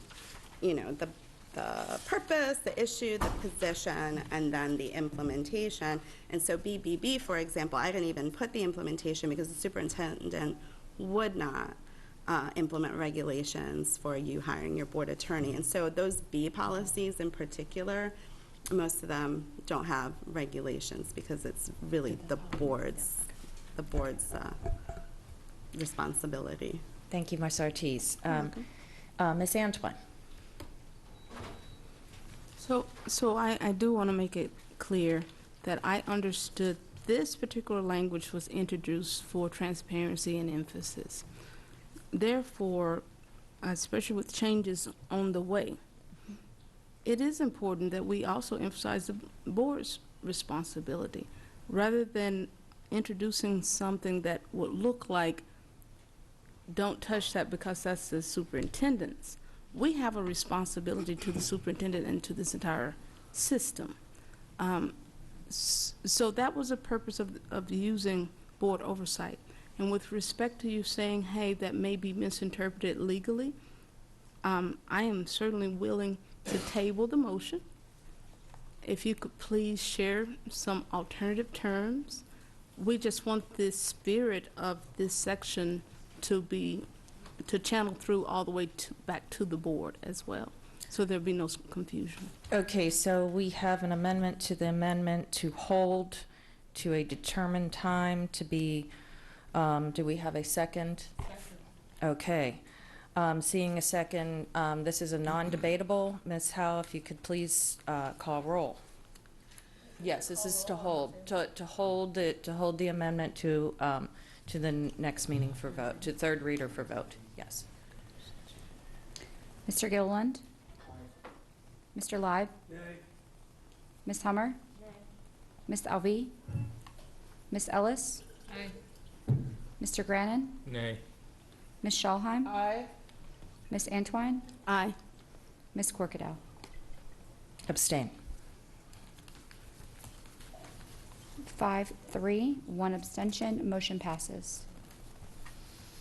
Okay, so this will be held for vote, and so at this point, we will close out debate, and my understanding is that Ms. Antwine and Ms. Ortiz will be working on to clarify or confirm whatever the case may be, and will be open to be brought to the table for vote at the third reader. Ms. Antwine, you had indicated additional items on this policy. Yes, ma'am, but I'm willing to hold those at this time. Okay, it's been held. Before we close out, any other comments? Ms. Ellis? Ms. Corkadell, my apologies. Yes, sir. Yes, ma'am. I just want to make sure I have everyone's vote correct. Mm-hmm.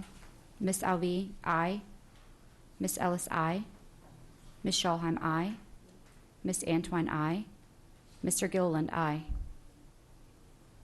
Nay, Mr. Leib. Nay, Miss Hummer. Nay, Mr. Grannon. One abstention. Thank you. Thank you, Ms. Halve. Okay, Ms. Ellis. Okay, since we reopened this, I think this is going to take 20 seconds. But to be consistent with the policy, the change we made to item 6.06, went in, so with the currently open policy, under section C, position, subsection 1, A, at the board's annual organizational meeting. Oh, good call. Can we just change that wording? I believe, Ms. Ortiz, if you're in concurrence that this is a technical in nature and that no formal motion would be taken, do we have consensus of the board of agreement to that? Thank you. Seeing nothing to the contrary, that will be added as a technical and included with the motion that was made for public upload with the approved amendments as such. Do we have any other public comment to this policy? This policy, this particular agenda item is now closed.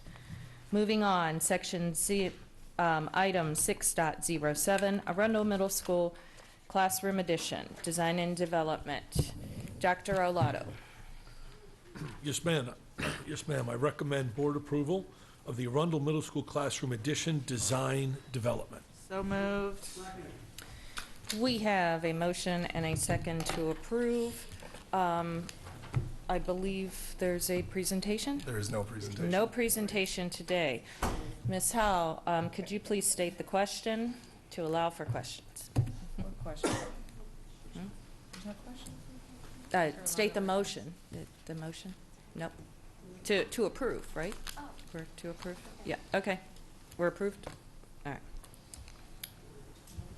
Any questions? No. All right, let's go to vote. No, that's what I mean, just state the question so we could go, because there's no questions today on it. I had jumped over to the other because we don't have any questions, so that's okay. Mr. Gilliland. Aye. Mr. Leib. Aye. Ms. Hummer. Aye. Ms. Alvey. Aye. Ms. Ellis. Aye. Mr. Grannon. Aye. Ms. Schalheim. Aye. Ms. Corkadell. Aye. Motion passes 8-0. Thank you. Apologies for the confusion, Ms. Howe. That's on me. Item 6.08, the 2019-2020 Board of Education Public Session Hearings and Workshops dates. Dr. Olato. Do you have any recommendations or comments? Okay. Okay.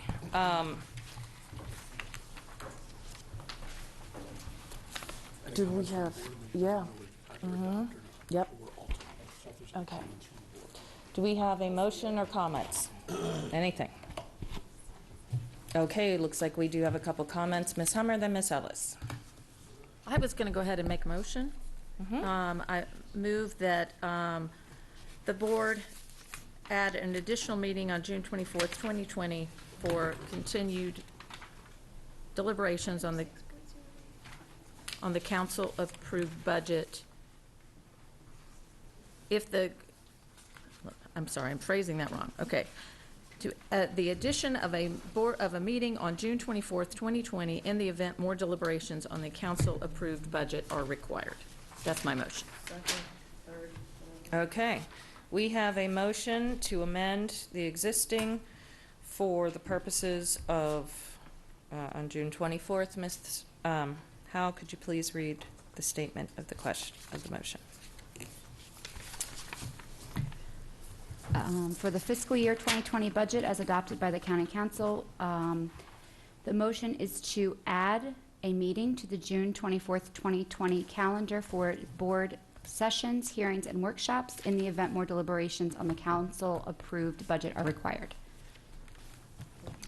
Okay, looks like we do have comment. Ms. Ellis? Yes, thank you, Ms. Hummer. So this was actually a recommendation that came up in the Budget Committee because when we do receive the budget back from the county, there's very little time to consider any changes that the board would like to make. So this, again, is an as-needed meeting should the board decide that more time is needed to consider any changes. Mr. Lott? I understand and fully support that. However, rather than say it's going to be Wednesday, June 24th, what day will the county council strike the budget? Perhaps we just put a TBD that we are going to meet after the county council strikes the budget in order to do this. Rather than say it's going to be June 24th, when's the council have to adopt the budget by? The 15th. The 15th? I've forgotten that. Yeah. Well, that'll work then. Just making sure. I just wanted to be sure we didn't get locked out. Okay. Any other questions or comments from board members? Seeing none, Ms. Howell, please call the roll. Mr. Gilliland? Aye. Mr. Live? Aye. Ms. Hummer? Aye. Ms. Alvey? Aye. Ms. Ellis? Aye. Mr. Grannon? Aye. Ms. Schalheim? Aye. Ms. Corkadell? Aye. Motion passes 8-0. Thank you. Next on the agenda item, reminder that 7.01 has already been heard. Moving on to 7.02, the Minority Small Business Enterprise Report.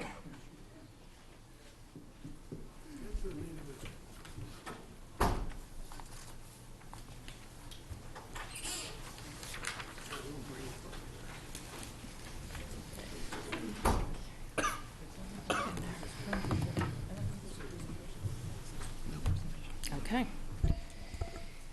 Any questions or comments from board members? I wanted to just to thank you guys, of course, though, because I know that the board has asked for this information, and I want to just express appreciation. And I'm not seeing any questions, so it looks like we're good to go. Any public comment on this agenda item? Seeing none. Oh, we do now have some lights, boy. Okay. So I am very sorry. I misunderstood. I thought there would be a presentation, so I was like, no, I don't have anything yet. Okay. I just wanted to understand when you, as the Minority and Small Business Office, do your demographic outlook, do you consider veteran-owned businesses as well? Not at this point. Okay. And is it because it's just, we've just never requested it, or is it because it? Sure. So the state of, Alex Shackno, Chief Operating Officer, so the state of Maryland actually has prescriptive procedures for this. And at the present time, the state's procedures, and we are obligated to follow the state's protocols, the state's procedures do not explicitly, there's not, it's not embedded within the state system, and therefore our conformance with the state system doesn't really allow for that. If and when that was to change at the state level, we most certainly would. So I love that until the end. My concern is, after reading the presentation that you guys did share, and I thank you for that, I saw some opportunities for us to address some of the concerns that were here in terms of the outreach, as well as those responding to some of our solicitations and otherwise. And one way to do that is if it's veteran-owned, veterans cover a multitude of the minority category. If we were to focus on that and do those variables, and at the same time, we're giving opportunities to the veterans, which if we are we're in the title of a small business office, then we are aligning ourselves with what the SBA is focused on as well. And that's the reason I wanted to ask the question before making motions. Sure. So again, so veterans are considered as part of our outreach. let me back up and readdress this. But if you're a veteran that qualifies as a small business entity, or if you're a veteran that qualifies as a Asian-owned business under MDOT or whatever, your classification for documentation purposes isn't veteran-owned. It's Asian American-owned or small business-owned. So again, in the states, you'll see all the categorizations and the breakdowns that are on these pages, and these categorizations and breakdowns are the ones prescribed to us at the state. I mean, we clearly would welcome any and all opportunities to work with veterans or veteran-owned businesses, but to be documented into this report, they would have to be certified by MDOT and conform with the GOMA regulations as one of these other categories that are enumerated on these pages. Does that help clarify it a little bit? It does some. So just to top off what you just shared as a top off clarification, right? So if we were to start putting a block on our forms, are you veteran owned, and start collecting that data, that would be against what the state has required of us? Yes, because the form, the actual form that we utilize is a state of Maryland form. It's not an Anne Arundel County form. It's a state form that we have to utilize. That form gets sent to the state. It gets audited by the state. We do not have the liberty. The form is designed to be in conformance with state law and with the Administrative Procedures Guide of the state. We don't have the liberty of altering that state form. Again, I think I hear what you're saying, and I think it takes leadership or action on the part of the state will trickle down. So I think we need a state action. It needs to be that direction. We don't have the latitude to push up against the state. We need the state to take action. If they accept that as a categorical area, if they alter their form, that all 24 counties use, it's a uniform form. We don't have like our version of their form. Understood. Then we'll be glad to do it. So we're not being in opposition. I think it's a procedural area, and we need the state to take action or leadership in this area, and then we will more than certainly comply fully. Yes, sir. Well, you're not giving me opposition, and I appreciate that. You're just giving me the straight of it like you always do. But based on what you just shared, I kind of know what actions to take based on that, and it may not come through this board, right? My other question was about the decrease. We often use the phrase spirit and intent. Well, the spirit and intent is to give opportunity to these businesses. So if there was a decrease in almost every category, from what I could tell, what would be some of the reasons for that decrease? In regards to the supplier law? Okay, so there's, well, I'll let Ms. Avery, if you want to, there was a change in law that you can't compare last year's apples to this year's oranges. Oh, got it. But Right, absolutely. And the decrease was really attributed to the 60% supplier law that went into place October the 1st, 2017. So really, what happened in the past, when contractors use suppliers, they could use the entire contract amount, the 100%, towards the MBE goal. Since that law went into place, they could only use 60%. So really, if you didn't take that into consideration, it increased.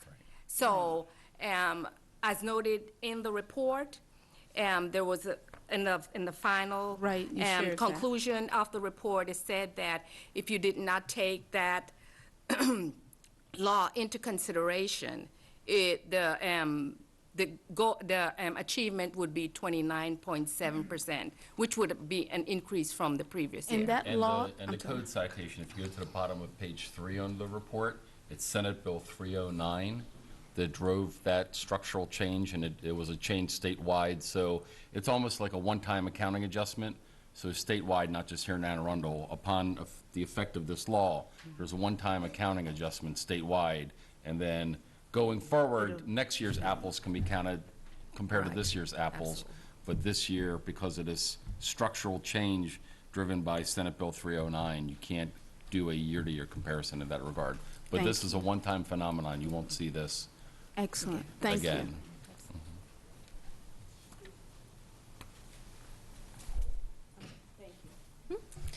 Ms. Hummer.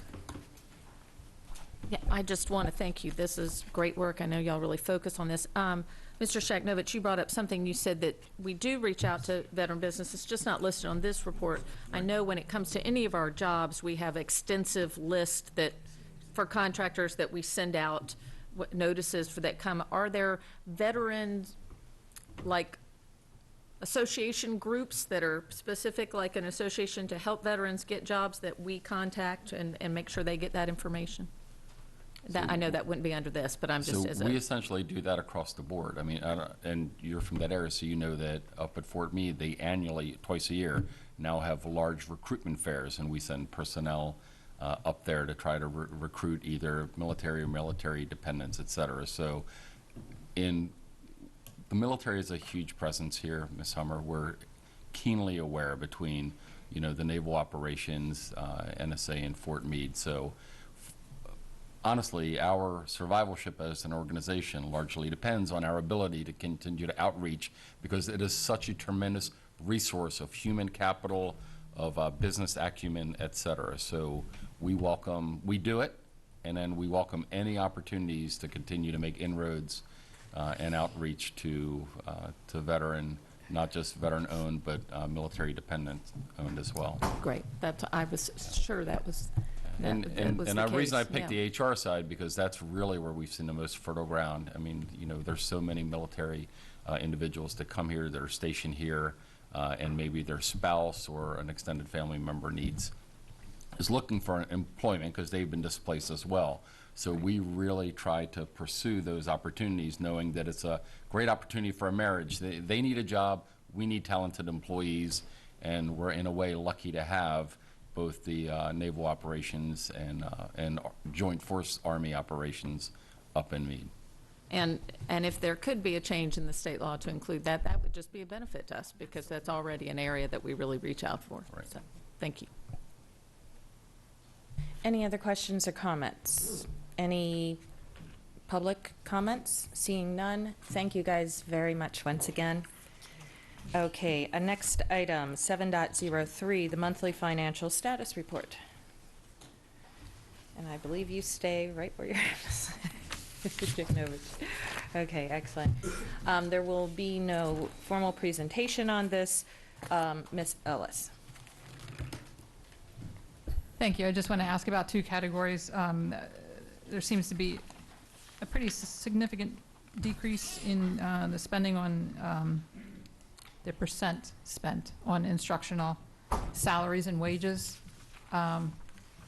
Is that because of the challenge we have had filling open positions? So it's mostly attributable to turnover. So we had in excess of 600 of our more veteran teachers retire, and more junior tenured folks.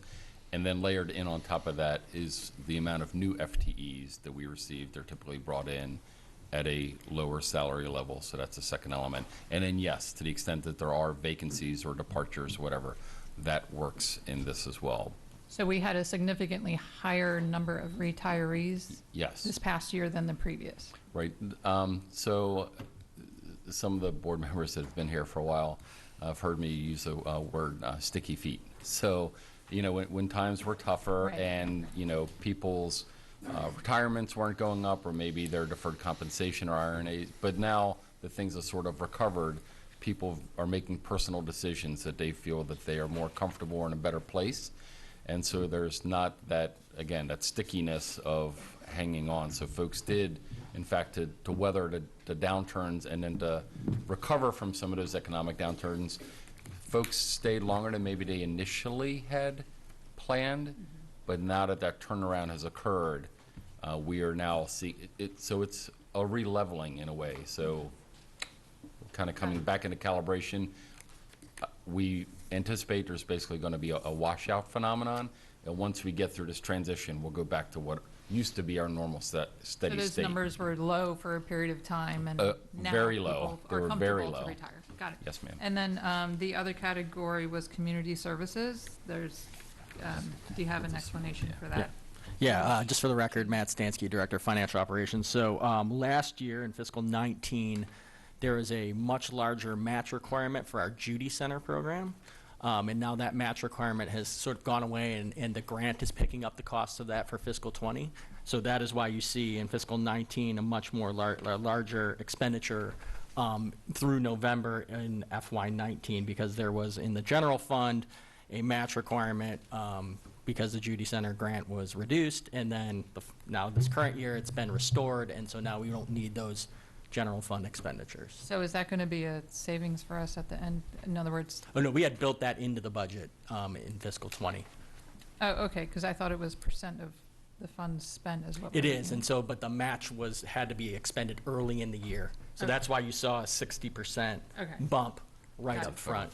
Yeah, so the Judy Center program is really a federal program, and a lot of the federal matches have to be expended typically before October, because the federal government kind of works on an October cycle, so. Thank you. Okay. Any other questions or comments on item 3.7.03? Seeing none. Any public comment? Seeing none. Item 7.04, the award of contracts. Any comments, questions, or concerns of the board? Seeing none. Next item. Oh, we do have one. Oh, okay, well, we haven't called the next item yet. Hold on, everybody. Okay, next item is 7.05, the Shadyside Elementary School Telecommunications and Transmissions Facility. This was placed on the agenda to provide, in the interest of transparency, an update, a public update on this in very brief, because of recent activity that constituents and others have made us aware of. So in the interest of that, if I can pull, I just had it up, of course.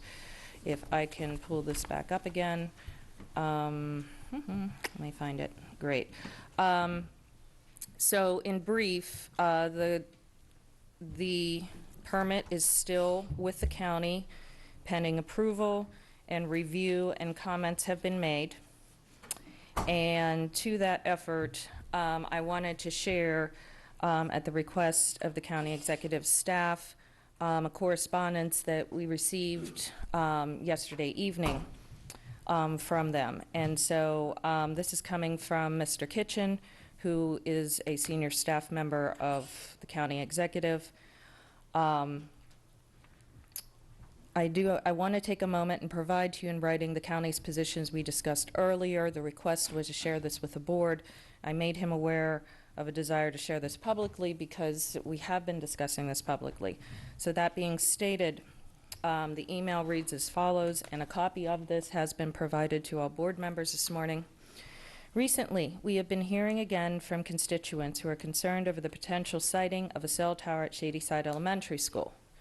We received many comments on this issue when the county executive first took office, both from constituents opposed to placing the tower at the elementary school and from constituents advocating for increased cellular service in the area. However, those comments subsided after the Board of Education voted in December of 2018 to pause this project until further direction came from the board. When a recent modification request was made to the Office of Planning and Zoning related to this project, the county's position was that our permitting agencies would not move forward with reviewing the application until the board's position on the project is clarified. We took this stance because we both acknowledge and respect the fact that the decision of whether or not to place a cell tower on property owned by the Board of Education is the board's to make. The county executive does believe that the gaps in cellular service on the Shadyside Peninsula need to be closed. The county executive wanted me to pass on to you that if the Board of Education shares the concerns that some of the community members have expressed about the elementary school site, that the county would be willing to see if we can identify a nearby site that is both available and appropriate for the placement of a cell tower. Please advise. Further. Sincerely, Mr. Kitchen. That was the conclusion of mine. We have a couple comments. Mr. Leib, then Ms. Schalheim. Thank you, Madam President. In view of the county's expressed desire to work with the Anne Arundel County Public Schools, as indicated in the email we received, to reach a resolution to the cell tower challenge at Sadyside Elementary, and to increase cell phone coverage in southern parts of our county, I move that the board rescind its direction to the superintendent to pause the Shadyside cell tower and authorize the superintendent to work with the county and Milestone, consistent with the existing contract, to address the goal that's been so stated. Okay, we have a motion and we have a second. Before we proceed, Ms. Howell, could you please state the question?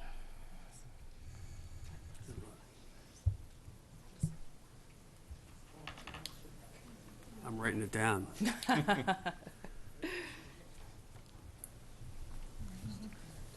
Can I make a point of order? And because I believe I pressed the button first. So. Okay, I was reading and I was not seeing who hit the button first. I hit my button first. Appreciated. I do not believe that there is a handbook assignment associated with that, and it is duly noted and respected. We do have currently a motion on the table. Very much rehearsed. Got it. Please refrain from personal motive comments to the president and other members of the board, as stated earlier. Thank you. Ms. Howell, if you may proceed.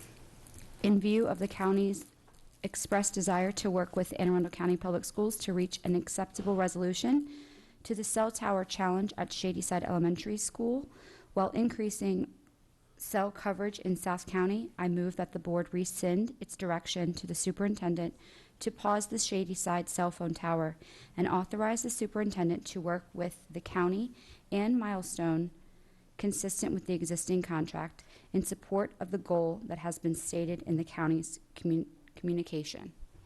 I have a point of clarification, Madam President. Point recognized. Mr. Granum. Thank you for that, Mr. Leib. Eloquent as usual. The one thing my kind of slow brain couldn't get is, do you mean to look for sites other than Shadyside? Right. Because that would be material to my vote. I'd be happy, I'm going to say it right now, I'd be happy to vote today to rescind the pause for sites, any site other than Shadyside. But if you're saying to include Shadyside as a potential continued option, then I can't vote for that. I would say the inclusion of Shadyside as a potential option should be there in conjunction with the entire picture. The result of the study and the work by the county and us could end up somewhere else, and I support that as well.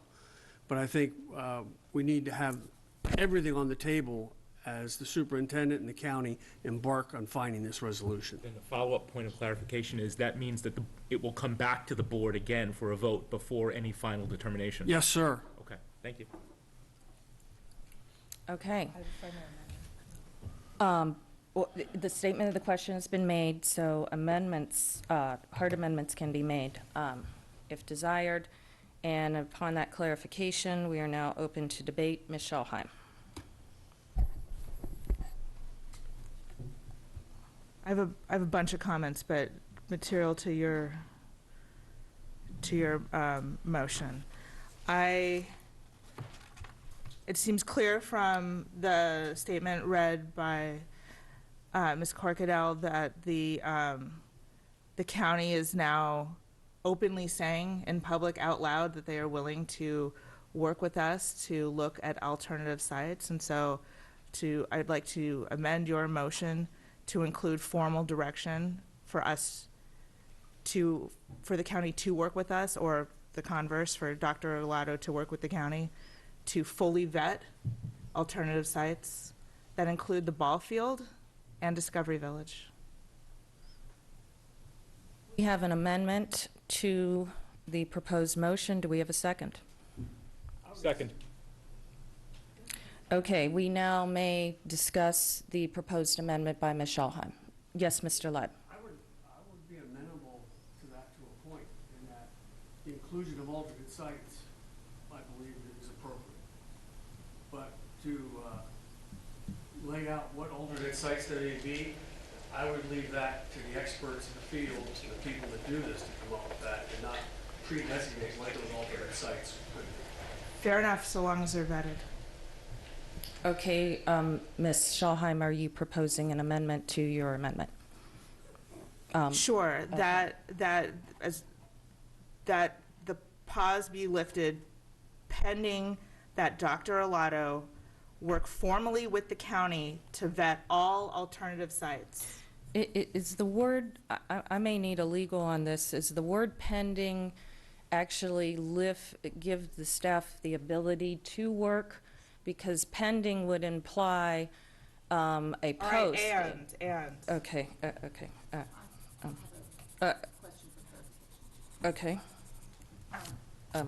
Of the state, of the technicality of the statement. We're not in, yeah.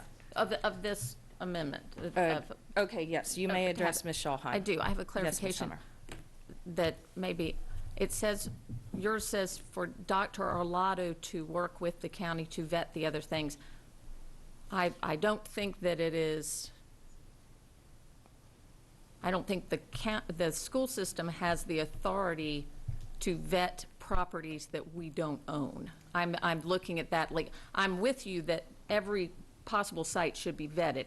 I'm just saying from a legal standpoint, I don't know that we can direct and say that the wording on it is what I'm Okay, concerned sure. about, that it wouldn't, that it's making it sound like Dr. Arlotto will be vetting those properties, and we can't do that because they're not our properties. For Dr. Alato to enter into conversations that about the discussion of alternative sites, I mean, we've heard from the county executive's office that they are willing to, if asked formally, to engage in conversations that involve looking at alternative sites, and I want those conversations to occur, and so I'm formally asking that they do. Okay, we have a couple I can respond. comments for there, but I do believe response may be in order here, and I'm going to start with the Dr. Arlotto. Thank you, Madam President. So that I can seek clarification and give advice, this was, none of these motions weren't discussed with me in advance, so Neither me. I've not had discussions with my legal counsel about what my obligations are and or how far I can reach. I know that the board, we have a contract with Milestone that allows us to enter into negotiations with the Milestone Communications with regard to school-owned properties. I don't have any reach, I believe, and again, I need to consult with my legal counsel, that I can enter into negotiations with the county government regarding their property and what they choose to do or not do. They are certainly open to do that today. Right now, they could reach out to various companies, I would guess Milestone included, to say we would like to seek options for telecommunications towers in the Shadyside area. But I don't believe that I have the authority to do that on behalf of the board of the school system. It's been made very. Okay. This is my amendment. I don't think he was asking a question, and you will have other opportunities to speak in general. I do have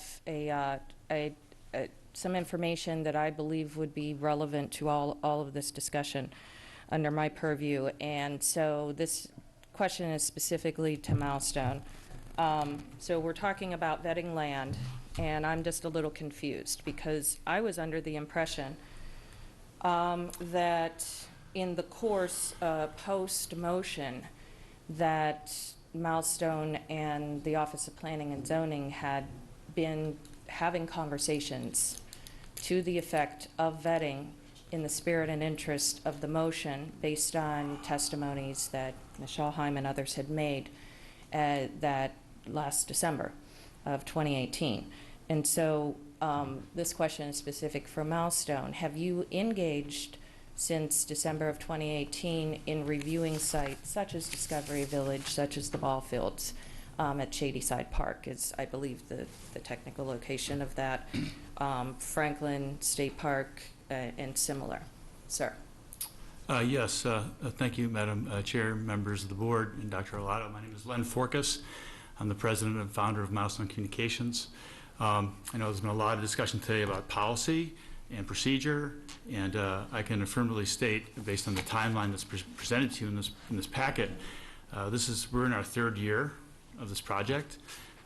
It all began when the board gave us the authority to move forward on this project on June 21st, 2017, pursuant to the telecom transmission regulations. We've complied with every regulation that's been required. This is our 8th tower since we started our partnership in 2012. So this project has been no different than the 7 that preceded in terms of the way in which we've proceeded to obtain the necessary communication of information. We held a community meeting in August of 2017. We came back to the board on September 6, 2017 to request consent to move forward to building permit. That consent was granted. We held 2 additional community meetings in April of 2018 and again in November of 2018. And then about a year ago, we were before this board when the discussion of a pause was introduced. It was our understanding that the request of the pause was for Milestone to evaluate all other options, government, private, county-owned, so forth, to determine whether or not there was an appropriate alternative location where a tower could be developed that would still provide the coverage objectives for Verizon, which is our client, our major tenant. We also had a meeting with the county authorities, and they directed us specifically to address the dozen private sites, commercial sites, that were within the search ring for the property, as well as the Jack Creek Park property, which was the designated property that was most proximate to this site.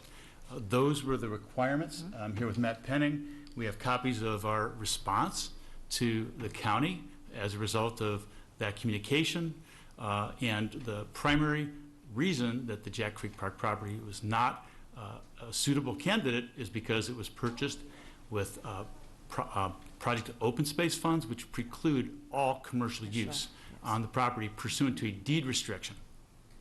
But having said that, we also looked at additional properties at the same time.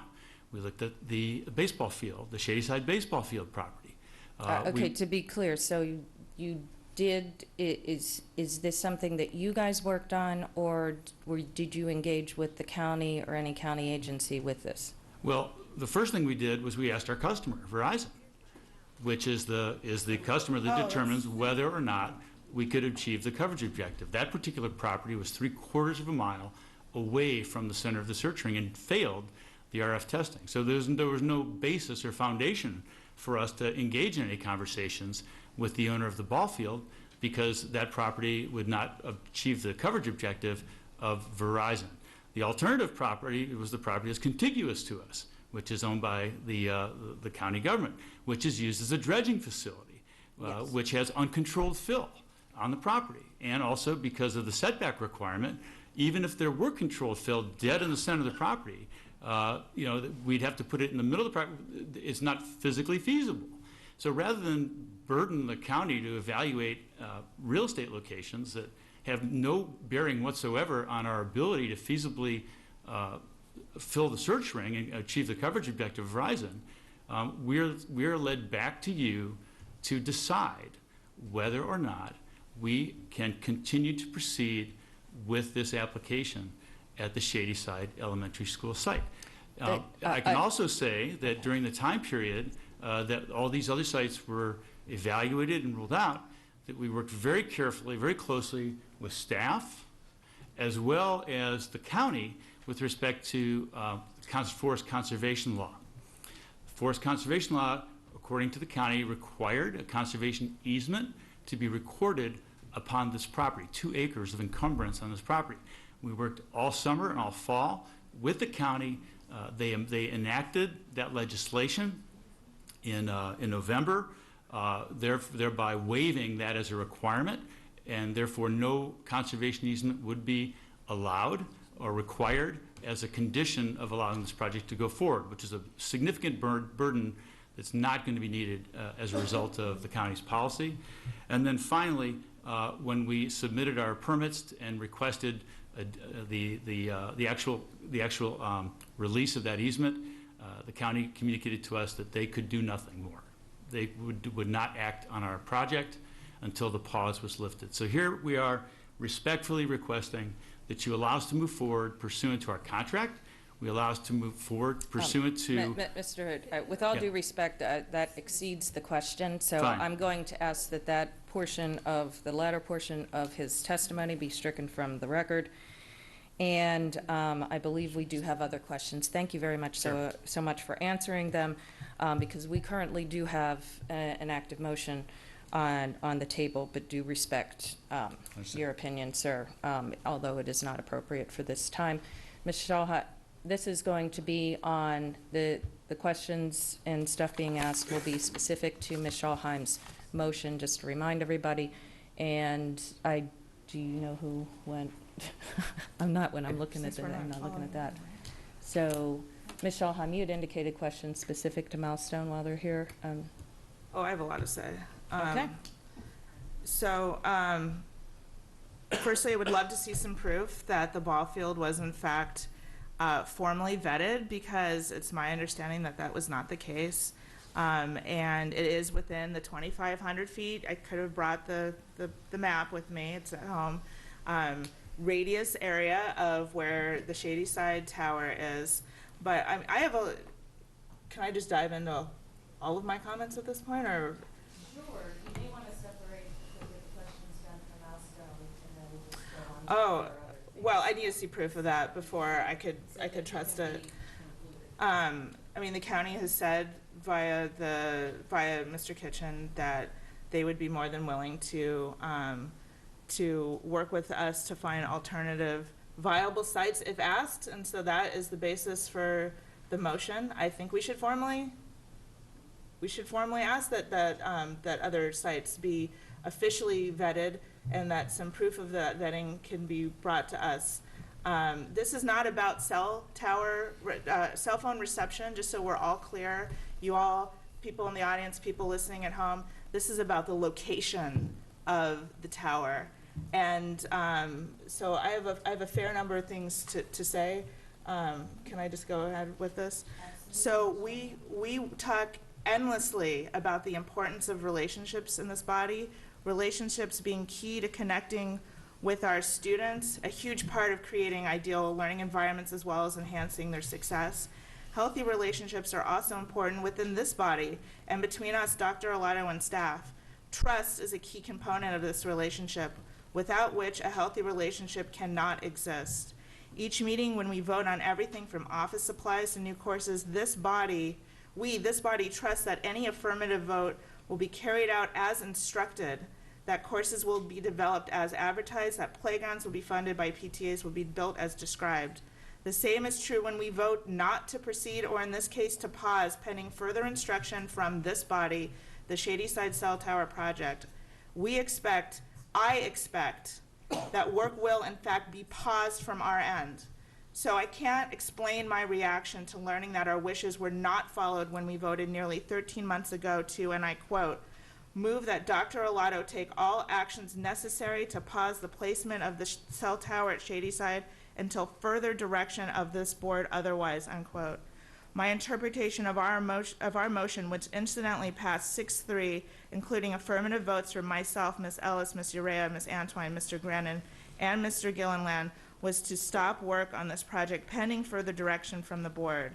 This motion did not, in my humble opinion, mean that staff should continue to work with Milestone on this particular project, including working with them on various aspects of the planning and zoning process and lobbying others for support of the project. This work, despite our vote, did continue according to roughly 200 pages of emails sent to all members gathered as a result of a PIA request to the school system. AACPS staff worked with Milestone on the Shadyside Cell Tower project over the last year, despite our vote not to, as evidenced by the following.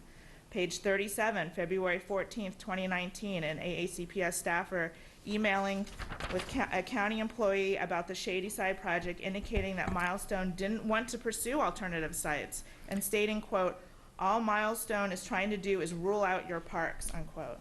Page 38, August 6, 2019, an AACPS staffer emailing with Milestone about documents the county has regarding the Shadyside Cell Tower project. Milestone asking an AACPS staffer or legal to look into documents related to the project. Pages 41 and 42, August 7th, 2019. An AACPS staffer writing to Milestone about missing deed reference on lot consolidation and that new planning and zoning officer name is needed, and to sign and seal both description and plat, as well as asking for Mark's schedule. All of this specific to the Shadyside project. Page 49, February 15th, 2019, an AACPS staffer lobbying for the Shadyside project, writing to a Mr. Magorka to garner support from fire, police, or EOC. Page 53, September 10th, 2019, an AACPS staffer emailing and Mr. Matt Johnson about the landscape plan for the Shadyside Cell Tower project. Pardon me, Ms. Schalheim, before we continue, just as a point of order, if all of the members have received, I'm wondering, are we rereading the entire We're not. information? I would like to continue with my I do, but I would want to just make sure that everybody is aware of that, because I was not aware that there was an entire reading of I said I had comments, and I'm going to finish with them. Page Yes, 94, January 30th, 2019, an AACPS staffer emailing with another AACPS staffer about the latest comments from the county regarding the Shadyside project, and indicating the forest conservation easement seems to be the last hurdle. Clearly, AACPS was working with Shadyside, was working on the Shadyside project over the last year after our vote to pause. Why have a board of education if our directives are not followed? Two more interesting emails I found in the set of documents, and just, that I just want to make a comment on, is that Milestone was writing to Mr. Gilliland requesting to be on the June 5th, 2019 meeting agenda to resolve the forest conservation easement issue. And of course, he would be CC'd because he was board president at the time, and stating that, quote, alternative locations were not feasible. That was Milestone writing. Really, are you sure? Because that doesn't seem to be the case. We've seen no proof that the ball field isn't feasible, and a private landowner also wanted the tower on his commercial property within the 2,500-foot radius, has reached out to Verizon and Milestone multiple times and never received a response. And like I said, he was only CC'd because he was president at the time, and according to the papers we all received, he didn't respond. That would be Mr. Gilliland. Page 40, April 26, 2019, an email between Milestone staff stating that AACPS had previously indicated granting of this easement would be acceptable, as the proposed easement is for an area largely unsuitable for development due to the presence of wetlands and other environmental issues. Hardly surprising that to make this project work, it would have previously needed a forest easement and some maneuvering to fit a cell tower, which is on land largely on wetlands. What about an outdoor ed space instead? Don't we have to rule out educational uses before entertaining a non-educational purpose for this land? The information sent to all board members also included revenue information from our contracts with Milestone. As of the end of May 2019, these projects have only generated $576,383.62 after seven 7 years of working with Milestone, and this figure does not include our staff's time and expenses, taxpayer dollars. If we consider that, the net revenue would be far less. Let me remind my colleagues, everyone in the audience and those watching from home, $576,384. What we've earned in revenue over the last 7 years is 0.0453% of this year's current annual budget. In other words, a minuscule amount. Why are we in the telecommunications business? And how does this relationship align with our strategic plan? We've spent far too long discussing this project when we should be focusing on our students. Nowhere in state or federal law says that the school system has to bear the burden of communications alone, nor does it mandate which companies we work with. PG County severed their contract with Milestone back in 2017, and Roanoke, Virginia very recently did the same, December 2019. I challenged us to work more with the county and step up our efforts to look for sites other than the proposed site on the Shadyside Elementary School grounds, so we can keep them off school property. And let's see here. And again, this is about establishing solid service in the area, and I know that we need this. However, for me, this is all about the location. And of course, we don't have cell phone coverage within that building, nor do we at Folger or Severna Park Middle, Severna Park High School, Annapolis. It's because of the building envelope, and that won't change with a cell tower right outside the door, wedged between wetlands. I am angry that our directive to pause wasn't followed. I'm angry that we are having this discussion on a controversial topic in the middle of budget hearings week and during a daytime meeting when fewer members of the public on either side are able to weigh in. It's my understanding also that the Ombudsman is still involved with this PIA request, and that any decisions made today are hardly appropriate when we should be focusing on our budget. So yeah, I move that we work formally with the county to formally, and for the purposes of this body, to rule out other viable sites that can give the cell tower reception needed in that part of the county. And if not, then I definitely move that we table this and all other discussions on all other Milestone projects until after the Ombudsman has weighed in our budget session. Okay, we actually had a motion already. Ms. Schwalheim, order, please. I was speaking. Thank you. We actually already had a motion. Now, you made the word motion assigned to 3 things at the very end. Are you proposing to amend your existing motion to reflect the new language, or was that just a simple expletive of part of your prepared statement?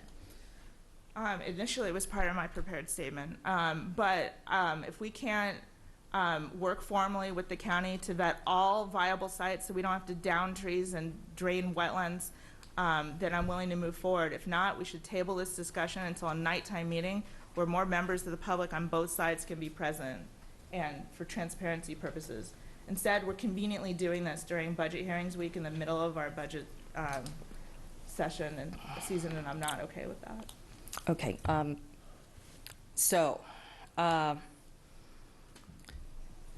I need a clarification, a legal clarification as it relates to the Milestone contract. And so I am going to request a stand at ease of the dais so that I can seek legal counsel briefly to verify my understanding before we proceed. From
We will now resume, and I would ask, as a point of legal clarity under my purview, Mr. Burns, if you would not mind coming to the podium for a minute.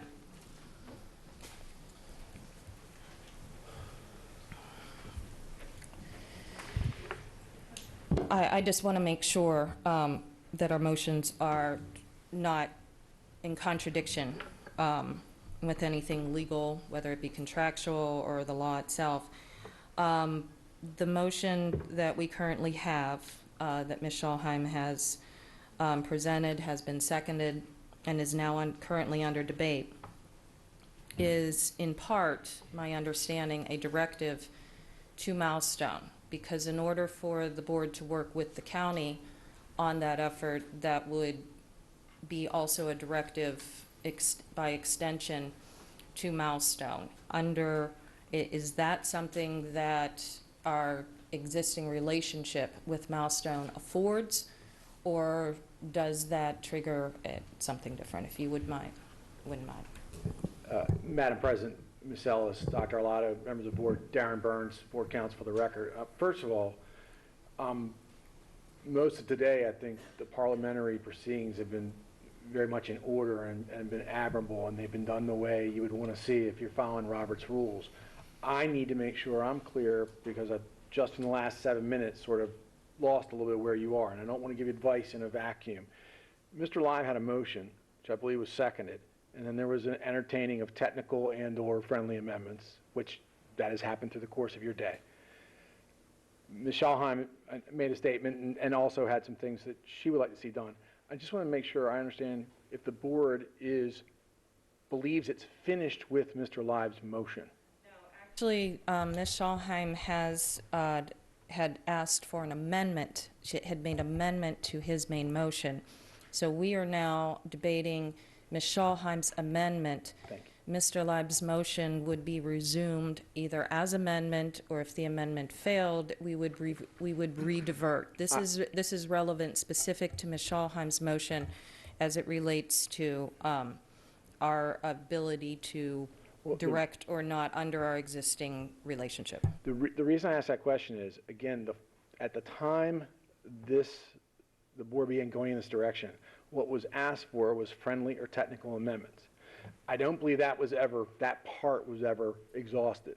If this is a friendly or technical amendment, you're still at Mr. Live deciding whether or not he... Actually, we actually stated Mr. Live's question, and Ms. Schalheim, when she said friendly, I did correct that, I believe, or intended to, that it was an actual amendment. Okay, my interpretation, it was because the statement of the question had been made that it was an amendment to his, not a technical. An actual secondary. Because it has substance, it would not fall under the technical definition, because that is a couple words typically. Well, the reason I'm asking that is, if it were still in the realm of, and I didn't hear Mr. Live speak to it, who is the proponent of the primary amendment, if it were something he considered somehow within the realm of technical, or I would need to know that, because it would be premature to advise on that question, because he may not have finished with his motion. Yes. I agree with the chair's interpretation that everything that Ms. Schalheim has said has been derivative of Mr. Live's original motion. However, I believe I have reason to think that Mr. Live is going to withdraw that original motion. And if that happens, all of this is just done. Mr. Brandon, that would be my point. Yes, because the amendment that Ms. Schalheim had made was germane to the main motion, it would not stand by itself, correct? Mr. Live. If Mr. Live is willing to withdraw his motion, I would like to briefly address the board after that. Thank you, Madam President. That's why I was flashing. Gotcha. Yeah, I do intend, for a couple reasons, not one that I don't support what I'm trying to do, but this item is scheduled as a review item here. And I believe last year when we made the same sort of approach to things, there was also a review item, and we changed it to an action item. Well, today it's a review item, and we don't have a lot of representation from the community here. We have some, but nothing compared to what we had last year. And this obviously opens up a lot of issues and a lot of concerns. Therefore, My reasoning is to withdraw the amendment, the motion. I'd like to withdraw the motion, but have a consensus by the board that we will have this as an action item to have a final, fish or cut bait, something in the future.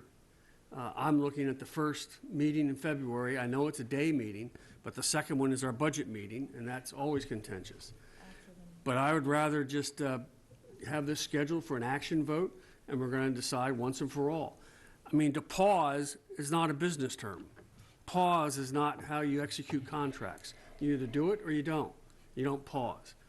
Just as a continuing point of order, Madam President, I made that point of order to provide Mr. Leib an opportunity to withdraw his motion. He's done that, and I did say that I had a point to make after that. Well, he is contingent, right now we are contingent upon a consensus was his. He didn't say contingent. He didn't say. I didn't say contingent. I said I would seek. Right. So he's withdrawn his motion, and all I want to say, I don't think it behooves any of us to now get it. Obviously, the motion that was passed by the board passed 6-3 to get into basically debating the merits of that. If you disagreed with it, that's fine.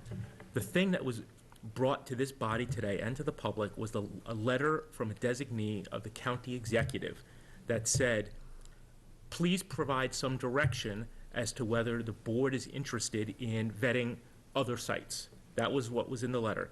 Dr. Arlotto has stated, I think appropriately, that he doesn't feel comfortable being directed to negotiate with the county or with Milestone or any other stakeholders about sites that are not school properties. I think the call of the question before this body today is to answer the county executive, not through Dr. Arlotto, but through us as the board, and we can do that right now by a vote that says, yes, county, go explore other sites. Yes. And then we are not a part of that process. Second.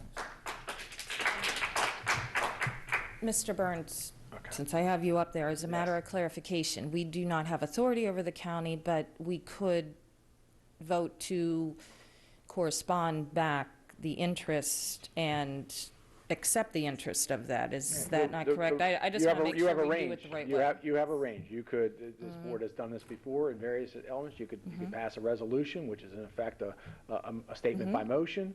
You could simply have a motion to give direction on the response to the email. I mean, you have some, again, you have a letter, we'll call it a letter, that you're wondering whether or not to respond to. Could this body come up with a response? Yes. Could you simply come up with a direction to give a response? Yes. Could the rest of your board members ask that you give a response? Yes. Could you make a resolution along the lines Mr. Grannon just mentioned? Yes. Okay, so we could entertain then a motion to either for a resolution or a formal correspondence of the board at this time, or we could also close this matter out. We do have a couple, based on Mr. Grannon. Would you like to proceed or concede your time, sir? No, yeah, I guess so that we actually take action on this and don't debate this all day long. Thank you. The county executive, through his designee, sent a letter saying, Board of Education, I need some direction as to whether you are interested in us looking at other sites. I think our answer to that is in the affirmative, and we can do that right now publicly without any further drafting. So yes, yes, I move that the board vote now, that the sense of the board, that the answer to that is yes, to the county executive. Second. Okay, Ms. Howell, can you please state the question? Mr. Grannon moves to respond to the county executive regarding the Shady Side cell phone tower. Okay. With the answer being affirmative, yes, explore other sites. To explore other sites. Okay. As read, we are now open to debate. I had some lights dangling from the previous items, so if you wish to continue to speak, fine. I'm going to go in order, however, Ms. Ellis and then Ms. Antwine. On the motion that Mr. Grannon has made, all other motions have been cleared from the table and are no longer debatable. Okay, so I just want to be really clear on what the question is. As I heard it read just now, it feels a little weak, and I like the idea, if we're able to do a resolution, that's the way to go, so that basically, I guess that would be a friendly amendment. This board resolves That's to... fine, call it resolution, I'm fine with that, I accept. To Okay, would Ms. Ellis like to stand at ease for a minute or two to prepare that for Ms. Howell, or would you just, or you already know what you want the resolution? Do you want a minute, or? I think you just changed my word sense to resolution. It's the same thing. Resolved. Substantively. Yes. Okay. Based on the friendly amendment, Ms. Howell, can you please restate the question before us? Mr. Grannon moves to resolve the county executive regarding the Shadyside cell phone tower to explore other sites.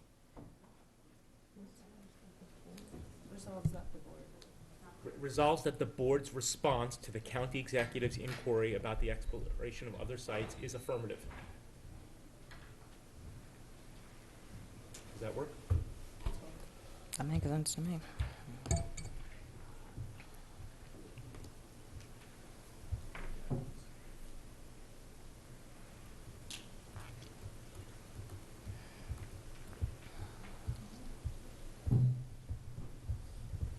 Move to resolve that the board respond to the county executive regarding the Shadyside cell phone tower in the affirmative to explore other sites. I believe that's properly stated. Okay, based on the fact that it was a substantive friendly amendment, changing its category, do we have a second? Second. Okay.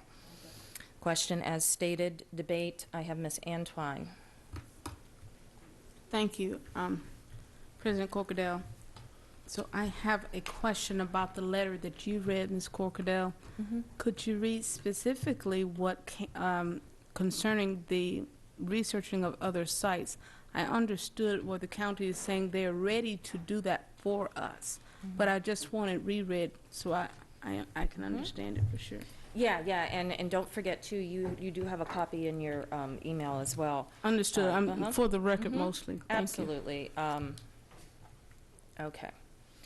That would be the last paragraph, if I may just skip down. The county executive does believe that the gaps in cellular service on the Shadyside Peninsula need to be closed. The county executive wanted me to pass on to you that if the Board of Education shares the concerns that some of the community members have expressed about the elementary school site, that the county would be willing to see if we can identify a nearby site that is both available and appropriate for the placement of a cell tower. Please let me know if this is helpful. So then, based on that, I would offer a friendly amendment that it says verbatim about what the county just said in terms of being willing to find appropriate sites, rather than giving them something generic. Respond to them with that last information. I defer to Mr. Grannon. That's fine. That's a technical amendment. That's fine. Right. Okay. It doesn't change the spirit of all of what I said. So I want to give Ms. Howell a minute then to pull that up so that she can restate the question. As Ms. Howell, if it helps you, I think incorporating what Ms. Antwine said, it would be the Board of Education resolves to respond to the county executive's request in the affirmative that the county executive explore other appropriate sites for the cell tower currently proposed for Shadyside Elementary. Okay. Do we have any further board questions, comments? Seeing none. Okay, we have we are open to public testimony on the motion before us of the resolution. As stated, any public testimony on that item? Okay. On the motion itself. This is on the motion, not on the agenda item. Public testimony on the agenda item and will be heard after all motions have been resolved. So seeing none, Ms. Oh, you do. Okay, thank you, ma'am. Hi, good afternoon. Jessica O'Kane, can you hear me? Mm-hmm. I'm a parent of 2 Anne Arundel County students. I'm an attorney, I'm a real estate broker. I completely think that the Board of Education, in light of all these emails, and I support the Board of Education in not continuing in the business of seeking sites for cell towers, and to defer to the county if they want to do cell towers in Shadyside. I am just absolutely flabbergasted in light of all the emails that have come out about all the goings-on after this board voted on September 18th to pause in this matter of county employees consulting with Milestone and working to consolidate the deed. It's really disgusting and disgraceful. And I think that the board should consider in the future ceasing their lease, the master lease agreement with Milestone, because it's just, they're very deceptive, and they've done a lot of, they've done work behind your backs with county employees, and it's just, they're not to be trusted. And PG County bailed out of their master lease agreement for the very exact reasons. Thank you very much. Thank you, ma'am. Seeing no more testimony on that, Ms. Howell, please call the roll on the resolution. My apologies. Yes, absolutely, Ms. Antoine. And thank you for that, President Corkadale. I want to make it clear that what was presented today was certainly an issue, but it's a separate issue from what we're discussing. I believe in the business sense that Milestone has acted appropriately in terms of trying to move forward a business relationship. I also want to make it clear that when we requested a pause, we did it on the basis that we just didn't have enough information to make informed decisions. And now we did get information, I think, in December. That's a year later.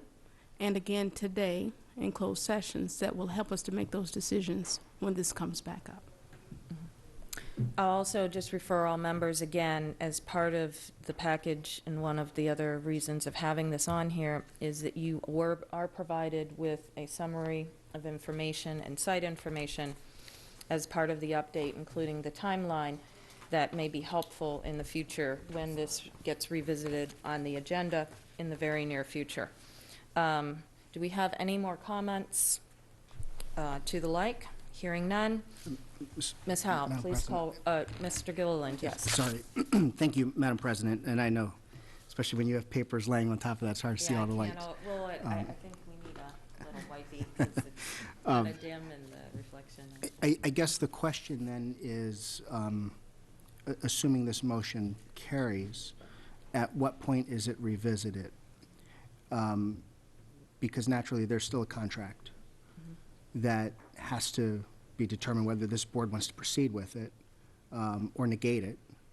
And I think if this continues into perpetuity, the county can continue to punt again, as I believe it already has, for about a year.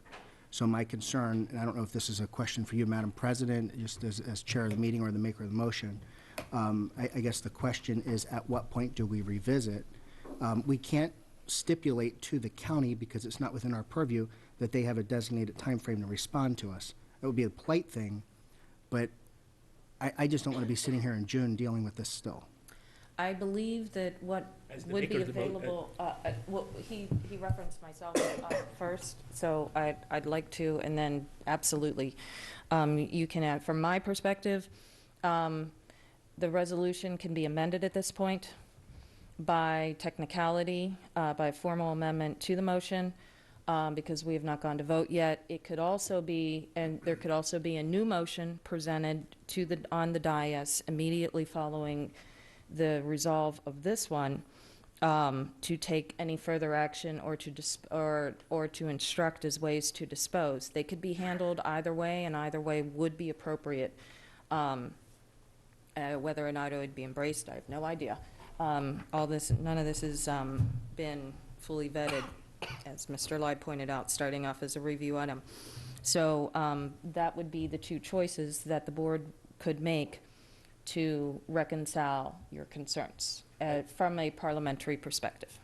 As the maker of the motion, if I could just respond to Mr. Gilliland's question, I think in all of this we need to set aside questioning motivations, right? So I don't think you meant it pejoratively, Mr. Gilliland, when you said punt about the county executive. All we have is a piece of correspondence from the county executive's designee asking us for some direction. We're providing that direction. For whatever reason, they decided to initiate that correspondence with us. I believe that this resolution builds into it a natural understanding that there will be a response after the exploration of these other sites. I don't think any of us has the technical wherewithal to start setting deadlines for the exploration of those other sites. If the county executive, after all of this and with the capital sitting right there, doesn't come back to us with any sites in any kind of reasonable amount of time, then we can start talking about punts and not carrying out responsibility. But I think we need to give the county executive and his team a chance to respond to the answer that they were looking for.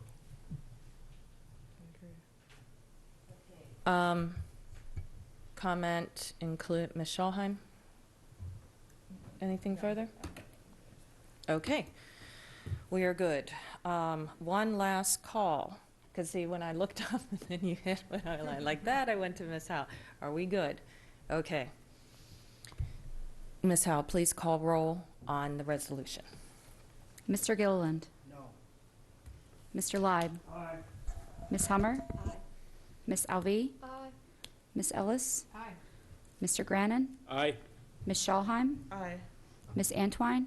Yes. Ms. Corkadow? I'm going to abstain. Motion passes 7-1, 1 abstention. Now, we are still on item 7.05 and Ms. Schalheim. No, I'm gonna hold my peace for a second. I think we should hear from the public. They've been sitting here all day. Mr. Grannon? Hey, I'm going to say something briefly about that, and I'm saying this with utmost respect to every member of the public. You have the right to talk about whatever you want, and we will sit here and listen to it. All I'm going to say is, as we've seen with other issues in the very recent past, and there's not a lot of people here today, sometimes it's best to take yes for an answer and leave it at that. Because if you don't do that, that is going to cause endless debate, endless responses to allegations that are being made. If I were sitting in a company's shoes and folks started saying something about my company that were negative in a public forum, I might well feel compelled to respond to them. And we're not going to advance this any more than we have right now.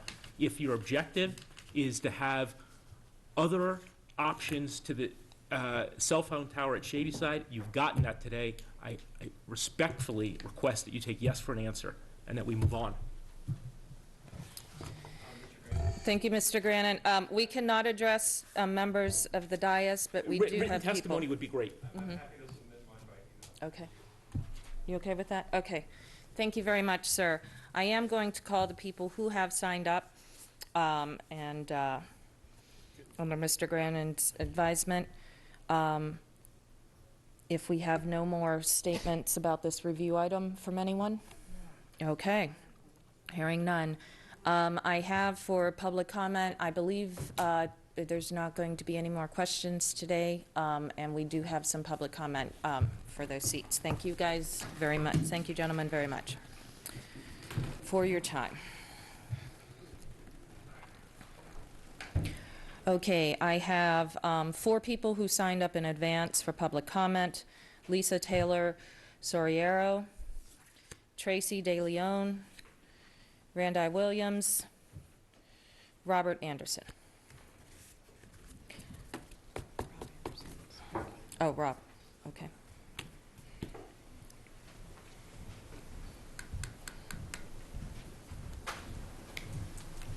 Okay, looks like we have, okay, one more time, Mr. Anderson. And, okay, you're going to submit. Thank you very much, sir. Greatly appreciate it.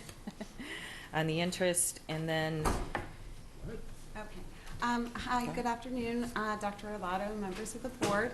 Thank you Mr. Grannon. That was amazing. I think that's a wonderful idea. We really just need to put this thing aside. I'm a teacher and a mother of 3, and my youngest goes to Shadyside Elementary, and you know how I feel about cell towers on schools. I've been here a million times talking about it.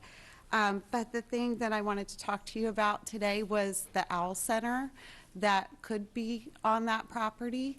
I brought it up several times in the past over the last couple years, and it's kind of gotten pushed aside. And I would really love to see that happen. For those of you who haven't heard me talk about that, the OWL Center was something that we had proposed. OWL stands for Outdoor Wetlands Learning Center. So I just wanted to briefly go over what that would entail. It would create a structured outdoor classroom and nature walk. It would extend the trail system to connect the peninsula, provide a STEM opportunity based on the natural setting that exists and on site and in our community in its heritage as the Great Swamp. Teach the children about the local environment and ecology by providing learning opportunities based on biology, chemistry, and environmental studies. Preserve and enhance the wetlands and natural ecology present within the school site. The project would be fully planned, funded, and constructed through private means and to be donated to the Shadyside Elementary School. The project would include a natural trail system that is ADA compliant, elevated walkway in sensitive environmental areas with integrated teaching and sampling stations, structured outdoor classroom for the students, digital cameras, microscopes, insect nets, collection containers, age-appropriate monitoring equipment, water testing equipment, pH strips, trash cans, etc.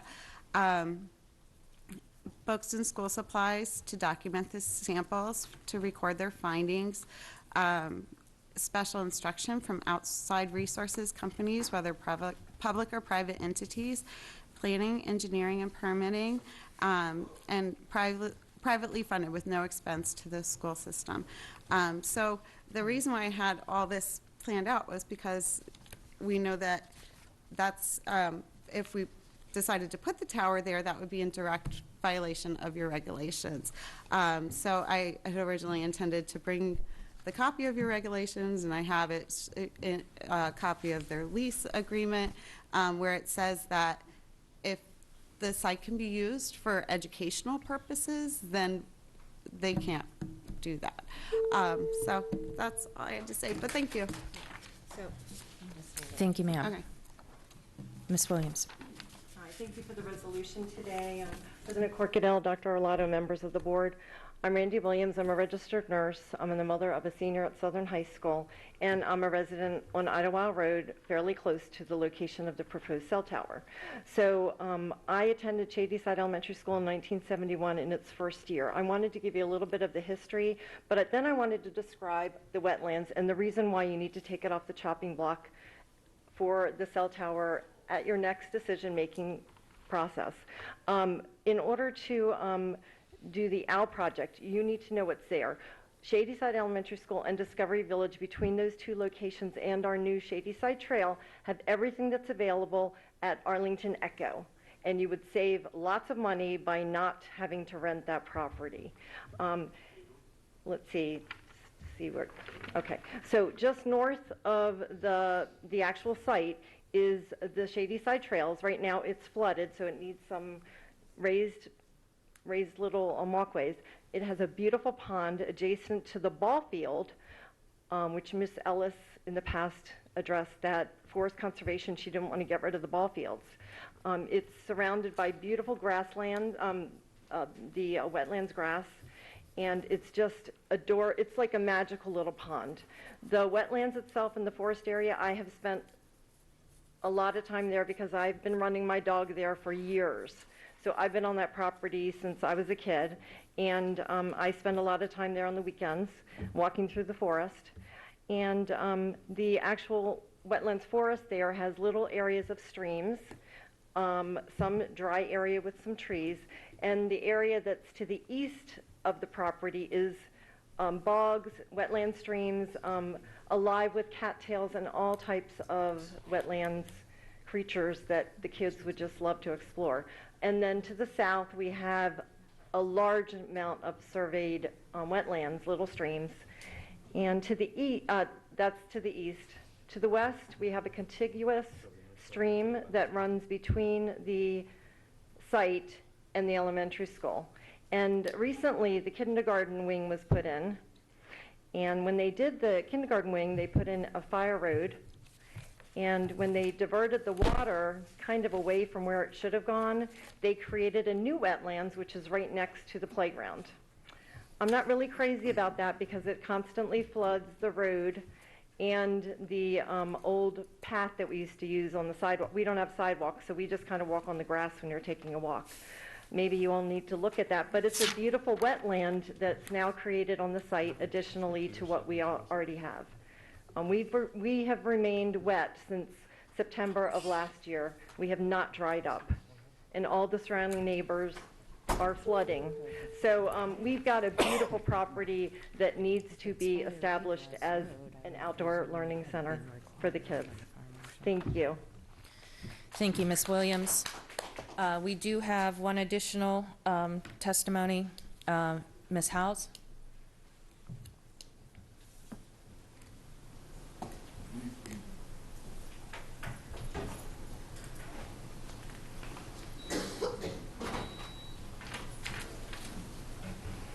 President Corkadell, Vice President Ellis, Dr. Arlato, and members of the board. My name is Julia Howes, and I'm a resident of Shadyside. I've lived in Shadyside and South County almost all of my life. I proudly graduated from Anne Arundel County Public Schools. In May 2017, I attended a Board of Education meeting just like this one to advocate for smaller classrooms for my daughter in our community. On the agenda, I seen the line item regarding telecommunications at Shadyside Elementary. I've been involved every step of the process since. I was excited for our community. As a lifelong resident, I have seen the safety concerns regarding the lack of self-service in the area. My father is a tow truck driver for Anne Arundel County Police Department, and I've seen the remnants of the horrible accidents. I've heard real stories of real people not being able to call due to lack of self-service or getting in and out of communication due to service cutting in and out. Cell towers are not illegal. They are installed and maintained by federal and state laws. It's not an issue of whether it's allowed. Cell phones and technologies are here and a part of our future. We teach our children about the technology and advances. Why would we go backwards? SCYA came to you just a month ago and asked for more resources for our community. Now you're proposing to take away our ball fields. So we're already inequitable because we don't have the fields that we want, and now you want to put a big old cell tower in the middle of our field. Yes, this was brought to you guys 13 months ago. And yes, there have been lots of side communications, including members of the board, with Stuart Pittman, with James Kitchen, and now you're saying, oh, nothing's been done in 13 months. What are you doing? Why aren't we moving forward? Why are you still telling us no? This community needs the cell tower. I know the support isn't strong here today due to the daytime meeting and the weather issues. This was scheduled on the agenda for 12 o'clock. It's now after 4 o'clock. My child has already gone to school, completed the entire day at school, and is now at home. We have shown this board and previous board members our support of the tower. We have waited years, and now it's almost year 3. It is time for an answer. It is time for a cell tower in the wooded lot behind Shadyside Elementary. Thank you. Thank you, Ms. Howe. Okay, do we have any other public comment? Ms. Oakes? Up here.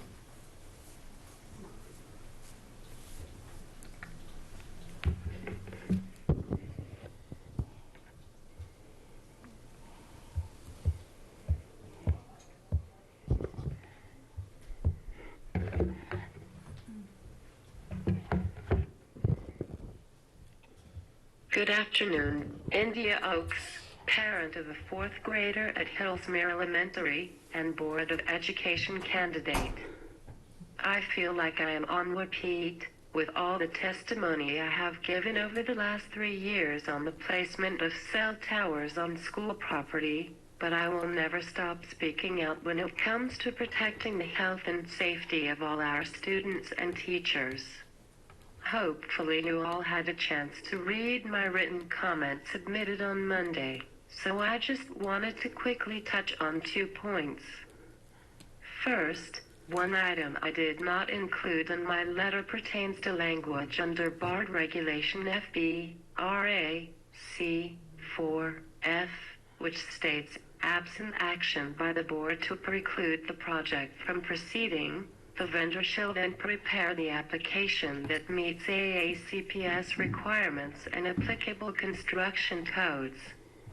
Regardless of whatever definition people use for the term, pause, the fact remains that the board took action in December 2018 to preclude the project from proceeding, even if temporarily, and there is no public record of the board stopping that pause, and yet, there is evidence of both Milestone and AACPS staff working together in 2019 to move forward with the cell tower at Shadyside, thus disregarding the board's action to preclude the project from proceeding. My second point is about the health impact, and that is, study after study continue to show physical and mental harm to students and staff. And it's not just cancer to be worried about, but studies have shown higher risk of things like miscarriages, asthma, autism, memory loss, and lack of sleep.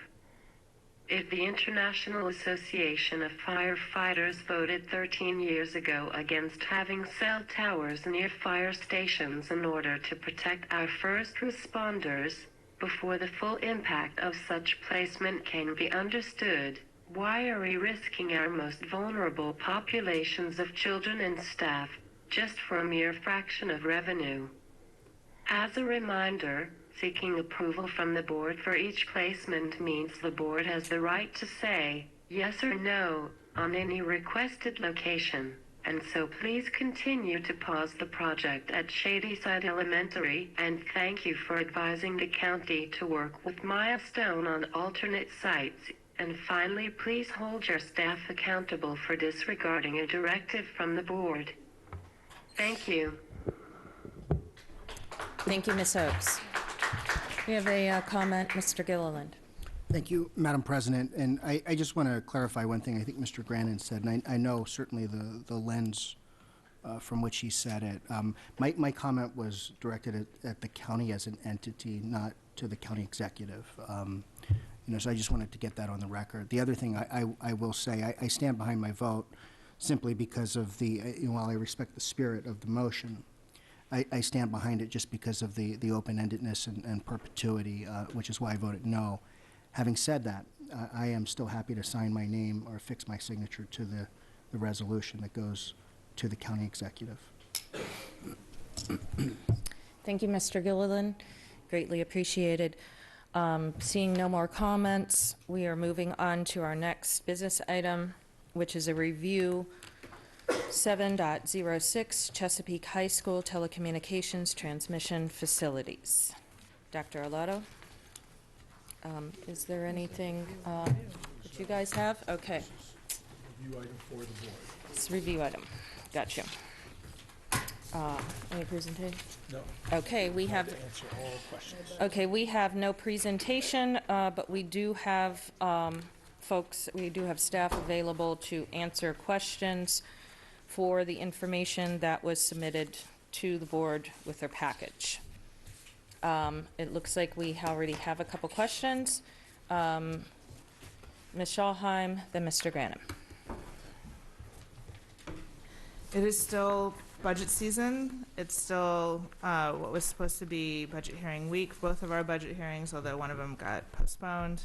And it's still a daytime meeting where very few, if any, members of the public can be in attendance on either side of this issue to voice their concerns or state their opinions. And so I move that we postpone conversation and any action related to this and the previous agenda item until after our budget season. And, that's only a few weeks away, so that's what I have to say. I move to not move We have a forward with motion this on the until table. Do we have a second? Second. Okay, we have a motion and a second. Ms. Howell, please read the motion, unless Mr. Grannon was going to friendly amend, technical amend. Okay. Well, Mi- I'll just make a point of information in terms of whether the maker of the motion wants to consider, the attachment here calls for an express timeline for the public to weigh in on this project. The public voices its concerns or support for these cell towers at the community meetings that are called for under the contract. And so this is not the primary forum for members of the community to talk about specific cell phone towers. So all I'm going to say is if we don't let this go forward with these proposed dates, the next proposed date is February 3rd, the community meeting. I actually think we could actually be thwarting the public's opportunity to comment on this. Does Ms. Schalheim accept Mr. Grannon's suggestion? Yeah, I want to amend my amendment to state that this body won't have further conversation about this or any other milestone project until after our budget season. That does not get in the way at all in any way of any other entity wanting to hold a community meeting. I just don't want this body to make any decisions, yay, nay, or otherwise. I need to get a clarification, because your restatement says, is instructing other members that they are to do nothing. And I don't know that would... No, you don't misunderstand me. Can you please then restate? Yeah, I will. So my amendment was to not have further conversation, this body in a formal meeting up or down on this particular project until after our budget season. That does not get in the way in any way of other entities like Milestone holding their community meetings on February 3rd. Thank you for pointing that out. I do agree. I have a further point of information then for Ms. Schalheim. In the same attachment, it says that on February 19th, the Board of Education will review community outreach and meeting minutes. That's the time that's currently called for this body to listen to the public comment on this. Moving that until after June 24th would be a material change to the timeline here. It could very well be that there's no community opposition to this, and postponing that from February until June may not be necessary. I just want to note on the record, nothing that has gone down with regard to this proposed cell phone tower for Shadyside reflects at all that this body has completely honored its contract with Milestone. I think this one here at Chesapeake High School is the 9th proposed cell phone tower under the contract. Only one of them has been stopped by this board, or at least paused by this board, in response to tremendous community concern. So we're living up to this contract entirely, and I have to say, if we postpone board review of the community comments on this project until after June, we could be stopping a project that the community has no problem with. So I never stated June. You said after budget season. Yes, to me, okay, so let me clarify what I mean by budget season. To me, budget season and the core work that we do includes our amendments and voting up or down and all those things. Those things happen in February. So let me clarify for my colleagues and for the general public that I just want to get through February and get, our part of the budget done and dusted before we take on these potentially contentious items. And so I think this is a proposed process and timeline. It is indeed proposed process and timeline. So let me be more specific. I think we should not have further conversation about whether or not to proceed or not on this or any other milestone project until the night meeting in March, so that we can give people, members of the community, not during a working day, opportunity to turn out and express their views, as some of them have been sitting all day waiting to do. Okay. And that's what I think we should do. Okay, since the amendment has changed, do we have a second to the motion? Rather, not the amendment, the motion. Well, second, but I have a friendly amendment. Okay, yeah, you can do the friendly amendment now that it's been seconded. The statement of the question has not formally been made. Ms. Ellis. Could we just amend it to change the, in other words, from reading this timeline, it looks like this becomes an agenda item again for us, February 19th, that we just indicate that that agenda item will occur in March rather than February. Yeah, I accept that so long as it's the night meeting in March, so that the public can turn out, the March 18th meetings. Okay, so. The concern is, I believe February 19th is our budget meeting, is that correct? And so Yes. I'm afraid we're talking, if there is concern from the community, and they wish to speak on that agenda item, that could create quite a meeting on February 19th. Okay. So, is Mr. Leib and Ms. Hummer, are these technical amendments to the motion being presented? Okay. What was the motion? Ms. Schalheim has made a motion, and if you could please restate your motion, Ms. Schalheim, so that Ms. Howell can then state the question, so that people can comment. Thank you. I move that we don't take this issue up, item 06. Item up on our agenda, both this and any other conversation about other projects in Milestone until March 18th, 2020, allowing the public to turn out if they want to, or email us between now and then to share their views. Is the latter part of the motion? No. To vote, okay. Okay, Ms. Howell, could you please state the question? Make sure we got this. So I have postponed conversation or any action with this body with regard to milestone projects until the March 18th meeting.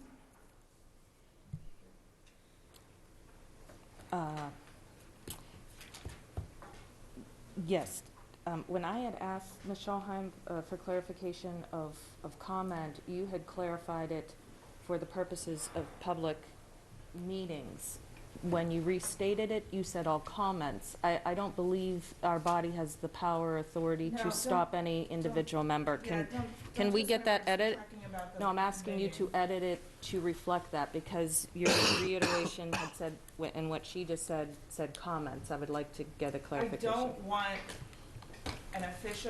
don't want milestone projects, item 7.06, or any other milestone project to come before us as an official agenda item until March 18th, 2020.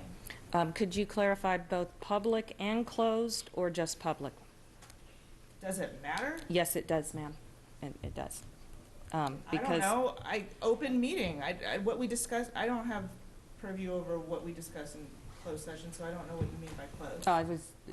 Okay, clarified. I think that would be important. Regularly scheduled meeting, March 18th. I think that would be important, yes. Okay. All right, so we now have a statement made. Ms. Howell, could you please read it one more time with the clarification? Move to postpone conversation or any action with regard to milestone projects with this body until the March 18th public meeting. No, that was not right. Move to any comments, all right, in other words, it's not just for, it is confined to our public meetings. The restriction of the comments are confined to are confined to our public meetings. Can I offer Sorry. Because I don't believe we have. Just based on what Ms. Howell said, I didn't hear in your wording agenda item. I believe that the motion was not to have this come up as a general agenda item. Yes. In a meeting before, in an open meeting before March 18th, 2020. Is that correct? Mm-hmm. Okay. Okay. I think we all got that. Does everybody get it? Okay, good. Now we are open to discussion. I had Move to call the question. Okay, we now have a motion to call the question. Ms. Howe, can you please call roll to call the question? Mr. Gilliland? Mr. Live? Ms. Hummer? Ms. Alvey? Ms. Ellis? Mr. Grannon? Aye. Ms. Schallheim? Ms. Antwine? Yes. Ms. Corkadell? Aye. Motion passes 9-0. Okay, so we now are voting on the motion on the table. Ms. Howe, can you please call the roll? Mr. Gilliland? No. Mr. Live? No. Ms. Hummer? No. Ms. Alvey? No. Ms. Ellis? Aye. Mr. Grannon? Nay. Ms. Schallheim? Aye. Ms. Antwine? Yes. Ms. Corkadell? No. 7 in the, seven opposed, 3 in the affirmative. Motion fails. Oh, that doesn't add up. 6 and 3, right? I think we were 6 and 6-3, my apologies. No worries. It's only what time of day? Okay, so we are now resuming the agenda item 7.06 on Chesapeake High School. Ms. Schallheim? So you all want to have a conversation about this item on our February 19th meeting, during the same meeting that we're going to be voting on amendments with our budget? Really? 2 contentious or possibly very lengthy conversations in the same night meeting? I have a point of order, Madam President. Yes, I was going to, I'll let you do that, Mr. Grannon. What kind, was that a motion? What are you doing? I believe we've already discussed that. We took a vote. It didn't come out the way you wanted. That's what happens here all day long. Okay. Point of order has been accepted, and conversation on the previous motion shall cease as a reminder. I have Ms. Antwine. So then, item 7.06 is still open for discussion? Yes, ma'am. That is what we are on, and it is currently still a review item. So with that being the case, could we request, with Milestone still being here, I had a question for them. Absolutely. Yes, you may. If they're still present, is the representative from Milestone available, sir? Thank you very much.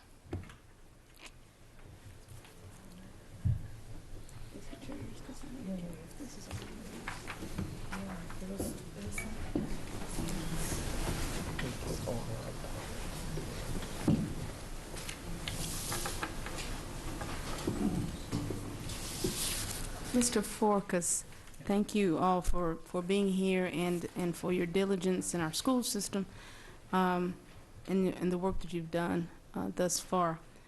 Chesapeake is an interesting place in terms of the state park being there, also the school and the proximity of some of those other environmental concerns that are similar to Shadyside. In what you present here, could we get more information sent to us about the environmental impact as well for Chesapeake High, the placement of cell phone tower there? Yes, Ms. Antwine, we'd be happy to do that, but at this point, it's a little early. It's very early in the process. Okay. Typically, what we ask for, the purpose to bring this before the board tonight, and the board doesn't have to vote. Effectively, all we're asking is for no objection to allowing us to continue the process to engage the community. Yes, sir. So the reason I'm requesting that is because I know the Chesapeake area a little bit better than I did, say, Shadyside until I took my tour down there. And so I know the concerns from both sides as well. But what was shared with us didn't expand on that. And even in a review, I would like to be able to review that information. Okay. And I believe the board deserves the opportunity to review that. But if it's too early, I'm willing to wait until the presentation on the 19th. Well, you have our commitment to follow through with the staff on that particular matter if the project's permitted to go forward. Excellent. And so then on the 19th, we'll get some updated information on the environmental impact. Well, for the record, Greg Stewart, Senior Manager Planning, just to if I can, lay out the way the process typically works on these. Sure. We're bringing, basically, this item is brought before you. No one in the public knows about it. This is the first time after this meeting, if you guys are okay with it. They then go out for public notice and notify the community, everybody around it.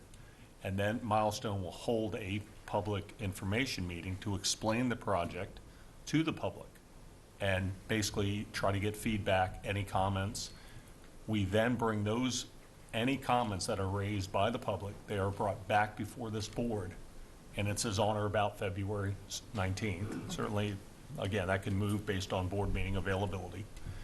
And at that basically next board meeting, hearing all the comments from the community, it is at that point, it's kind of like a thumbs up, thumbs down, even though it's a review item. And at that point, they then would begin the engineering and the surveying and the environmental studies.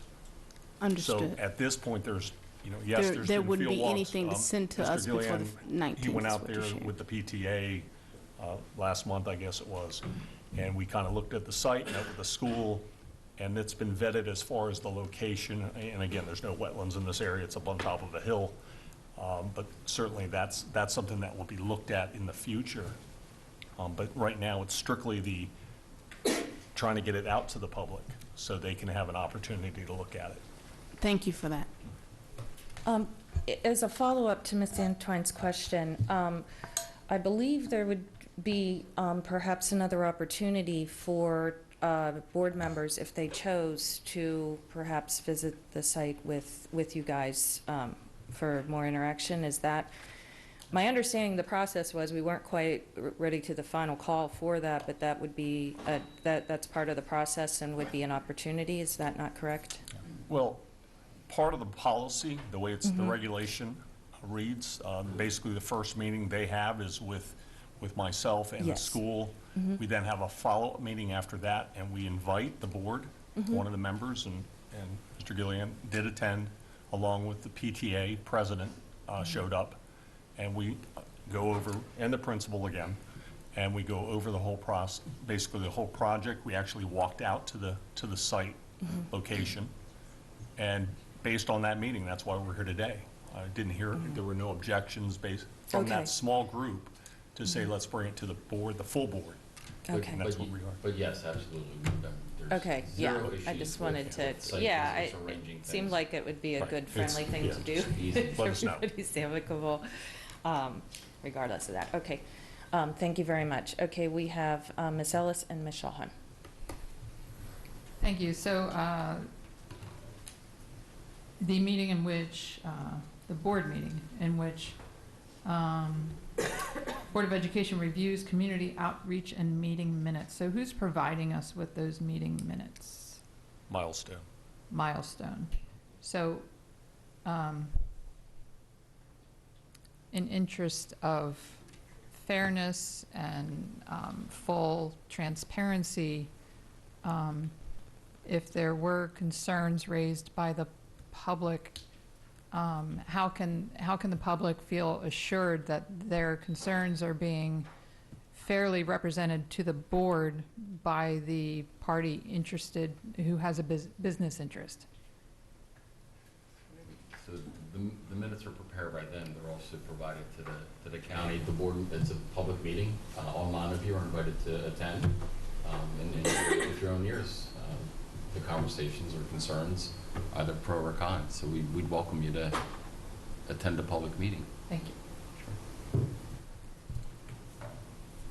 Thank you, Ms. Ellis. Ms. Shawhan. I would like some more detailed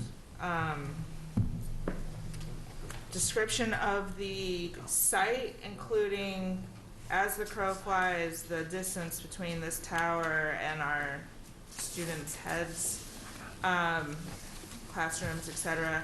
I also understand that Bodkin Elementary is very, very close to this site. I'm not familiar with it. It's not in District 5. So I'd like to know what the distance is from the tower to that campus as well. And also the location and time of this meeting on February 3rd should also be provided to the full board, please, and thank you. Yeah, there are distances shown on the exhibit of the site plan. Sorry, it's in very small. Very small, yeah. And online, We'll assemble that for you. It's Yeah, easy to do. So to all campuses, Sure. since I know there are several of them there, and It's- as well as the location and time of that February 3rd meeting, the whole board, please. Thank you. Sorry, I have a follow-up to my previous question. So this public meeting occurs, and thank you for clarifying that board members are invited. However, what AECPS staff are there? And I'm wondering if we should get agreement, like their signature on the minutes to, in other words, indicate that this is indeed what occurred and what the comments were at this meeting. So what AECPS staff would be at this public meeting? Typically, it's Mr. Sorter, project manager, and the principal of the facility. Okay. Yeah, and then we look at, when they send the minutes in, we certainly review them and see if it basically encompasses the gist of the meeting. Certainly, they're not doing itemized verbatim, but you might have, 5 people say the same thing, and they may just say, 5 people, don't want to cell tower. So the public hearing process, I mean, I know we keep talking about cell towers. The county government actually regulates public hearings on any planning and zoning item, any subdivision activity, whatever. So we have to follow the exact same requirements of the county regulatory agents as we do on other projects that have nothing to do with cell towers, or a private developer, or private corporation, or whatever. So the notification, the distances, the means, the methods, all of that is prescriptively outlined within the county code, and is a requirement that any applicant, set aside cell towers, that any applicant has to. So can I just simply, I don't think it requires a motion, can I just request that the ACPS staff, when you have looked at those minutes provided by Milestone, that you take a look and say, yes, this is, or Certainly. Easily done. Or Yeah, and again, the clarification is county needed. does, like Alex said, the county does require that as part of the permit process going through it. They have to submit that they've had a public meeting. And those minutes and everything else actually have Public to go to the county as well. So, and the records in terms of who was notified, Even the sign-in sheets are provided. If people do sign in, Right. they do provide that during the meeting. Just as a point of information, though, I think what Ms. Ellis is saying is, and I get what you're saying about the county's hearing process, we don't need to change that internally. What she's saying is the board is directing Dr. Arlotto or his designee to certify their agreement with the content of the minutes that comes out of that. Right, and That's we've- not and currently. we've agreed with that. We're fine with that. Good. That's fine. All right. Easy. Just as a follow-up, I think it might be helpful, Alex, if perhaps we could get over to Ms. Howell to share with the board on the private site the link to the instructions of how the county operates. That may be helpful to some of our new board members as to the public meeting requirements. And because it spells out on the county's website, on there very specifically, and I think that might not be a bad resource for our members as they move forward, perhaps for the first time through a permitting process like this. Because it's hard for me to remember, I know personally, where, that I should, because I already know it, whether or not it would be factual information. So thank you if that's agreed upon. And then we still have some more comments here. I have Ms. Schalheim and then Mr. Leib. Are these meetings ever recorded? Do you ever Facebook Live them or stream them? Because that would be a way to prove the accuracy of anything that We comes out don't, of it. but Shady Side was filmed. It was filmed? Yes. So why won't this one Not be by filmed? us. Not by us, but by Okay. the citizens. Okay. All right, just a question. That would solve all of it, right? So.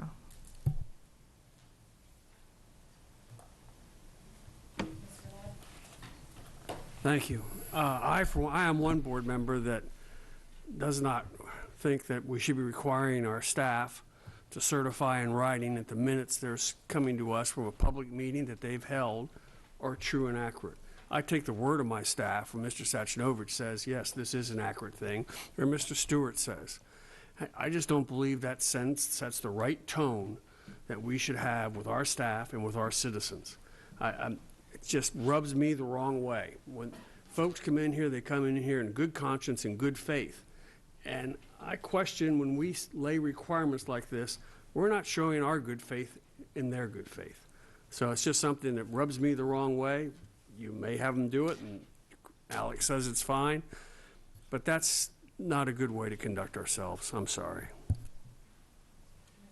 Ms. Ellis? I'm sorry, I don't see that as consistent with what I was saying, because my question was, who provides us with the minutes? The answer was Milestone, a party with a business interest. It is not any sort of accusation whatsoever made, nothing disparaging against Milestone. It's when we have seen now, we have a history now of, sorry, this being a rather potentially contentious and emotional issue, as we have watched one school play out, that it's important for public transparency that AACPS says, yes, these minutes provided by Milestone are what occurred in the public meeting. It's just full transparency for everyone. I was not questioning one single AACPS staff member because I was told that these minutes are provided by the party with a business interest, not AACPS staff. Okay, we do not have consensus on the request, so if someone would like to make a motion to formalize it, it's fine. Just as a point of order, the board's own minutes, every time we have one of these meetings where this is entirely public, they're recorded, they themselves go through a review process. I think all Ms. Ellis was asking for is some type of affirmation, and Mr. Shacknova seemed to think that was not a problem at all. I don't think there was anything pernicious about it, that the school staff isn't being trusted, or anything, or frankly, that's personal to Milestone as a company. It's just an idea that obviously if an interested business party is recording the minutes from a public session about whether there's public opposition or support for their own project, it makes sense that there be some type of affirmation the same way we have for our own minutes every meeting. I don't think there's anything personal or pejorative about that. Well, that stated, I think it may be best in the spirit of interest of transparency and debate to lay on the table the item then more formally, since we now have three we now have three members and not everybody is in consensus. Typically when we ask the superintendent and instruct them on their staff, we have consensus in those. Being that we do not, I would suggest that we get a motion on the table really quickly and get this resolved so we can move along. It surprises me that simply asking for information requires a motion. I'm asking, I make a motion that whenever a public meeting occurs, I don't even know how, because I'm sure this could happen not just with cell towers, right? It could happen with all sorts of business. I could help with the, are we, well. Alex said yes, that they would review it. Okay. Right. I don't know why it needs a motion. I'm surprised, but if I need to make the motion, I will. Well, all right. Mr. Leib, is Mr. Shacknovich's I think I can get this satisfactory to you? clarified. Dr. Olato, do you feel that this would be a directive of the board or a courtesy that your staff has already concurred with? We'll be glad to review the minutes. Okay, that seems to have resolved it. Now, moving that forward, are there any other questions for Milestone or for the staff regarding item 7.06? Seeing none, do we have public comment? We did not have sign up, but we are willing to entertain public comment on this item this time.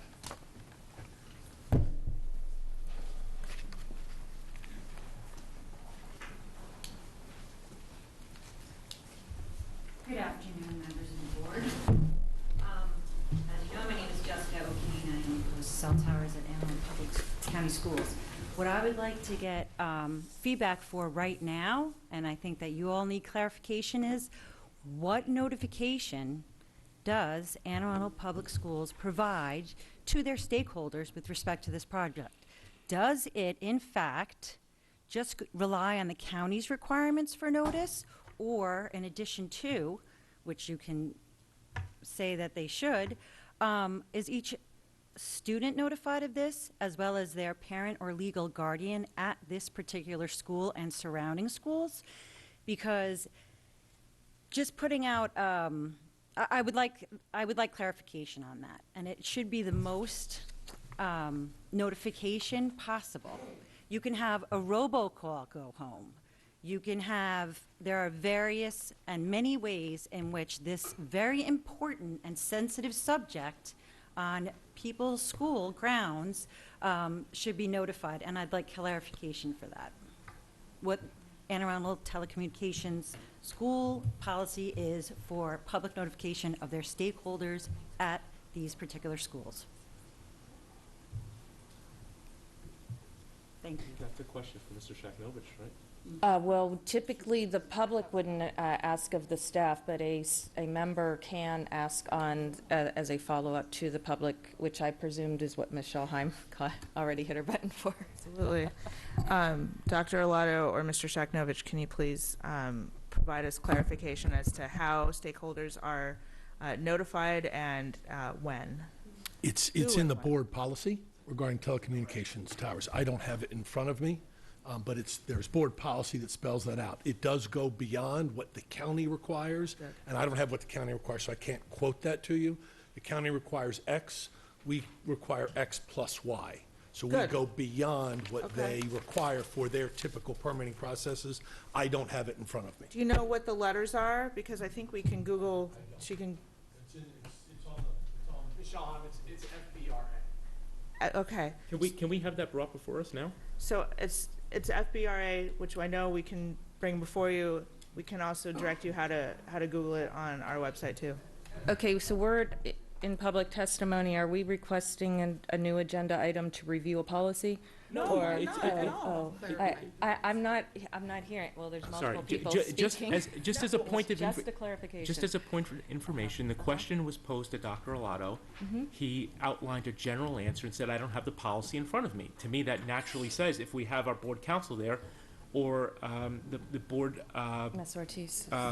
administrative support who can bring the policy, then we should do that, because I'm looking at the attachment to 7.06, and I think it quite appropriately just follows the contract. It says, Milestone will mail letters to property owners within 300 feet.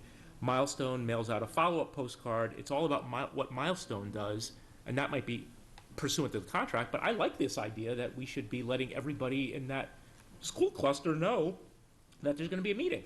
Let's have as much daylight as possible. I think it's a great idea.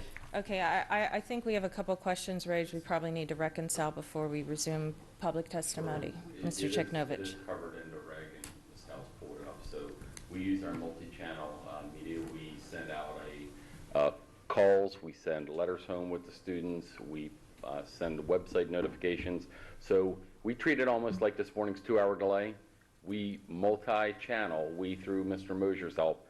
So Milestone's the applicant, has got to do notification in accordance with the county planning and zoning requirements. That is where their requirements end. This board, when reviewing the policy and regs governing this when they were last updated, clearly indicated that they wanted a broader outreach, a more robust outreach than what the county government simply requires. In recognition of that, the board's policy committee at that time worked with the superintendent, with the staff. Louis Tyson Bennett was board counsel at that time, and we broadened and enhanced and made more robust using the mechanisms that Mr. Mosier and Public Information has to send out, again, robocalls, flyers, email notifications. It goes on the school's website. Milestone also creates a website. Links for those websites are provided from us to their site so that parents can take a look at the drawings. All of the, like we do redistricting, all of the breadcrumbs are pretty much put up on a website, so the drawings, meeting minutes, things like that are all put up there as well. Thank you, Mr. Check. Just for crystal clarity then, so everybody heard that, robocalls are already included. Yes, Okay. that's standard practice. There we go. Just for Randy Williams, Shady Side, just for some clarification, I attended all of the community meetings that were done in Shady Side. I would like you to review the minutes that were presented by a Milestone from the first community meeting. I think Ms. Corkadall was there. For the record, I did not attend, but yes, I had reviewed all of the meeting minutes and was interactive with planning and zoning in part of those on that end. reviews as part of my employment job with the county, which is former now. So, Thank you. got it. In reviewing the minutes that went to the Board of Education that you all received, as opposed to the actual video of what occurred during our meeting, we had approximately 2.5 hours of testimony from community members who were opposed to the tower. There was one community member who was not sure. And the minutes did not reflect that at all. They totally contradict that. So I highly recommend you review those in your relationship with Milestone moving into the future. The next thing I just wanted to let you know, on record from 2018, probably from 2017, December 18th, I did submit the second copy of our petitions from Shady Side Elementary School. But in our petitions from December 18th, 2019, you will have over 200 signatures for people that wanted to discontinue cell towers at all schools in Anne Arundel County. These are the originals, so you have the copies. I just wanted to let you know that we've already got to start going, because this is bigger than just Shady Side. This is schools from all over the county. I just don't feel that Milestone represented our true interests. The only notification from the family that lives the closest to the tower with, that has testified here several times, they found a little letter in the mail actually it wasn't certified. It should have been certified because they live within 250 feet of the site. It was laying in the ditch in the rain, and the family found it, and that's how they notified all the neighbors that walk. So that needs to be a certified letter to those properties that are that close. That should have been. And then the other thing was the community was not notified properly. They said robocalls went out. They did go out. However, it was in July of 2017 when the majority of families in Shady Side and all over the county were on vacation. So the timing was not great, and we had a lot of families that did not know about the site. So we informed them afterwards. So I just wanted to clarify a couple of those issues. Thank you. Thank you, Ms. Williams. Ma'am? Peggy Williams. I'm a parent of two Anne Arundel County students in Severna Park. And I'm an environmental scientist, so I brought a meter today. I wanted to remind you all of the cell tower that was pulled down in California from the Ripon Elementary School because people were getting cancer, children were getting cancer. This is the amount of microwave radiation we're being exposed to right now. You can hear it. You got routers above your heads. You got a cell tower right here. These children who sit in these classrooms may have routers very much closer than that to their heads as they sit at their desk hour after hour, day after day. These levels are with us all day and all night unless we actively take steps to reduce our exposure. As far as our children in school settings, with this ever-increasing microwave radiation in our environment, we should be actively reducing their exposure to microwave radiation. They have the routers, a multitude of wireless devices in the classrooms. It's everywhere. Doesn't matter if it's 2G, 3G, 4G, 5G, that's all marketing. It's all marketing language. Big money. Just watch the TV commercials, okay? It doesn't matter. It's all microwaves. And we should not be adding to what these children are already exposed to by putting cell towers up at their schools. Thank you. Thank you. Looks like we do have a follow-up. Mr. Grannon. I have a question. I'm sorry, what did you say your background is? I'm an environmental scientist. Okay, and can you be more specific? I work with the Department of the Environment, but I'm not here in that capacity. And what about educationally? I have a geology degree from Virginia Tech. Okay. But that includes physics, biology, chemistry. When you take out that meter, the one thing I want to understand is just the science behind this.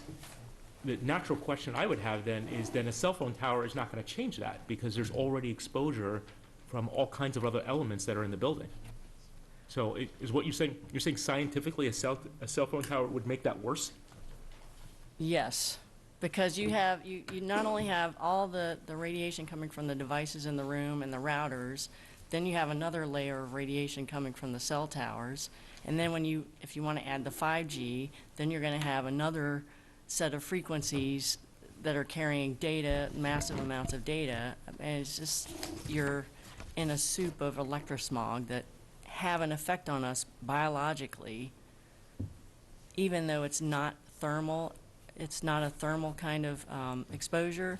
It's a non-thermal kind of radiation, but it has biological effects. And you can look at all the studies. ehtrust.org is one of the sources that has all the peer-reviewed science there. Thank you. Thank you very much, Ms. Williams. Any further testimony on item 7.06? Okay. Before we conclude, just a general reminder that our next general board meeting will be held here on Wednesday, January the 22nd, with the public part of the business starting at 7 p.m. Policy Committee will be meeting just prior to that at 4 p.m. right here in the boardroom on Wednesday, January the 22nd, as will Budget Committee immediately following them on January the 22nd at 5 p.m. Due to inclement weather, our budget hearing that was previously scheduled at Old Mill High School for yesterday has been rescheduled for January the 27th, still at the same time of 6:30, with sign-ups beginning at 5:30 p.m., still at the same location of Old Mill High School. In addition to that, tomorrow evening, we still have on the agenda, as planned, our other budget hearing, which will be held here starting at 6:30 with sign-ups beginning at 5:30. We also have a budget workshop that is scheduled for board members. Public is welcome to attend, but we will not be hearing any public testimony on the budget, and that is next Tuesday, January the 14th, starting at 6 p.m. With that stated, I am willing to entertain a motion to adjourn. Second. Okay, all those in favor? Aye. Thank you.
Country, and I see all these shredded lettuce, and suddenly you see this beautiful green popping out,